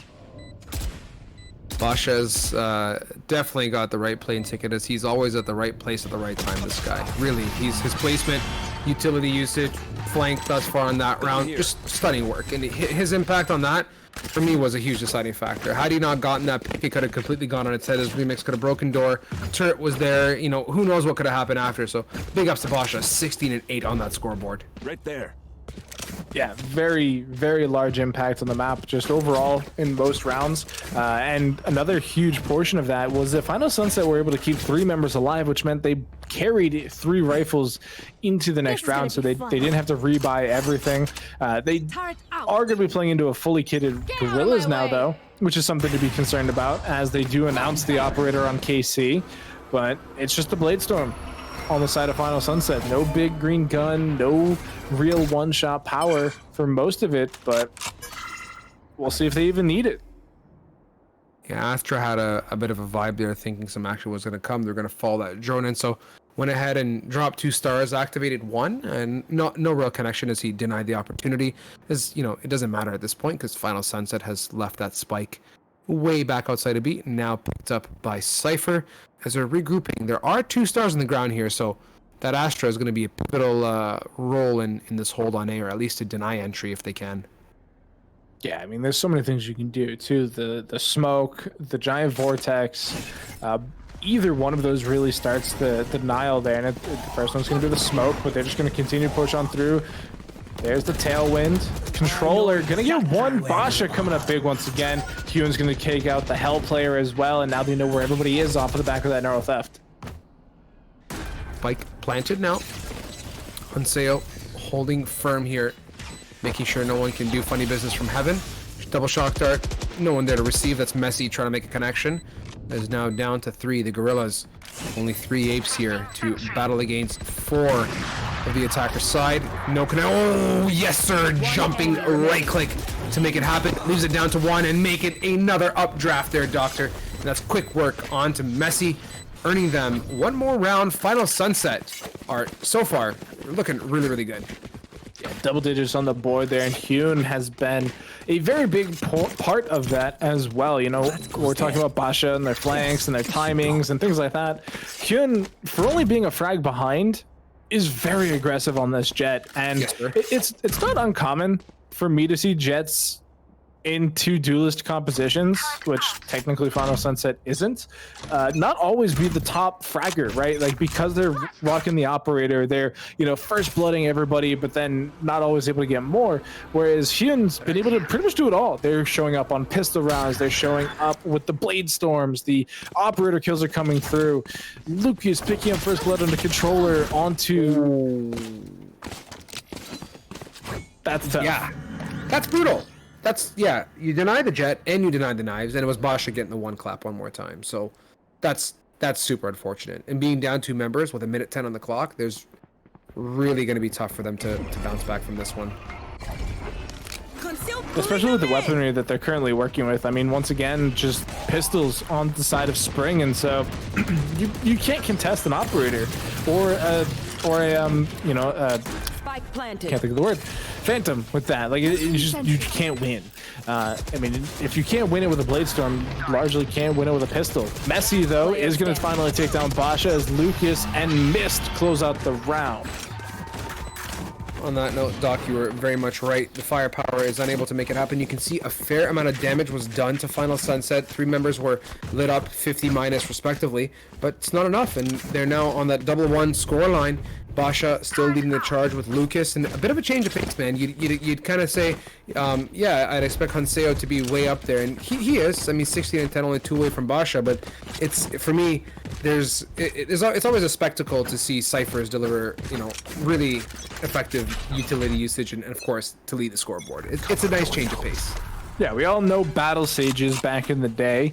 Again, the kit's hot garbage on a New York sunny day, but before times when they were really good at everything, you used to see them topping the scoreboard all the time because you could literally W key, get a frag, heal up, and then do it again in just a couple seconds. So it's not unheard of, but Cyphers are a different breed, right, Strive? Like, they have tripwires, that's not aggressive. They have cages, yeah, that can work, but they're open on the top side, and they have a camera that you have to then stand still to use. So definitely a lot less fluid and utilitarian than the Sages of old, and yet Basha is making it work, topping that scoreboard, and just being an absolute menace to the Gorillas.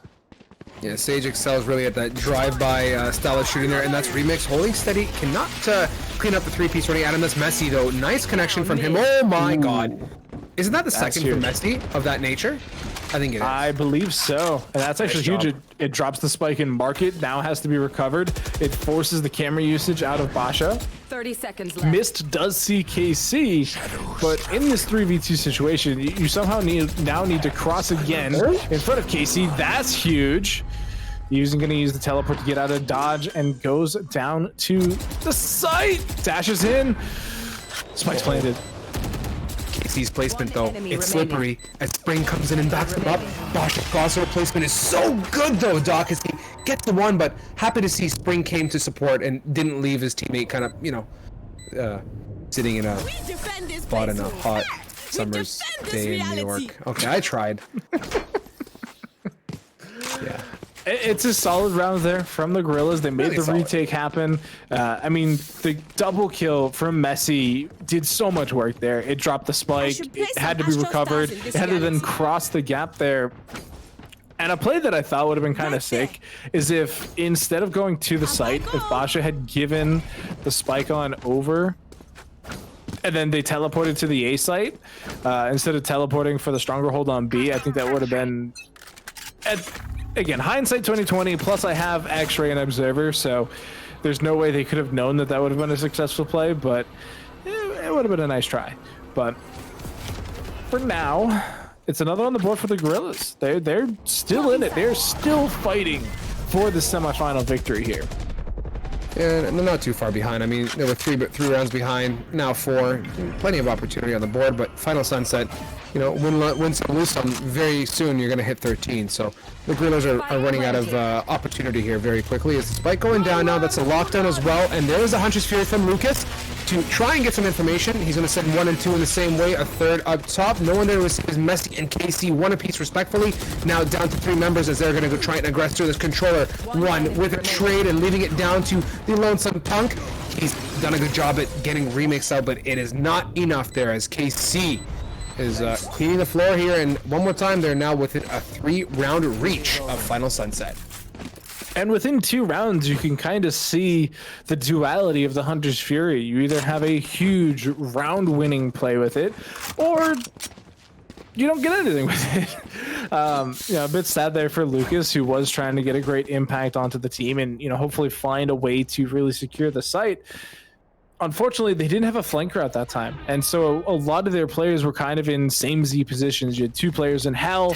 You had 1 player, on the other side of the A entrance. And it was just all kind of easy tradable positions. KC won the fight with Basha there on the catwalk, had the judge. It's a tough thing to beat in those tight corridors. And it removed so much of the, great stuff that Basha had been able to do in rounds before, and Hyun's just not even going to check the corner. That's fundamentals, Doc. Like, he's like that's a free kill just given up. Had he decided to check pizza, we know Hyun can shoot. He probably would have made some sort of impact, a little bit of damage, right? But no, like that's a huge flaw, right? You can't be doing that now. Of all times, you're giving the Gorillas so many opportunities. And, yeah, dude. You're supposed to do that all game, not just when you're down by 3 and playing for tournament life. Dude, I'll say it again, like, better than ever, right? Like, dude, now they've taken it down to 1 member again. So this is the Gorillas in the most tightest of predicaments, really delivering really good rounds and fantastic aggression, early picks, and they've left it down to Mist now. He gets the 1 headshot, but Spring one more time. The retake maestro himself is there to support and picks it up there, and this is now the Gorillas' 2-round reach. It is it's closing in. Things are looking really good here for the Gorillas. They're starting to get some economy behind them. They're able to have rifles a lot of the times, and it's something that we've been talking about all night long. When you can't get an economy behind you, when you're being forced to half buy, save by, like things like that, it just creates so much pressure because now you're having to think up of save round strats. You're having to think of the full buy that you may or may not have. If you finally get to what you consider your buy round and somebody overbought by buying an ability 2 rounds before, and all of a sudden your whole plan is Shrek's, like it's very mentally taxing. Whereas right now the Gorillas, they're able to fully kit up, they're able to keep a lot of things in their back pocket, and they're picking up rounds because of it. They're not fighting on the back foot. They're fighting on, at worst, an even foot, at best the forward foot. Oh, yeah, talk about forward foot, dude. Hunseo goes right on through, fearlessly dashes in, gets the 1, missed supports, but Casey has a response, and now they know he's in Hell with an operator, so he's a 1-pick pony at best. No, 0-pick pony, as Lucas doesn't even give him an opportunity to contribute to that round, and this is it now. The Final Sunset squad are leading the charge, but Messi with a beautiful shock dart lineup has a bit of a say in that as, oh my god, Basha, dude. This guy's always behind, it feels like always well positioned. And what can you do? Because that wasn't even his normal flank route. He avoided catwalk. He does follow the remix, but in a 1v2, 50% HP, this is a tough ask. But I mean, Basha, like, again, didn't challenge catwalk that time. He lost it the round before to the judge of KC. This time he goes all the way through mid, just takes this super long detour route, and it catches him completely off guard, then makes Remix have to rethink their retake scenario, and it puts Final Sunset on that point. And look at the economy of the Gorillas. They won 3 rounds, mind you, in a row. Won 3 rounds in a row. They lose 1. They lose 1 and they're shattered. Economy imploded. Granted, yeah, the rounds they won, they were keeping 1-2 members alive, which is largely why they're in the scenario they're in. But still, like that is unfortunate. It's tough to watch. Yeah, how many of those $1,200 buys per person are you gonna do like 3 times in a game before you realize that would have been the difference between a buy and a save round? Like that's what I'm talking about. Had they decided to maybe play their economy a little bit more wisely, it would have been great for them. As that, yeah, Nanoswarm right now, tons of damage early on. Lucas is going to pop the ultimate in disparity as Messi one more time gets another Hunter's Fury kill onto Basha, who really is a critical player in this round. So at this point, the Gorillas are off to a good start. They've done a lot of damage as well. Jet and Silva are heavily lit, so we'll see if they can play off of this advantage they have in their back pocket. I mean, look at the HP. It's crazy. It's very one-sided here, and you can see the Final Sunset have completely stalled. Like they don't know what to do. They are not in a strong position in this round, especially knowing that they've fully. Messi had the shot, but was more worried about the recon tower. Remix does get one before falling, though, so that is a big pickup here. Spike down 4v3 retake, but there's no HP on Final Sunset. Anything could take them out at this point. And yeah, you gotta just basically tickle his left earlobe, and he's gonna pass out there, and that's Punk to get one, holds mouse one instead of letting go to.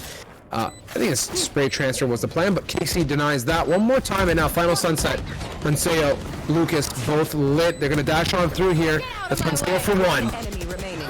Lucas away! Attackers win. Doc? No charges left. Are you with me? I'm here. That was sick. They didn't check the box corner. They actually smoked it instead of checking it. And so smoke dissipates. Lucas has free shots. And because of all the spraying and the trading, there wasn't a whole lot of HP remaining there for the Gorilla members. And Lucas, they were on either side of the middle box there. He just looked right, took a couple shots, looked left, took a couple shots, and he closes with the map and secures his team a grand final position. Beautiful. I mean, just so nice to see. I will, however, commend the Gorillas for getting this far, but they just got outclassed by Final Sunset, man. You kind of saw it coming, right? They had that extra little bit of pizzazz, that edge, right? And that was visible in the form of Basha. We saw him do some fantastic work and deliver on that cipher. So for me, I'm going to say congratulations, of course, Final Sunset for a fantastic showing and, like you said, securing that spot. But of course, the Gorillas too, they shined. They truly shined, and they put up a fight. So we got to respect that in a semifinal situation. Yeah, I mean, like I said, halfway through that map, that was the closest map we've actually seen tonight on our side from the booth. So 13-9, definitely a respectable scoreline. I mean, you were within one of double digits. It's a great scoreline. It's just, yeah, Final Sunset definitely were better clicking heads for this time. And so we do say goodbye to the Gorillas, but hopefully we will see them next week in the Pit of Valor once again. But for us, Strive, that is going to do it. We've done our part, and we will be having a new set of casters for you guys there on the Grand Final desk. It is going to be Derek and Vincent closing out the night. So stay tuned, folks. We're going to say our goodbyes. Any final words, Strive? That's all I got to say. You covered it all. Thank you so much, guys, for watching. Again, this is now going to Grand, so there's nothing ending here just yet.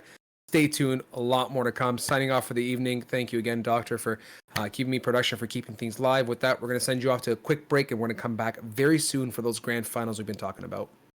Peace.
And welcome back, as you have the familiar faces, myself, that sloppy Derek, and Vincent, all to my that way. What's going on, everybody? And welcome back. We do have the grand finals here, best of 3 for the GLG Pit of Valor, and this is going to be a good one. Honestly, I'm very, very excited about this. Do we have the maps picked already? For sure. I think we do. We've got Ascent into Haven into Bind, if I'm not mistaken. Perfect. As that, I mean, honestly, a pretty standard map pool, realistically. But that just kind of means that both of these teams should be pretty familiar with with all the maps here. And to me, that just means that the level of play going to be that much higher. At least that's the way I like to look at it. So I'm excited for it. I think we could really see a great series. Last week we had some weird stuff there in the final, unfortunately. I'm hoping that's gonna be maybe less so this week as we get straight into it. I'm super excited. Yeah, me too. And we're going to be hopping right into the agent select. So just buckle your seatbelts because away we go right into Ascent as the first map. And we see a jet, 2 jets. Okay, so pretty standard comp so far here. Nothing really crazy jumping out. No Yoru that I see. You're still on the grind for the Yoru. Still on it. It needs to happen. Right. I know. I feel the pain, man. I know. You've been playing with the with Max too much. You're looking for the Yorus. That's exactly it. So 2 Sovas though should be fairly good with those post plant with the Hunter's Fury, so that should be an okay little scenario. And we do have a breach. Yeah, I like the breach here. I think it's really powerful. It really just depends on how you use it. A breach from both sides as well is something that you don't really typically see. So I'm pretty interested. The other key difference here that I want to mention is the fact that we've got Kohai pulling out the Killjoy, whereas on the other side of things, Basha has on that Cypher. So a note, to say the least, is we want to take a look and see kind of which of those works out the best as we move forward. Yeah, absolutely. And I mean, I guess it really all depends on how aggressive they're going to be towards this pistol round to see, I guess, how aggressive they're going to be playing this whole way. And I mean that as Final Sunset, sorry, because they are on defense. So I don't know if they're going to just start instantly with that swing out or if they're just going to kind of play passive. You know what I mean? Yeah, it's hard to say, but I think from the looks of it, it looks like an aggressive setup. And there it is. That's the jet dash coming through, and off the back of that, able to get 1 frag is Pink, but unfortunately, it is just a trade. So not too shabby, but also not ideal if you're Final Sunset. But that's allowed for Mist to get a very forward position here through the mid area, and has gained so much information off the back of this, and could find multiple frags. Has found one and elects to fall back, gets away with his life temporarily, but now caught between a rock and a hard place, as frustrating as that is. But it is ultimately a trade by Basha, so this is still looking very solid for Final Sunset. Yeah, and Pink's gonna go ahead and use the flash to come out here. Oh my goodness. But Bardation is gonna be able to take down Pink, and now it's 2v2, and Spike is about to be planted. Bardation's not doing too great in health though. 50 HP, but Kip is gonna be sitting at a nice, easy 80. And Lucas gonna be using revealing of the area here. Cypher camera's not gonna work out exactly as they need it. And Bardation is gonna be able to pick up the final 2 by himself. And I mean, 50 health doesn't really matter. Bardation is just going to be able to click, and just like that, 1-0. Final Sunset finds themselves behind the 8 ball very quickly. Indeed, yeah, and that I thought that Final Sunset had a lot of good micro plays right there. What I mean by micro plays is that they had a lot of good ideas and they actually executed them pretty darn well. With regard to number one, the flash and dash play over there early on, then the push through mid, getting the information, the owl drone as well. It all worked out pretty beautifully, but unfortunately they weren't able to convert that into a round victory because Bardation just had a great play there at the very end. What a nice shot to open things up here. Final Sunset back in the driver's seat of things for the moment. Yeah, very, very quickly with that opening pick there. And now down one player is the attacker. So when they're looking at this, I mean, it still looks like an A hit here. SMGs in the hands here. Final Sunset with just pistols. And as I say just pistols, those sheriffs can do massive amounts of damage as we just witnessed here. But I mean, Spike does look like it's about to go down here. And yes, so Spike is planted. Retake's going to happen as Final Sunset has all 5 members still up. And Flash coming up towards the heaven area. And oh my goodness, Kip. And is that Kuhai? Kohai? Yeah. Or Kawhi. There you go. So Kawhi's going to be able to take down one. And look at this. That's a triple kill for Kawhi. And Bardation's going to clean it up, but a triple kill for the Killjoy. And you want to start some confidence going into round number 3. That's going to be it.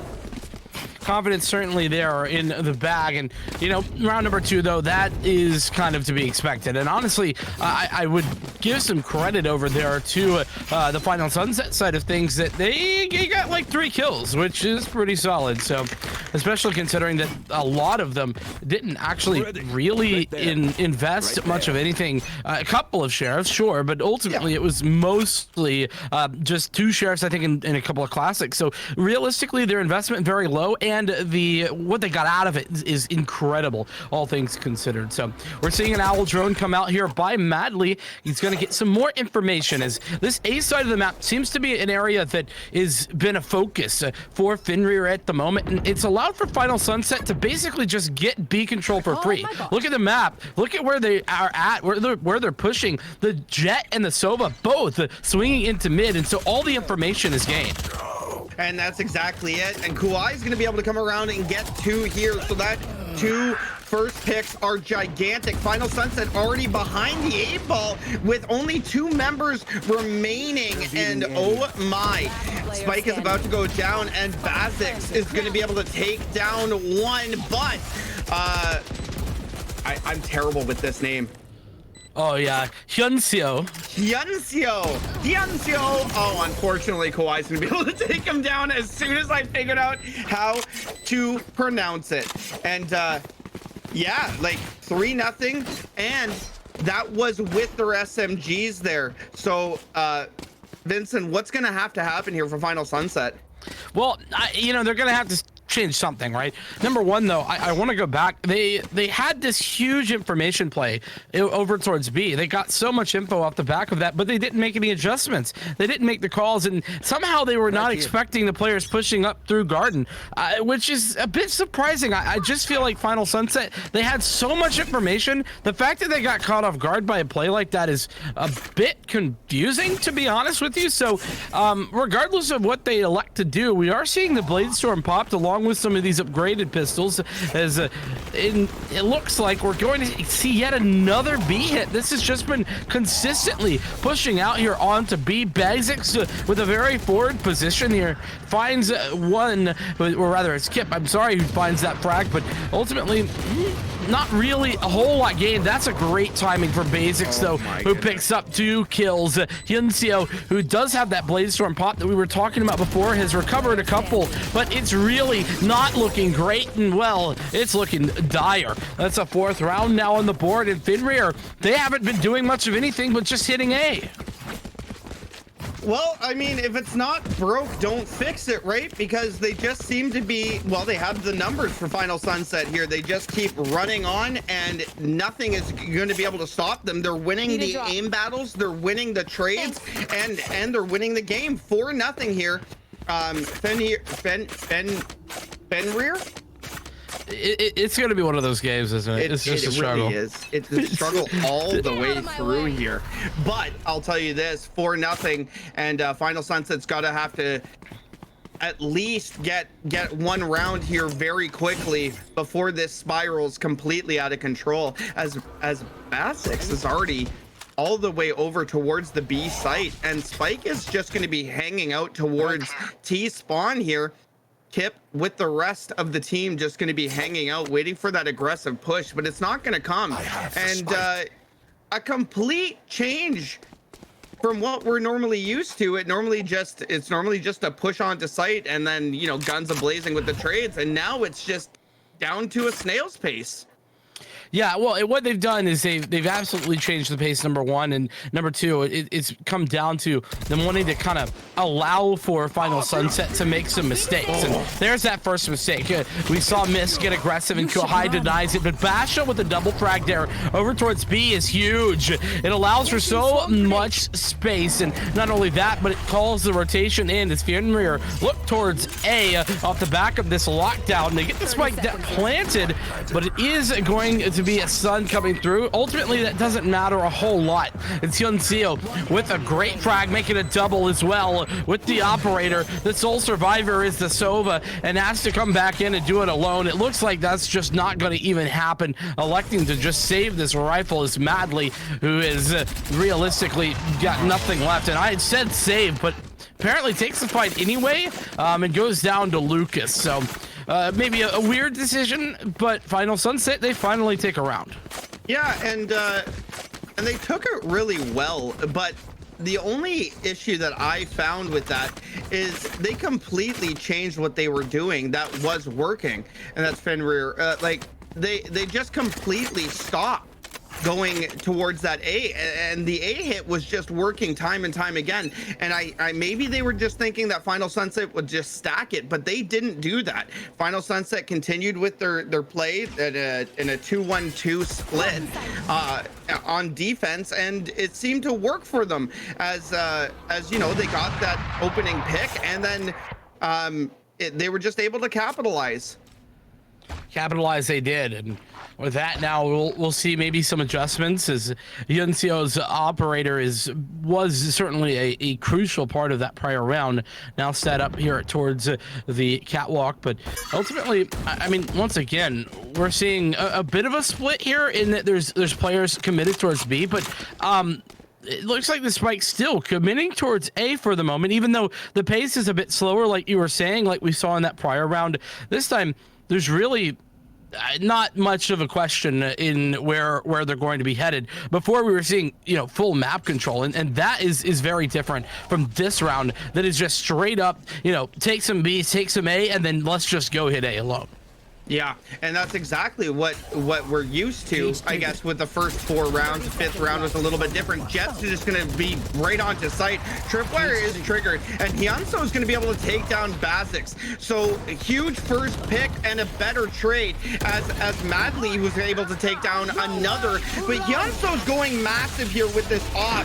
Does get taken down as the Hunter's Fury is coming out, and Lucas does drop Kip. So that it is a big first or second kill, but unfortunately Spike is down, and Pink now all by his lonesome going to be looking for at least one here to bring it to a 1v1, and he gets it. So now 1v1, and I believe this is not going to work out. Oh my goodness, Madly played that very well. However, Pink was able to just bait out that shot and take him down. And now 2 rounds for Final Sunset.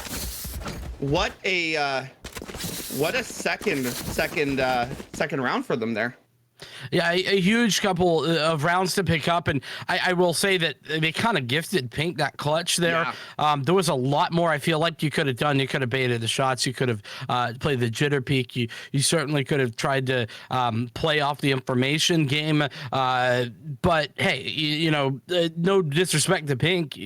All you got to do is take what you're given, and he took it and ran. So yeah, great job from Pink to clutch that out, and it absolutely puts Final Sunset back into this one. It was a rough start there as Fenrir kind of ran out to that 4-0 lead, but ultimately they've kind of responded. And now I didn't get to see the purchases, but I do think that it's probably not an ideal look on the money situation for Fenrir. They maybe have a bit of cash, but I think if they lose this round, they're probably going to be onto a save.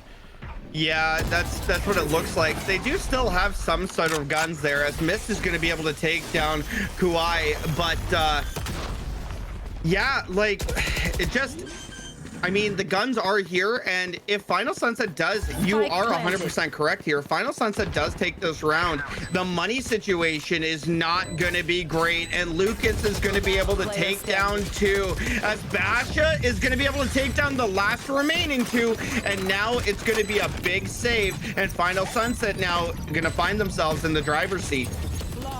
Yeah, they've certainly responded. They've made these adjustments that have been necessary. And honestly, I say adjustments. What it really has been is that they've just kind of let Fenrir do whatever they want. They've stopped playing aggressive. And that's, you know, interesting, because I typically would say that's a wrong decision from Final Sunset. But the thing about it is that the way that Fenrir was playing, the more aggressive you got, that because they were so passive, it really didn't help you. You didn't get enough information. And in addition to that, Final Sunset weren't using the information they were getting. It was like they thought they knew to play aggressive, but they didn't know why to play aggressive. The whole point is information gathering, and they weren't able to convert anything off the back of that and maybe rotate players out. As we're speaking of some aggression, Hyunseo tries to do that, and responds with a bullet to the face. That cranium is a bit damaged as we get straight into this round. Final Sunset is down 1 player already. Yeah, and what a beautiful shot from Kip there to be able to take down Hyunseo. Kip is already over towards the A site now, and Spike is going to go down here as Madly is going to get the plant down, and it's a 4-person retake now for Final Sunset. Everybody does have full health and full shields, so it is doable, but Final Sunset is definitely behind the 8 ball. And as I say that, Mist is going to be able to take down Kuai, and now 4-on-4. Bardation's going to get help me out. Gonna get Rolling Thunder.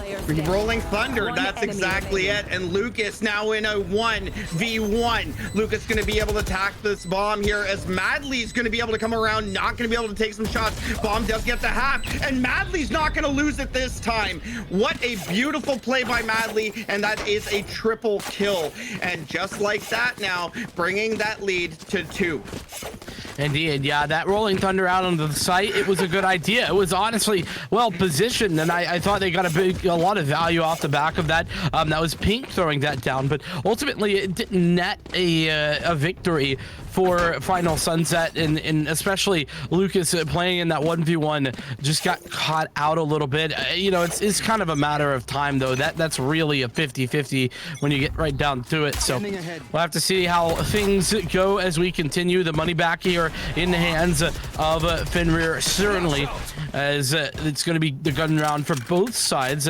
That being said, Kohai looking for this aggression here in mid. As I spoke about, you know, Final Sunset kind of playing a bit more passive. It looks as if they're back to their aggressive ways, which again, it usually is a good thing, but they've been punished for it pretty consistently. And so Final Sunset may be able to get out of there. No, nicely done. And that operator can hold down that angle. That's why he was okay with being that aggressive, because Hyunseo was there for the help. And Hyunseo played that very well, as like just getting the drone away from tagging somebody here. Hyunseo is still sitting towards the mid area, and he's still just making sure that there is no aggressive push up through mid. Spike's still up in the hands though now, and it does look like another A hit, as A seems to be the site that they're going to be gravitating to every single time. They just don't seem to have an issue getting Spike down. No, yeah, I mean, the way that you play A, it's a retake scenario, so it's understandable, but you're right, they go here far too often, far more often than you would have expected. Is it still 5-on-5? The Spike not quite planted now with that frag. Madly gets to take 2, as Basix takes another double as well. So ultimately, this looks so strong for the offense of Fenrir, who simply walk onto the site and kind of just find frags left, right, and center.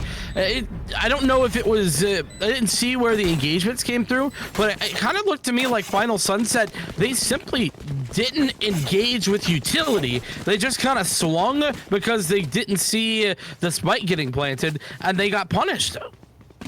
Yeah, that's exactly what happened. There is going to be a tack timeout here from Final Sunset, and you got to think that this is just okay, guys, what's happening? Because A site is not open at all, or it's completely open. Sorry, they can't take it back. It's almost like it's closed once they get on site. Final Sunset just can't get that trade to happen, and like you were saying, it is a retake of a site, but Final Sunset can't even do that as of right now.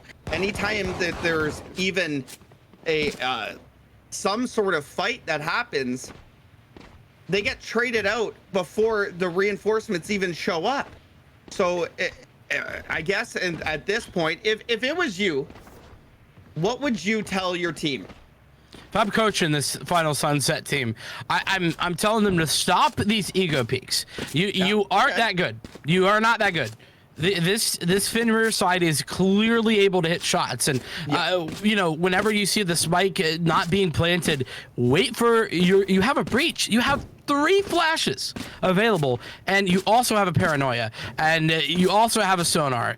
Like there's so many bits of utility that I think that they need to be using a little bit more effectively here, especially on those retake scenarios, that if you're gonna just give up the site for free, you really need to be using those much more effectively. We saw how effective that push was, or rather that retake was, when Pink used the Rolling Thunder, right? Well, if you only were to use that sort of utility all the time, now granted you don't have that ultimate all the time, but if you were to coordinate like that all the time, this would be a different looking game in my opinion. Oh, 100% it would. And Yunso now is going to be using the blades here, and again, looks like that's exactly where this is going to be going, because you know, if it's not broke, don't fix it. But did they do enough to bait the rotate over? And no, they still haven't. They're still playing a 3-2. Nobody's playing middle as of right now, and it does look like that rotate is happening over towards the B site. And if Bastion just starts spraying, and he does, but it's unfortunately a bit too late here, as Hunter's Fury's gonna come out, and the trades are already happening. Lucas does get traded out, and Basix is gonna be able to take down another, and B site is now theirs. And it's a 3-on-2. Spike is about to go down. Oh boy, did this fall quickly.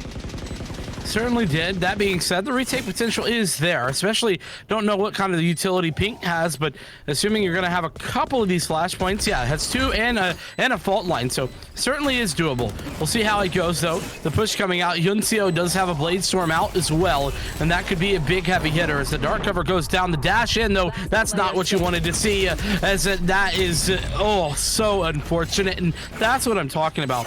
Where's the coordination there? I understand that Yuncio gets hit with the paranoia, but it kind of just seemed like the play was Yuncio dash in madly and try to get a right click somewhere. Like, yeah, that's not a real plan. No, it was almost like there was no coordination. Right? There was an attempt, but it just wasn't on point. Oh, this is a nice I guess it's like this goes here. Yeah, you're 100% right. The dash worked. Unfortunately, they weren't there for the trade, and unfortunately, or I guess fortunately, depending on which side you're looking at, it's another round gone, right? So Final Sunset is gonna have to try to figure something out here, and now it's just pistols again on the side of Final Sunset. And here's more aggression, right? That is mindless, needless aggression, right? Where you're just pushing to push. Like, there's no one there to trade. There's no one there to follow it up. There's no information to play off of. You just push to try to find a frag. And that's what's, I think, frustrating for me about this Final Sunset team right now, because they have the right ideas for the wrong reason, it seems to me. Just my read. You know what? I'm a stupid caster. Maybe I'm wrong on that one, but that's just what it looks like. Yeah, and B site is now going to be the site that they're already gravitating to. That's Finrear, and they're already going to be going on to plant the spike here. So now it's a 4-on-2. No, I don't think they have guns either. They do have 2 ults here, but I think it's too little too late for this round for sure. And yeah, just like that, Pink is the last remaining member for Final Sunset, and the flash is going to come out, but Kip is already right there, and everybody was looking for that last remaining player. They find it, and last round in the half here, 8-3.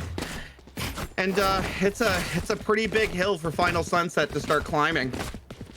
Yeah, and I mean, I really don't want to like pull out Pink as playing badly, because Pink isn't playing badly. And this is just kind of a thing that I've seen happen over the course of this game. But if you take a look at Pink, has 1 assist as a breach. You need to be farming those assists essentially as a breach. And you know, if you look at the other side, it's certainly not looking that dire, though not, you know, that much better. And I think that kind of goes to show you the level of coordination that is a bit missing.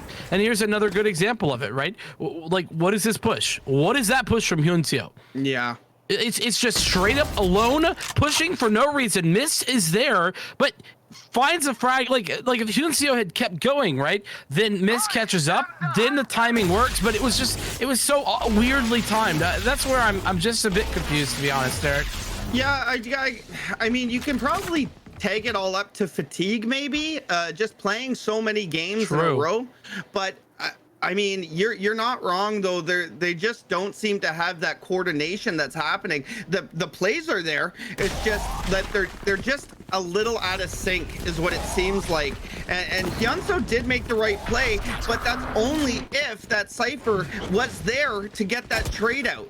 And yeah, it was a split second late, and you're 100% right. And if he would have just overextended, that pick would have been, well, it would have been deadly. 1 enemy remaining. Well, and the push coming in on the retake, brilliantly played though.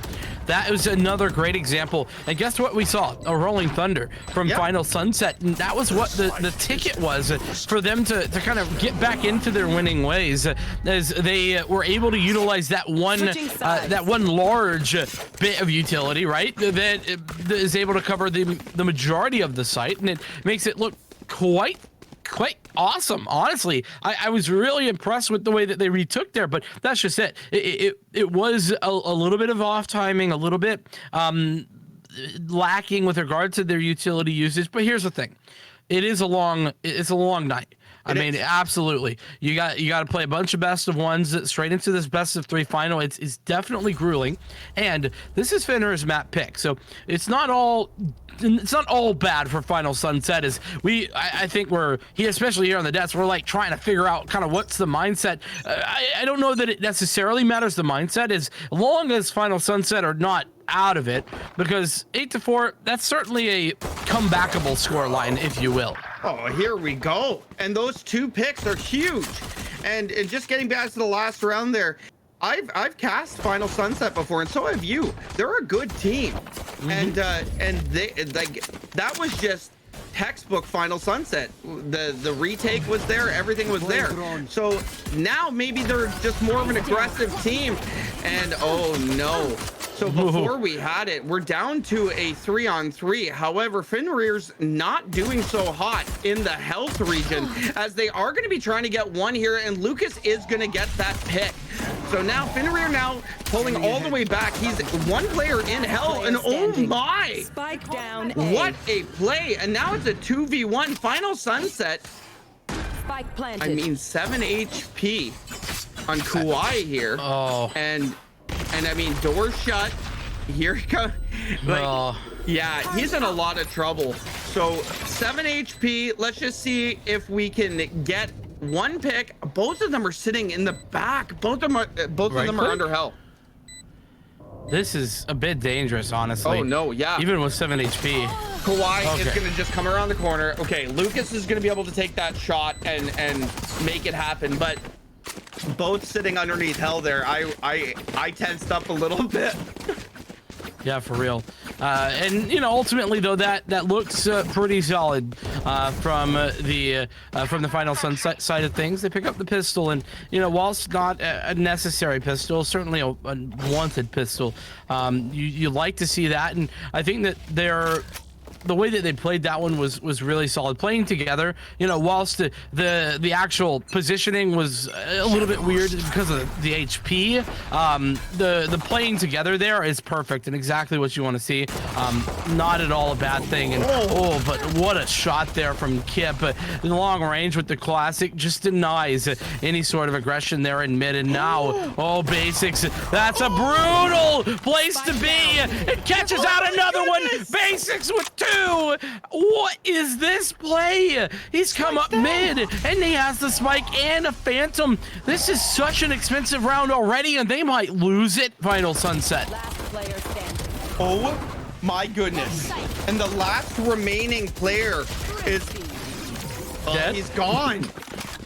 Yeah, they're right. The last remaining player is dead. And oh my goodness. Look at this. 1, 2. That was 2 perfect bursts. Picking up the gun, switching over, and being able to take down. Oh my goodness, being able to take down the rotate. What happened? Finding that spike is the crucial bit, right? Because if you don't find the spike, right, you could just ignore it and go back A. But yeah, the spike falling is just absolutely brutalizing there for Final Sunset, and Fenrir, they answer back with a vengeance. And this one is Basics just becomes the difference maker, plays out of their mind, and that's another brilliant shot from them. Now, do we have pro teams watching? Because that was a crazy shot, and that last round was unbelievable. So I mean, keep your phones open, because I mean, somebody's got to be calling this guy soon, right? I hope so. After that, this performance is brilliant. And there's another one. Double as well. Both of them hit their mark, but ooh, what a nice find by Hyun Seo. Didn't really know the angle, but just kind of shot and found it through the wall. Sure did. And now 3 members left alive here from Final Sunset, and they are on the B site. So let's get the spike down, and oh my, the right click does so much damage, but not enough. And Kawhi is now looking for 1 member. Oh wow, they found him very quick. They're going to be able to get this defuse here, and the last remaining member is about to fall. Yeah, they fall, and the defuse is here. And 10-5. I mean, it just seems like Final Sunset is just like a second behind. I think that's a solid bit of analysis there, because it really does feel like all of those decisions being made are just a little bit too slow, and Fenrir just a bit ahead of the curve on them, especially here, especially there on the first half, but particularly that play from Basics. Like it's so hard to think about like that coming through, but once it does, like you really have to respond a lot quicker. And I think that Final Sunset getting caught out there is just one example of that. So Bladestorm popped here for Basics, who's well, we've seen what they've been doing the entirety of this half. This time they've got some help, and this is what I'm talking about, right? Yeah. When we saw this from Final Sunset, it was just a solo push, right? Nothing really to help out, or it was a bit mistimed, the push through mid to help out. But that time you saw the breach coming in with the Jet and really creating space with the flashpoints. Yeah, the breach was there, the Jet was there, and there was a Sova as well. So you want to talk just about security and feeling like a team. That's exactly it, because even if the Jet falls, there's 2 other guys there just to trade this out, and that's exactly what Final Sunset needs. And oh my goodness, how do you hit that? Lucas, I don't know how Lucas found both those frags though. It's just one player, and Lucas is an absolute monster right now. I mean, I don't know where. I wish I could have seen that from the Jets' perspective, because from my thought, like Basics just right clicks Lucas there and it's all over. But no, yeah. Lucas finds a double kill. The spray control is absolutely on point, and a third as well. Brilliant from Lucas to just fight that back and find a round. Again, a position where Final Sunset they you know, they've struggled a little bit to hold those off. I mean, Final Sunset's not out of this though in any way, shape, or form. If they get back to the way that they can play, this game is just gonna get started because oh boy, and that was a matter of seconds is how different and how close that could have been. If he would have just pulled the trigger there, we might even have a pick instantly. Hunter's Fury's coming out here from Lucas, and he does tag down one person, not a lot, but significant enough. There's no more shield on the breach now. And oh, there it is. Spike down, Bazix is going to be able to take down Mist, and that spike. Yeah, that's a frustrating player to lose right there, but ultimately I think that's recoverable. Bazix, you know, all it is a dark cover or something put in the way, or a cloud burst for that matter. Speak of the devil, but you know, regardless of it, it's still 5 on 4. But what a brilliant push there for Bazix to come up back and find another, and Kohai off the back of that pushes as well. And this is what I'm talking about. This is measured aggression. This is what Final Sunset were trying to do, but not hitting the timings for. Fenrir, they seem to have be hitting absolutely every timing. Yeah, and the headshots are there, the crosshair placements are there, and the last remaining member here is Lucas. He's gonna fall.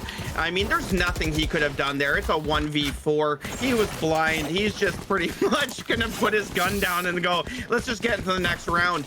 But going back killing console. Right though? Yeah, I wish that was a thing. Man, I would do it all the time because I cannot win a clutch for the life of me. But going back to what you were saying, Vincent, is that push and the trades are there. And the crosshair placements and just waiting and knowing exactly when to get that swing and to be aggressive. They're just, it almost seems like Final Sunset just is that second behind. Oh, this isn't behind. This is straight ahead. The Rolling Thunder goes out. The Bladestorm as well, but that misses its mark, unfortunately. But it's Kip who hits it first. Pink returns the favor, but ultimately it's 1 for 1. Mist, though, gets in on the action and makes it a little bit different. As Madly, Bazix both finding frags. And this is now just a frustratingly difficult round as the spike gets denied. And, denied once again off the back of the Hunter's Fury. Lucas does find a frag, though, and evens the score a little bit, but the lockdown is still available, and that's going to go down. The player, Lucas, has to get aggressive and wins that gunfight. That gunfight is absolutely necessary, and it just denies the entirety of the lockdown, and with 2 HP, Madly has to do it all. Unfortunately, Mist was caught out, had no gun out, and if Madly just sticks it here, it's all over. This might be it. No, has the shock dart. This is it. Oh my goodness. So very close. Both of these players are very, very low, but this stick, oh, is there another shock dart? No, this stick is good. Oh no, Lucas, he gets the frag, but not the round. The clutch is there for Madly. Oh my goodness. We're just, I don't know if he used his shock dart early in the round, or was that behind him at the end there? I don't know. Yeah, me either. But I mean, 7 HP. No. That was a sonar at the end. Was it sonar? Sure. Okay. So, I mean, 7 HP and 8 HP respectively on both Sovas. And Sova versus Sova, it came down just to the wire there. And oh my goodness, just it's that split second, and it's it all over again. As I mean, Final Sunset, unfortunately, in that round was a second too late, and Kauai is going to get the opening pick here as well. So Final Sunset is already behind the 8 ball again. Oh, never mind. Lucas is going to be able to take down Kip, and Madly is already pushed all the way up towards middle. Sees one here and is going to get in that spike again. Well, and Mist had already cleared this angle as well earlier, so the fact that Madley gets back into this position, catches Mist off guard, and there's the flash play perfectly placed and allows for Madley to get the re-aggression on. The spike's still down here in mid. It doesn't matter what you've taken today because you have the control of the main objective, and Lucas now in the back line tries to take some shots, but gets punished for the trouble. The only ultimate available, that Hunter's Fury and low HP as well. Pink's operator coming into fruition, and he hits the shot absolutely brilliant, and Lucas as well taking tab of that through the wall. In addition, what a great find there in Final Sunset. They survive, but they're up against it. They've got, I mean, they're at 12-7 right now. Finrear up ahead, so Final Sunset, yeah, it's not their map, but if they want to win this in two, they certainly need to force some overtime. Right there. And now if you look on the side of Finrear, they don't have a great buy. I mean, they have a judge, and they do have a that means there's a chance. Yeah, well, yeah, yeah, you're saying there's a chance. They have a judge, and they have a rifle. So, I mean, oh my goodness!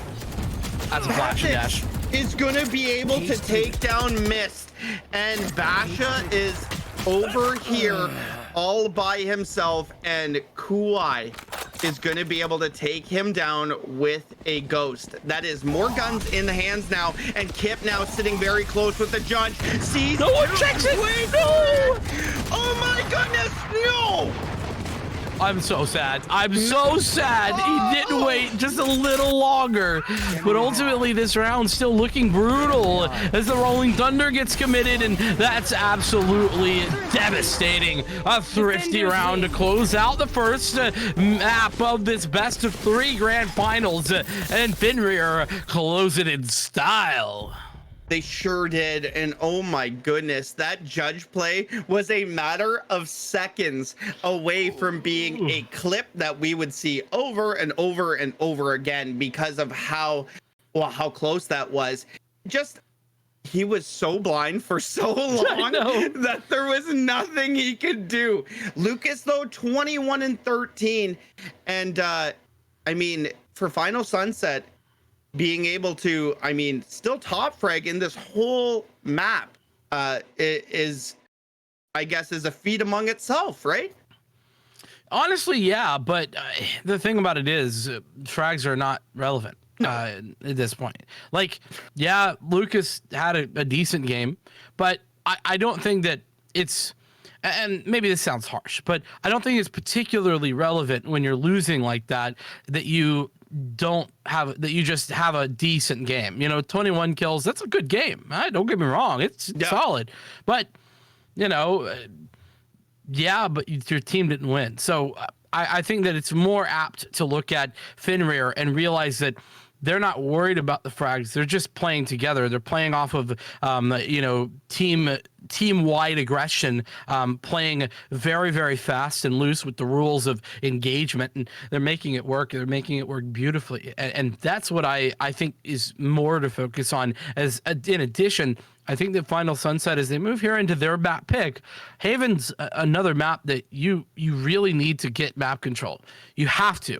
There's no, if you just wait on sites as a defender, you're going to lose more than likely, unless you just decide to play retake all the time, which is a strategy, sure, but it's a difficult strategy to pull off, because then you've got to be really coordinated on your retakes. It's almost as if you're playing attacker side twice, right? So as we move towards Haven, I'm really worried for Final Sunset, because that the offness that we were seeing, if that's even a word, is a bit tough. And this is Finrear's map pick, right? Yes. No. No. This past one was Finrear's. This one is Final Sunset's. Because Finrear decided to attack first. Yeah, which is a little surprising, because this is slightly defender-sided, but I can understand why you would want to attack first here, because I actually think that you have a lot less pressure on the attack in this map. As weird as it sounds, that's just my gut feeling. And do you think maybe they have that swagger, like they're ready to go, and that's why they just wanted to get it going? I mean, I think that that would be maybe a weird decision. I think that they just they have a plan on their attack. They know what they're looking for, and on top of that, I think that depending on your mindset. There was a long time that I really believed this map was attacker sided, and only when we had enough numbers from the highest level of play that did I admit that it was defense sided. So I also think that there could be a mindset thing where it's just like, hey, go with it and make it work. Yeah, and I'm ready to get right into the agent select here. We know the map, we know the scores so far, and we're ready to rock. I'm just wondering what kind of agents we're going to see here. If we're just going to see the standard agents that we saw last map, maybe a little bit different, obviously because it is Haven. And I know that you were saying that you hate the Killjoy, but maybe we might see a Killjoy rather than a Cypher. But who knows, right? In fairness, I did say on Bind that you don't typically want to play Killjoy. Haven, I think that the jury's out myself. Like it's clearly very, very good on Ascent, right? The Killjoy. But then when you get to Haven, there's so many interesting plays you can do, like where you put it kind of halfway between B and A, and it's like a weird hybrid. It is hard to use, but you can use it, and so I don't think it's bad here. No, I like the Killjoy ult on Haven. It does close down a full site. Yeah. There's a few different things though that you can look at.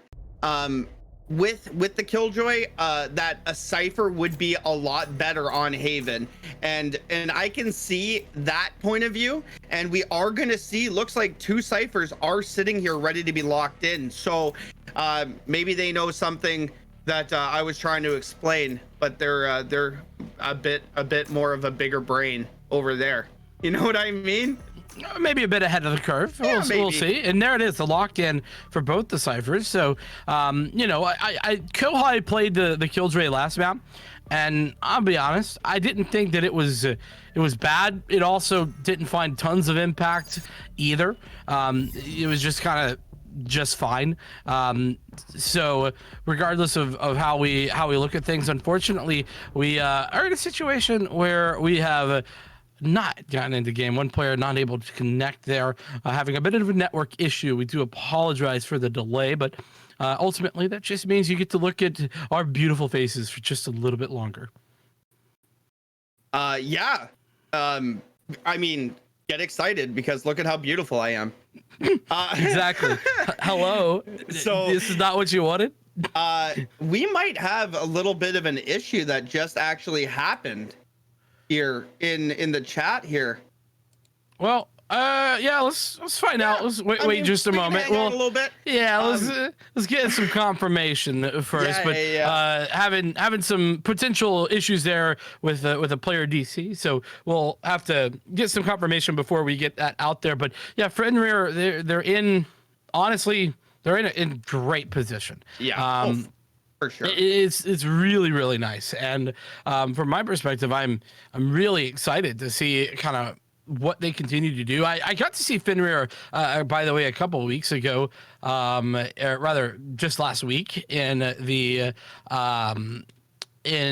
Sunday Showdown. So they were playing against Ukers, and they had some unfortunate losses over there. But you know what? It's perfectly fine. But I personally am really excited to kind of see where they go, how they evolve. They're a pretty new team, and it's always cool to me that's kind of what Pit of Valor is about, right? Is you get to kind of see the new and upcoming talent as it just gets into that tier 3, tier 2 scene. So frustrating as this may be, I am seeing that we are looking at a potential forfeit loss here for Final Sunset, as they had a player DC and that player will not be able to reconnect, is what I'm hearing. I'm gonna wait for final confirmation from our producer, but I think that is confirmed, and yeah, that's what it looks like. Unfortunate there that we're going to see it, but that does mean that Fenrir is going to take this 2-0. And I mean, in fairness, I think that we could have potentially seen that come through anyway, but it's very, very unfortunate that we're not going to be able to see Final Sunset fight back on their own map, really. Yeah, and you never want to see that happen. You know what, I'm gonna say it. I think the player that didn't get a chance to play here was going to play Yoru. So really sad more than anything that he's going to pull that They've away taken from it away me. from you. Yeah, and more than anything, I'm just disappointed. I'm not even mad. I'm just a little disappointed that we're not going to get a Yoru. So that's fine. It's fine. I'm not upset. But listen, regardless how it happened and how it went down, Fenrir played very, very well. The first game that we just watched them, it was, I mean, it was, you said it best, right? They were in sync. They had the picks, they had the shots. They were aggressive, but properly aggressive. It wasn't just a willy-nilly aggression. You know what I mean? Yeah. And yeah, you said that 100%. And Final Sunset, we have seen them in the past. They are a good team, and maybe, just maybe, we just get a little bit too long here. And unfortunately, or fortunately, if you're on the winning team here, $50 in your pocket, right? Like, yeah. That's a positive thing, right? Fenrir, they're like, hey, I get to go to bed a little earlier, and I also get 50 bones. Like, hey. Well, now they're just gonna Chick-fil-A it. That's what they're gonna exactly, do, right? Exactly. They're Well, gonna I mean, Uber Eats. the worst part about that though is I think Chick-fil-A is closed here if you're on the East Coast.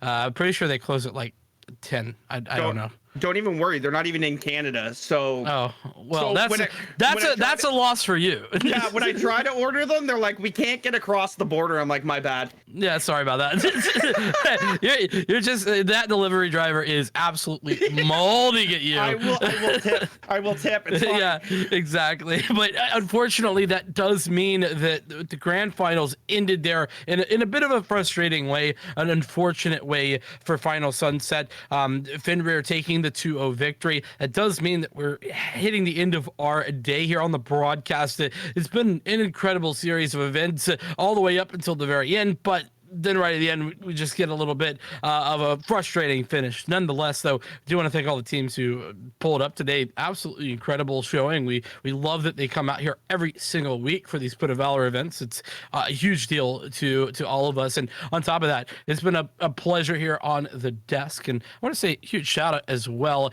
to Vermilion Rose, who's been doing a great job on the production as always. And then Betty, new to the production crew here at GLG. She was doing all the observing work that you saw today, doing an incredible job of it. So love our awesome crew over here, and we want to thank them for all that. But with all that, you guys have a wonderful rest of your evening, and we will bid you farewell. Have a good one. See you later. Are you tired of playing online tournaments for no glory and fake online trophies? How about you start playing for a little bit of glory with GLG? Not only do we host real prize pool tournaments, we professionally broadcast them live on Twitch. As Beefcake really can't find anything. Hydro finds two through the flash. Can he find the third? The offshot's gonna miss. He finds the three. He finds the fourth. Hydro is on fire. This man is putting his team in the backpack to try to win this tournament. We've got casters, highlight videos, Oh! Sweet Pea with the blind shot! player features, the whole shebang. Are you ready for your little bit of glory?